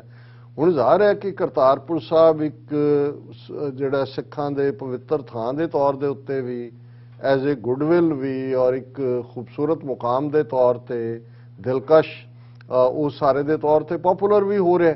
ਔਰ ਉਹਦੇ 'ਚ ਬਿਜ਼ਨਸ ਬ੍ਰਾਂਡ ਵਾਲੇ ਤਾਂ ਪਹਿਲਾਂ ਹੀ ਲੱਭਦੇ ਹੁੰਦੇ ਨੇ ਕਿ ਵੀ ਕਿਸ ਥਾਂ ਨੂੰ, ਜਿਵੇਂ ਤਾਜ ਮਹਿਲ ਦੇ ਬਾਹਰ ਖਲੋ ਕੇ, ਹੁਣ ਕਿੰਨੇ ਨੇ ਜਿਨ੍ਹਾਂ ਦੇ ਨਾਂ ਹੀ ਹੋਟਲਾਂ ਦੇ ਤੇ ਦੂਜੇ, ਔਰ ਉਹਦੇ ਤੇ ਖਲੋ ਕੇ ਕੋਈ ਪਿਕਚਰ ਕਿਸੇ ਦੀ, ਉਹ ਤੁਹਾਡਾ ਜਿਹੜਾ ਉਹ ਬ੍ਰਾਂਡ ਐਂਬੈਸਡਰ ਤੁਸੀਂ ਬਣਾਉਂਦੇ ਹੋ, ਉੱਥੇ ਖਲੋਂਦਾ, ਉਹਨੂੰ ਪਪੂਲਰਾਈਜ਼ ਕਰ ਰਿਹਾ ਹੁੰਦਾ।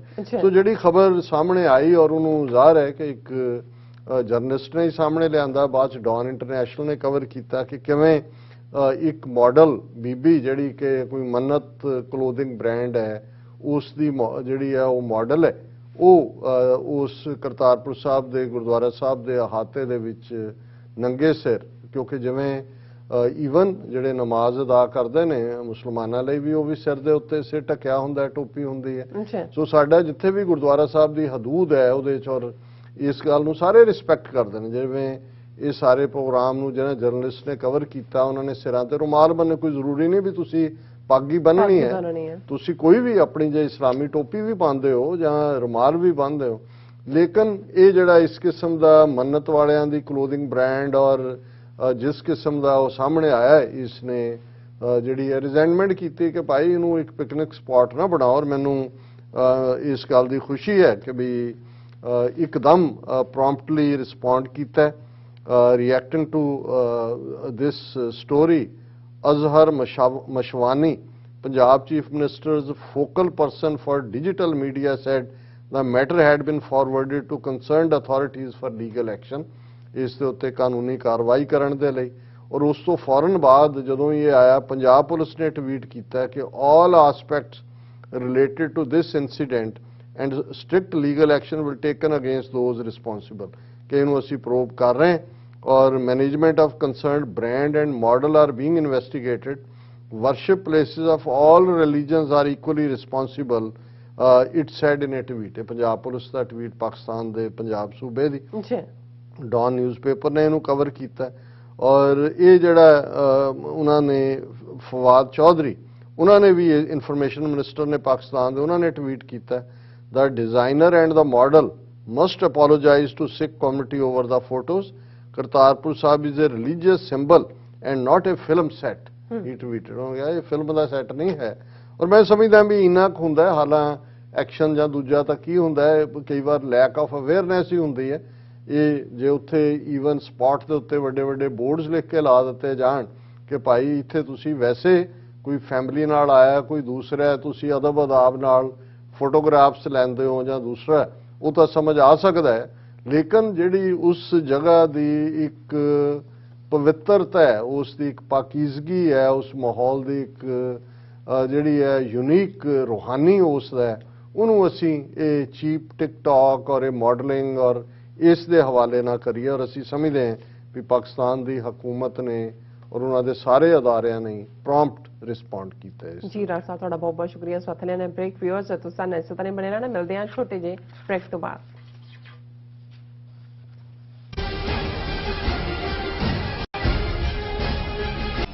ਕਦੋਂ ਤੱਕ, ਹਾਂ ਕਦੋਂ ਤੱਕ ਅਸੀਂ ਭਾਰਤ ਅਤੇ ਦੁਨੀਆ ਭਰ ਦੇ ਵਿੱਚ ਵਸਦੇ ਸਿੱਖਾਂ ਦੇ ਮਸਲਿਆਂ ਤੇ ਭਾਰਤੀ ਚੈਨਲਾਂ ਦਾ ਝੂਠਾ ਪ੍ਰੋਪੇਗੈਂਡਾ ਬਰਦਾਸ਼ਤ ਕਰਦੇ ਰਹਾਂਗੇ। ਆਓ ਮੇਰੇ ਨਾਲ ਜੁੜੋ ਪ੍ਰੋਗਰਾਮ ਗੁਫ਼ਤਗੂ ਵਿੱਚ। ਸਿੱਖ ਨਜ਼ਰੀਏ ਤੋਂ ਰੋਜ਼ਾਨਾ ਵਾਪਰ ਰਹੀਆਂ ਘਟਨਾਵਾਂ ਦਾ ਵਿਸ਼ਲੇਸ਼ਣ ਕਰੀਏ। ਲਾਈਵ ਕਾਲਸ ਅਤੇ ਈਮੇਲਸ ਰਾਹੀਂ ਇਸ ਪ੍ਰੋਗਰਾਮ ਦਾ ਹਿੱਸਾ ਬਣੋ। ਮੰਡੇ ਟੂ ਫਰਾਈਡੇ ਰਾਤ 9:30 ਵਜੇ ਸਿਰਫ TV 84 ਤੇ।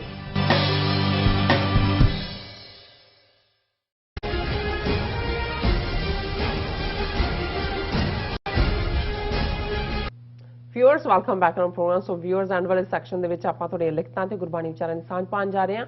ਸੋ ਅਸੀਂ ਚਾਹਾਂਗੇ ਕਿ ਤੁਸੀਂ ਇਸੇ ਤਰ੍ਹਾਂ ਬਣੇ ਰਹਿਣਾ। ਦੇਖਣ ਸੁਣਨ ਲਈ ਅਨਲਿਖਣ ਲਈ ਤੁਹਾਡਾ ਸਭ ਦਾ ਬਹੁਤ ਬਹੁਤ ਸ਼ੁਕਰੀਆ। ਜੀ ਡਾਕਟਰ ਸਾਹਿਬ, ਕੀ ਵਿਚਾਰ ਹੈ? ਦੇਖੋ ਪਿਛਲੇ ਇਹਨਾਂ 3-4 ਦਿਨਾਂ 'ਚ ਹੀ ਸਾਨੂੰ ਬਹੁਤ ਸਾਰੀਆਂ ਲਿਖਤਾਂ ਕਾਮੈਂਟ ਔਰ ਫੇਸਬੁੱਕ ਤੋਂ ਵੀ ਅਸੀਂ ਮੋਨੀਟਰ ਕਰਦੇ ਹਾਂ, ਸਾਡੇ ਵਿਊਅਰਸ ਦੇ ਆਏ ਨੇ। ਅਸੀਂ ਜਸਟ ਕੁਝ ਸੈਲੈਕਟਿਵ, ਕਿਉਂਕਿ ਇਹ ਵੀ ਨਹੀਂ ਹੈ ਵੀ ਜਿਹੜੇ ਬਾਕੀਆਂ ਨੇ ਲਿਖੇ ਉਹ ਸਾਡੇ ਪ੍ਰੋਗਰਾਮ 'ਚ ਸ਼ਾਮਲ ਹੋਣ ਦੇ ਕਾਬਿਲ ਨਹੀਂ, ਪਰ ਅਸੀਂ ਵਕਤ ਦੀ ਵੀ ਦੇਖਦੇ ਹਾਂ ਔਰ ਹੰਡਰਡਸ ਆਫ ਕਾਮੈਂਟਸ ਔਰ ਲਿਖਤਾਂ ਹੁੰਦੀਆਂ ਨੇ। ਔਰ ਮਸ਼ਦੂਦ ਖਾਨ ਸਾਹਿਬ ਨੇ ਸਾਨੂੰ ਲਿਖਿਆ ਹੈ, honourable doctor sahib and dear sister Neelam sahiba and all the worthy members of TV84 team, Sat Sri Akal, Salam. Walaikum Salam. Congratulations on the birthday of Baba Guru Nanak, who for the seeking of truth and reality left no stone unturned, and when he reached to the ultimate reality of the existence of this universe, he expounded it in the best possible manner by giving the everlasting message of love, deep compassion for mankind in general and for the suffering humanity in particular. ਉਹਨਾਂ ਨੇ ਕਿਹਾ ਕਿ ਗੁਰੂ ਨਾਨਕ ਸਾਹਿਬ ਜਿਨ੍ਹਾਂ ਨੇ ਉਸ ਸੱਚ ਨੂੰ, ਜਿਸ ਸੱਚ ਦੇ ਵਿੱਚ ਉਹ ਪੂਰੀ ਤਰ੍ਹਾਂ ਉਸ ਸੱਚ ਨੂੰ ਜਾਣਿਆ, ਉਹਨਾਂ ਨੇ ਫਿਰ ਕਿਵੇਂ ਉਸ ਸੱਚ ਦਾ, ਮੁਹੱਬਤ ਦਾ ਪੈਗਾਮ ਜਿਹੜਾ ਸਾਰੀ ਇਨਸਾਨੀਅਤ ਦੇ ਲਈ ਉਹਨਾਂ ਨੇ ਦਿੱਤਾ ਔਰ ਦੁਖੀ ਇਨਸਾਨੀਅਤ ਦੀ ਪੀੜ ਨੂੰ ਉਹਨਾਂ ਨੇ ਆਪਣੀ ਪੀੜ ਬਣਾਇਆ। This is the result of Baba Nanak's teachings that the Sikh community rushed to the help of Kashmiri students to get them to their homes when Kashmir was ruthlessly locked up.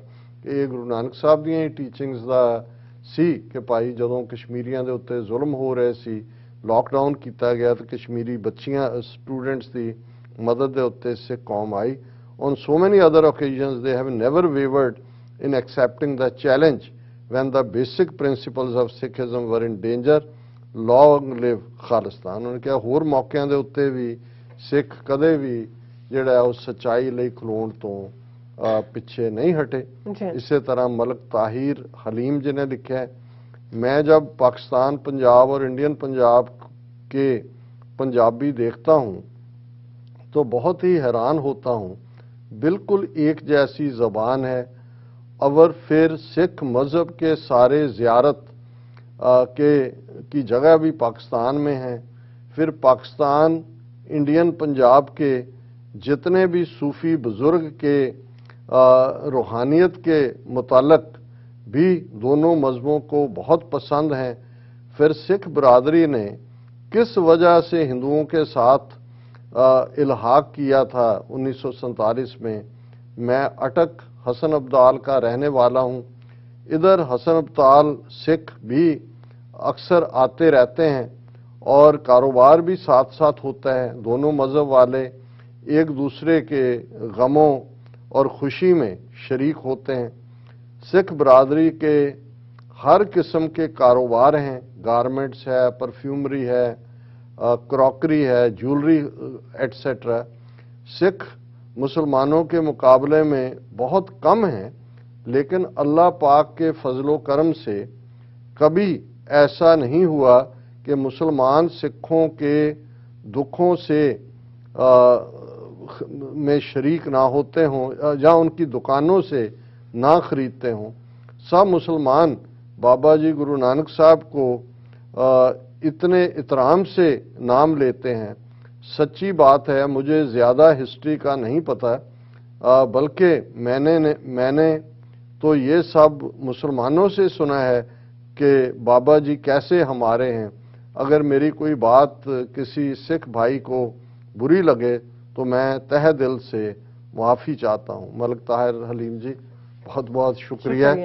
ਤੁਸੀਂ ਗੁਰੂ ਨਾਨਕ ਸਾਹਿਬ ਦੀ ਧਰਤੀ ਪੰਜਾ ਸਾਹਿਬ ਹਸਨ ਅਬਦਾਲ ਤੋਂ ਔਰ ਤੁਸੀਂ ਆਪਣੇ ਪਿਆਰ ਦਾ ਇਜ਼ਹਾਰ ਕੀਤਾ ਔਰ ਇਹਦੇ 'ਚ ਕੋਈ ਸ਼ੱਕ ਨਹੀਂ ਹੈ ਕਿ ਪੰਜਾ ਸਾਹਿਬ ਦੇ ਨੇੜੇ ਤੇੜੇ ਸਿੱਖ ਕਾਰੋਬਾਰ ਕਰਦੇ ਨੇ। ਜਿਵੇਂ ਉਹਨਾਂ ਨੇ ਦੱਸਿਆ, ਉਹਨਾਂ ਨੇ ਕਿਹਾ ਕਦੇ ਵੀ ਇਹ ਨਹੀਂ ਲੱਗਾ ਹੈ ਕਿ ਉਹਨਾਂ ਤੋਂ ਅਸੀਂ ਕੋਈ ਅਲੱਗ ਹੈ ਔਰ ਅਸੀਂ ਇਹ ਸਮਝਦੇ ਹਾਂ ਵੀ ਅਲਟੀਮੇਟਲੀ ਇੱਕ ਗਲਤੀ, ਬੱਜਰ ਗਲਤੀ, ਵੱਡਾ ਗੁਨਾਹ 1947 ਦੌਰ ਦੀ ਸਾਡੀ ਸਿੱਖ ਲੀਡਰਸ਼ਿਪ ਨੇ ਕੀਤਾ ਜਿਹਦੀ ਸਜ਼ਾ ਅਸੀਂ ਪਾਈ ਹੈ, ਪਾ ਰਹੇ ਹਾਂ ਅਜੇ।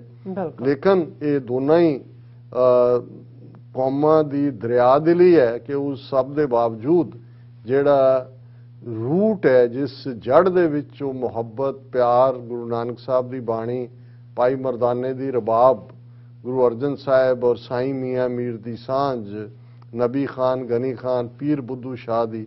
और वो वक्त दूर नहीं है ਜਦੋਂ ਖਾਲਿਸਤਾਨ ਮੁਲਕ ਅਸੀਂ ਲਿਬਰੇਟ ਕਰਵਾਵਾਂਗੇ ਤੇ ਇਵੇਂ ਹੀ ਭਰਾਵਾਂ ਵਾਂਗ ਜਿਵੇਂ ਅਮਰੀਕਾ ਕੈਨੇਡਾ ਨੇ ਅਸੀਂ ਜਿਹੜਾ ਉਹ ਆਪਸ ਦੇ ਵਿੱਚ ਸਾਂਝਾਂ ਨੂੰ ਹੋਰ ਵੀ ਮਜ਼ਬੂਤ ਕਰਾਂਗੇ। ਮਿੰਟ ਮੈਂ 2-3 ਵੱਧ ਲਵਾਂਗਾ ਕਿਉਂਕਿ ਅਸੀਂ ਰੂਹਾਨੀਅਤ ਦਾ ਵਿਚਾਰ ਪਿਛਲੇ ਦਿਨਾਂ ਤੋਂ ਨਹੀਂ ਕਰ ਪਾ ਰਹੇ ਹਾਂ ਕਿਉਂਕਿ ਦੂਸਰੇ ਟੌਪਿਕ ਇਹਨੇ ਡੋਮੀਨੇਟ ਕਰਦੇ ਨੇ। ਪਰ ਅੱਜ ਬਿਗਨਿੰਗ ਹੈ ਨਵੇਂ ਇਸ ਹਫਤੇ ਦੀ ਔਰ ਸ੍ਰੀ ਰਾਗ ਦੇ ਵਿੱਚ ਗੁਰੂ ਨਾਨਕ ਸਾਹਿਬ ਦੀ ਬਾਣੀ ਉਹਨਾਂ ਦਾ ਇਹ ਸ਼ਬਦ ਤ੍ਰਿਗ ਜੀਵਨ ਦੁਹਾਗਣੀ ਮੁੱਠੀ ਦੂਜੈ ਭਾਏ ਕੱਲਰ ਕੇਰੀ ਕੰਧ ਜਿਉ ਅਹਨਸ ਕਿਰ ਟੈ ਪਾਏ ਬਿਨ ਸ਼ਬਦੈ ਸੁਖ ਨਾ ਥੀਐ ਪਿਰ ਬਿਨ ਦੁੱਖ ਨਾ ਜਾਏ ਮੁੰਦੇ ਪਿਰ ਬਿਨ ਕਿਆ ਸਿਗਾਰ ਦਰ ਘਰ ਢੋਈ ਨਾ ਲਹੈ ਦਰਗਹਿ ਝੂਠ ਖੁਆਰ ਰਹਾਓ। ਜਿਵੇਂ ਰਹਾਓ ਦੀ ਤੁਕ ਸ਼ਬਦ ਦਾ ਸੈਂਟਰਲ ਆਈਡੀਆ ਹੁੰਦਾ ਹੈ, ਇਸ ਸ਼ਬਦ ਦੇ ਵਿੱਚ ਗੁਰੂ ਨਾਨਕ ਸਾਹਿਬ ਨੇ ਫਰਮਾਇਆ ਕਿ ਕਿਵੇਂ ਇੱਕ ਰਸਤਾ ਸੱਚ ਦਾ ਪਿਆਰੇ ਨੂੰ ਮਿਲਣ ਦਾ, ਰੱਬ ਦੇ ਨਾਲ ਕੁਰਬਤ ਦਾ, ਮੁਹੱਬਤ ਦਾ, ਔਰ ਇੱਕ ਪਾਸਾ ਜਿਹੜਾ ਦੁਨੀਆਦਾਰੀ ਐਸ਼ੋ ਇਸ਼ਰਤ ਦਾ। ਔਰ ਬਹੁਤ ਵਾਰ ਜਿਹੜਾ ਐਸ਼ੋ ਇਸ਼ਰਤ ਦੀ ਦੁਨੀਆ ਇਵੇਂ ਹੀ ਹੈ ਜਿਵੇਂ ਤੁਸੀਂ ਕਲਰ ਦਾ ਕੰਧ ਬਣਾਓ ਜਾਂ ਰੇਤ ਦਾ ਤੁਸੀਂ ਜਿਹੜਾ ਉਹ ਮਹਿਲ ਉਸਾਰੋ, ਉਹਨੇ ਕਿਰਨਾ ਹੀ ਹੁੰਦਾ, ਉਹਨੇ ਰੇਤ ਨੇ ਡਿੱਗਣਾ, ਕਲਰ ਨੇ ਵੀ ਹੌਲੀ ਹੌਲੀ ਜਿਹੜਾ ਉਹ ਡਿੱਗਣਾ ਔਰ ਉਹ ਡਿੱਗੇਗਾ ਹੀ ਜਿਉਂ ਬਾਲੂ ਕੀ ਭੀਤ। ਗੁਰੂ ਸਾਹਿਬ ਨੇ ਇੱਕ ਤਾਂ ਕਿਹਾ ਕਿ ਇਹ ਬਾਲੂ ਵੀ ਰੇਤ ਨੂੰ ਕਹਿੰਦੇ ਨੇ ਕਿ ਵੀ ਜਿਵੇਂ ਉਹਦਾ ਦਰਵਾਜ਼ਾ ਬਣਾਇਆ ਹੋਇਆ ਡਿੱਗਦਾ ਹੈ। ਔਰ ਸੈਂਟਰਲ ਰਹਾਓ ਹੈ ਮੁੰਦੇ ਪਿਰ ਬਿਨ ਕਿਆ ਸਿਗਾਰ, ਕਿ ਇਹ ਰੂਹ ਨੂੰ ਮੁਖਾਤਬ ਕੀਤਾ ਕਿ ਤੂੰ ਦੁਨੀਆ ਦੇ ਵਿੱਚ ਆਪਣੀ ਜ਼ਿੰਦਗੀ ਜਿਉਂਦੀ ਹੈ ਕਿਸ ਨੂੰ ਰਿਝਾਣ ਦੇ ਲਈ, ਜਿਸ ਪਿਆਰੇ ਨੂੰ ਰਿਝਾਣਾ ਹੈ ਰੱਬ ਨੂੰ, ਉਹ ਤਾਂ ਦੁਨਿਆਵੀ ਸ਼ਿੰਗਾਰ ਦੇ ਨਾਲ, ਦੁਨਿਆਵੀ ਮੇਕਅਪ ਦੇ ਨਾਲ ਉਹਨੇ ਨਹੀਂ ਰਿਝਣਾ। ਦਰ ਘਰ ਢੋਈ ਨਾ ਲਹੈ ਦਰਗਹਿ ਝੂਠ ਖੁਆਰ, ਕਿ ਉਸ ਦੇ ਦਰ ਦੇ ਉੱਤੇ, ਉਸ ਦੇ ਘਰ ਦੇ ਵਿੱਚ ਝੂਠੇ ਨੂੰ ਢੋਈ ਨਹੀਂ ਮਿਲੇਗੀ, ਉਹ ਦਰਵਾਜ਼ਾ ਨਹੀਂ ਖੁੱਲੇਗਾ ਔਰ ਖੁਆਰੀ ਤੋਂ ਬਿਨਾਂ ਉਹਦੇ ਪੱਲੇ ਕੁਛ ਨਹੀਂ ਹੋਏਗਾ। ਤ੍ਰਿਗ ਜੀਵਨ ਦੁਹਾਗਣੀ, ਹੁਣ ਦੋ ਲਫ਼ਜ਼ ਅਕਸਰ ਗੁਰਬਾਣੀ ਦੇ ਵਿੱਚ ਇਸਤੇਮਾਲ ਹੁੰਦੇ ਨੇ। ਇੱਕ ਹੈ ਸੁਹਾਗਣ ਜਿਹੜੀ ਰੂਹ ਰੱਬ ਦੇ ਨਾਲ ਮਿਲੀ ਹੋਈ ਹੈ, ਇੱਕ ਹੈ ਦੁਹਾਗਣ ਰੱਬ ਤੋਂ ਟੁੱਟੀ ਹੋਈ ਦੁਨੀਆ ਦੀ ਐਸ਼ੋ ਇਸ਼ਰਤ ਗੁਲਦਾਨ। ਔਰ ਤ੍ਰਿਗ ਜੀਵਨ ਦੁਹਾਗਣੀ, ਗੁਰੂ ਸਾਹਿਬ ਕਹਿੰਦੇ ਨੇ ਤ੍ਰਿਗ ਹੁੰਦਾ ਲਾਨਤ, ਫਟਕਾਰ, ਜਿਸ ਨੂੰ ਅਸੀਂ ਬਿਲਕੁਲ ਫਿੱਟੇ ਮੂੰਹ ਕਹਿੰਦੇ ਹਾਂ, ਕਿ ਉਸ ਰੂਹ ਦਾ ਜੀਵਨ ਦੁਹਾਗਣ ਦਾ ਜਿਹੜਾ ਰੱਬ ਤੋਂ ਟੁੱਟੀ ਹੋਈ ਹੈ ਉਹਨੂੰ ਧਿਕਾਰ ਹੈ। ਮੁੱਠੀ ਦੂਜਾ ਪਾਏ, ਮੁੱਠੇ ਹੁੰਦਾ ਠੱਗਣਾ, ਤਾਂ ਉਹਨੂੰ ਮਾਇਆ ਨੇ ਠੱਗਿਆ ਹੋਇਆ। ਕਲਰ ਕੇਰੀ ਕੰਧ ਜਿਉਂ, ਜਿਵੇਂ ਕਲਰ ਦੀ ਬਣਾਈ ਹੋਈ ਕੰਧ ਡਿੱਗ ਪੈਂਦੀ ਹੈ। ਅਹਨਸ ਕਿਰ ਟੈ ਪਾਓ, ਅਹਨਸ ਦਿਨ ਰਾਤ, ਕਿ ਅਸੀਂ ਇਸ ਦੁਨਿਆਵੀ ਐਸ਼ੋ ਇਸ਼ਰਤ ਦੇ ਵਿੱਚ ਆਪਣੇ ਜ਼ਿੰਦਗੀ ਦੀ ਕੰਧ ਸਾਡੀ ਡਿੱਗ ਰਹੀ ਹੈ ਕਿਉਂਕਿ ਅਸੀਂ ਝੂਠ ਦੇ ਉੱਤੇ ਮਬਨੀ ਕੀਤੀ ਹੋਈ ਹੈ। ਬਿਨ ਸ਼ਬਦ ਹੈ ਸੁਖ ਨਾ ਥੀਐ ਪਿਰ ਬਿਨ ਦੁੱਖ ਨਾ ਜਾਏ, ਕਿ ਬਿਨਾਂ ਰੱਬ ਦੀ ਯਾਦ ਤੋਂ, ਰੱਬ ਦੇ ਨਾਲ ਕੁਰਬਤ ਪਿਆਰ ਦੇ, ਜਿਹਦੇ ਅੰਦਰ ਉਹ ਰੱਬ ਦਾ ਸ਼ਬਦ ਤੁਹਾਡੇ ਅੰਦਰ ਨਾ ਪੁੜੇ, ਜ਼ਿੰਦਗੀ 'ਚ ਸੁੱਖ ਨਹੀਂ ਆ ਸਕਦਾ। ਆਪ ਸੁਜਾਨ ਨਾ ਭੁੱਲੇ ਸੱਚਾ ਵੱਡ ਕਿਰਸਾਨ, ਪਹਿਲਾਂ ਧਰਤੀ ਸਾਧ ਕੇ ਸੱਚ ਨਾਮ ਦੇ ਦਾਨ, ਨੌ ਨਿਧ ਉਪਜੈ ਨਾਮ ਏਕ ਕਰਮ ਪਵੈ ਨਿਸ਼ਾਨ। ਹੁਣ ਰੱਬ ਦੇ ਗੁਣਾਂ ਨੂੰ ਬਿਆਨਿਆ ਕਿ ਉਹ ਰੱਬ ਨਿਰੰਕਾਰ ਸੁਜਾਨ ਹੈ। ਉਹ ਇੱਕ ਸੱਚੇ ਕਿਸਾਨ ਵਾਂਗ ਕੀ ਕਰਦਾ ਹੈ, ਪਹਿਲਾਂ ਧਰਤੀ ਸਾਧ ਕੇ ਸੱਚ ਨਾਮ ਦੇ ਦਾਨ, ਕਿ ਭਾਈ ਪਹਿਲਾਂ ਤੁਸੀਂ ਆਪਣੇ ਦਿਲ ਦੇ ਤਖਤ ਦੇ ਉੱਤੇ ਜਿੱਥੇ ਰੱਬ ਨੂੰ ਬਿਠਾਣਾ ਹੈ ਉਸ ਦਿਲ ਨੂੰ ਸਾਫ਼ ਕਰਨਾ, ਔਰ ਉਹ ਰੱਬ ਦੀ ਰਹਿਮਤ ਦੇ ਨਾਲ ਹੁੰਦਾ ਹੈ ਕਿ ਭਾਈ ਉਹ ਤੁਹਾਡੀ ਧਰਤੀ, ਉਸ ਨੂੰ ਦਿਲ ਦੀ ਧਰਤੀ ਨੂੰ ਉਹ ਸਾਧਦਾ ਹੈ, ਉਸ ਦੇ ਵਿੱਚ ਫਿਰ ਸੱਚੇ ਨਾਮ ਦੀ ਗਿਫਟ ਤੁਹਾਨੂੰ ਬਖਸ਼ਦਾ ਹੈ। ਨੌ ਨਿਧ ਉਪਜੈ ਨਾਮ, ਜਦੋਂ ਉਸ ਦਾ ਨਾਮ ਤੁਹਾਡੇ ਹਿਰਦੇ ਅੰਦਰ ਆ ਜਾਂਦਾ ਹੈ ਮਾਨੋ ਤੁਹਾਨੂੰ 9 ਖਜ਼ਾਨੇ ਮਿਲ ਜਾਂਦੇ ਨੇ, ਹੀਰੇ ਚਾਂਦੀ ਸੋਨਾ, ਇਹ ਬਿਆਨ ਕੀਤੇ ਹੋਏ ਨੇ ਕਿ 9 ਖਜ਼ਾਨੇ ਕਿਹੜੇ ਨੇ। ਇਹ ਇੱਕ ਕਰਮ ਪਵੈ ਨਿਸ਼ਾਨ, ਜਦੋਂ ਉਸ ਦੀ ਨਿਸ਼ਾਨੀ, ਉਸ ਦੀ ਸਟੈਂਪ, ਉਸ ਦੀ ਬਖਸ਼ਿਸ਼ ਦੇ ਨਾਲ ਤੁਹਾਡੇ ਦਿਲ ਦੇ ਉੱਤੇ, ਤੁਹਾਡੇ ਹਿਰਦੇ ਤੇ ਲੱਗ ਜਾਂਦੀ ਹੈ। ਗੁਰ ਕੋ ਜਾਣ ਨਾ ਜਾਣੇ ਕਿਆ ਤਿਸ ਚੱਜ ਅਚਾਰ, ਅੰਧਲੇ ਨਾਮ ਵਿਸਾਰਿਆ ਮਨਮੁਖ ਅੰਧ ਗੁਬਾਰ, ਆਵਣ ਜਾਣ ਨਾ ਚੁੱਕੇ ਮਰ ਜਨਮੈ ਹੋਏ ਖੁਆਰ।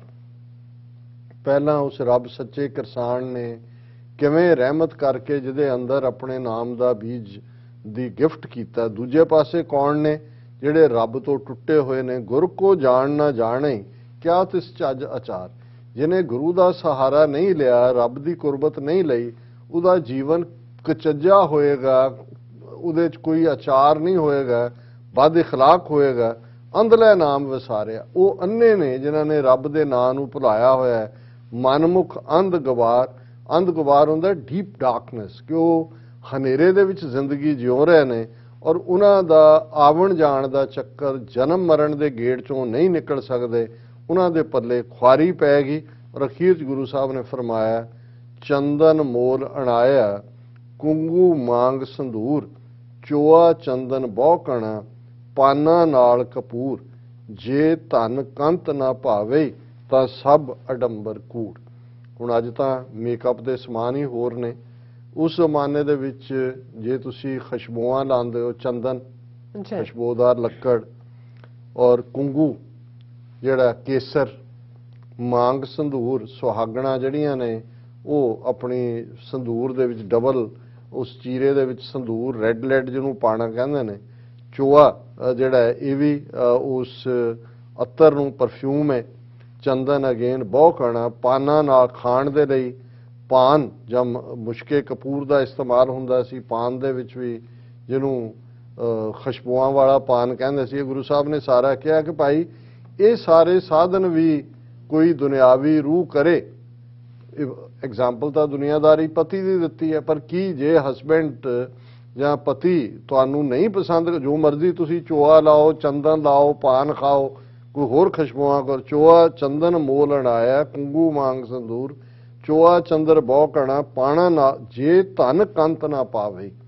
ਜੇ ਉਹ ਇਸਤਰੀ ਪਤੀ ਨੂੰ ਚੰਗੀ ਨਹੀਂ ਲੱਗਦੀ ਤਾਂ ਸਭ ਅਡੰਬਰ ਕੂੜ। ਸੋ ਇਹ ਉਸ ਰੂਹ ਦੇ ਲਈ ਕਹਿ ਕਿ ਵੀ ਤੁਸੀਂ ਦਿਖਾਵੇ ਦੇ ਲਈ ਗੁਰਦੁਆਰੇ ਮੰਦਰ ਮਸੀਤਾਂ 'ਚ ਜਾਓ, ਹੋਰ ਵੀ ਕਰਮ ਕਰੀ ਜਾਓ, ਦੁਨੀਆ ਨੂੰ ਤੁਸੀਂ ਪ੍ਰਭਾਵ ਵੀ ਦਿਓ, ਤੁਸੀਂ ਬੜੇ ਧਰਮੀ ਹੋ, ਪਰ ਕਿਉਂਕਿ ਤੁਹਾਡੇ ਅੰਦਰ ਮੁਹੱਬਤ ਨਹੀਂ ਹੈ, ਇਹ ਜਿਹੜਾ ਸ਼ਿੰਗਾਰ ਕੀਤਾ ਹੋਇਆ, ਤੁਸੀਂ ਮੇਕਅਪ ਕੀਤਾ ਹੋਇਆ ਦੁਨੀਆ ਨੂੰ ਦਿਖਾਉਣ ਦੇ ਲਈ ਕਿ ਭਾਈ ਤੁਸੀਂ ਬੜੇ ਮਜ਼ਹਬੀ ਹੋ, ਉਹਦਾ ਕੋਈ ਫਾਇਦਾ ਨਹੀਂ ਹੋਏਗਾ ਜੇ ਧਨ ਕੰਤ ਨਾ ਪਾਵੇ। ਜੇ ਰੂਹ ਰੱਬ ਨੂੰ ਚੰਗੀ ਲੱਗੇਗੀ, ਉਹੀ ਜਿਹੜੀ ਕਿ ਰੱਬ ਨੂੰ ਸਮਰਪਿਤ ਹੋ ਕੇ ਸੱਚ ਦੇ ਉੱਤੇ ਔਰ ਮੁਹੱਬਤ ਦੇ ਉੱਤੇ ਜਿਹੜੀ ਰੂਹ ਜਿਹੜੀ ਹੈ ਉਹ ਖਲੋਏਗੀ, ਉਹਦੇ ਦੇ ਉੱਤੇ ਹੀ ਕੰਤ ਦਾ, ਪਿਆਰੇ ਦਾ ਨਿਸ਼ਾਨ, ਉਸ ਦੀ ਮੋਹਰ ਲੱਗੇਗੀ, ਉਹੀ ਰੂਹ ਪ੍ਰਵਾਨ ਚੜ੍ਹੇਗੀ, ਉਸ ਨੂੰ ਹੀ ਦਰਗਾਹ ਦੇ ਵਿੱਚ ਢੋਈ ਮਿਲੇਗੀ। ਜੀ ਡਾਕਟਰ ਸਾਹਿਬ, ਤੁਹਾਡਾ ਬਹੁਤ ਬਹੁਤ ਸ਼ੁਕਰੀਆ। ਤੁਸੀਂ ਆਪਣੇ ਵਿਚਾਰ ਤੇ ਅੱਜ ਦਾ ਵਿਚਾਰ ਜਿਹੜਾ ਸਾਡੇ ਦਰਸ਼ਕਾਂ ਨਾਲ ਸਾਂਝਾ ਕੀਤਾ ਹੈ। ਸੋ ਇਸ ਨਾਲ ਆਪਣੇ ਵਿਊਅਰਸ ਕੋਲ ਨੇ ਇਜਾਜ਼ਤ। ਵਿਊਅਰਸ, ਸਾਡੇ ਪ੍ਰੋਗਰਾਮ ਦਾ ਸਮਾਂ ਇੱਥੇ ਸਮਾਪਤ ਹੁੰਦਾ। ਤੁਸੀਂ ਆਪਣੀ ਰਾਏ ਤੇ ਸੁਝਾਅ ਸਾਨੂੰ ਭੇਜਣਾ ਸੁਣਨਾ ਸਾਡੇ ਇਸ ਪਤੇ ਤੇ sos@tv84.tv ਤੇ ਅਸੀਂ ਆਪਣਾ ਪ੍ਰੋਗਰਾਮ ਲੈ ਕੇ ਫਿਰ ਦੁਬਾਰਾ ਤੁਹਾਡੇ ਰੂਬਰੂ ਹੋਵਾਂਗੇ। ਤਦ ਤੱਕ ਲਈ ਮੈਨੂੰ ਤੇ ਆਪਣਾ ਸੁਣਾ ਗਿਆ ਦੋ ਦੇਖਦੇ ਰਹੋ TV84। ਬੁਲਾ ਦਿਓ ਫਤਿਹ। ਵਾਹਿਗੁਰੂ ਜੀ ਕਾ ਖਾਲਸਾ, ਵਾਹਿਗੁਰੂ ਜੀ ਕੀ ਫਤਿਹ। ਰੱਬ ਰਾਖਾ।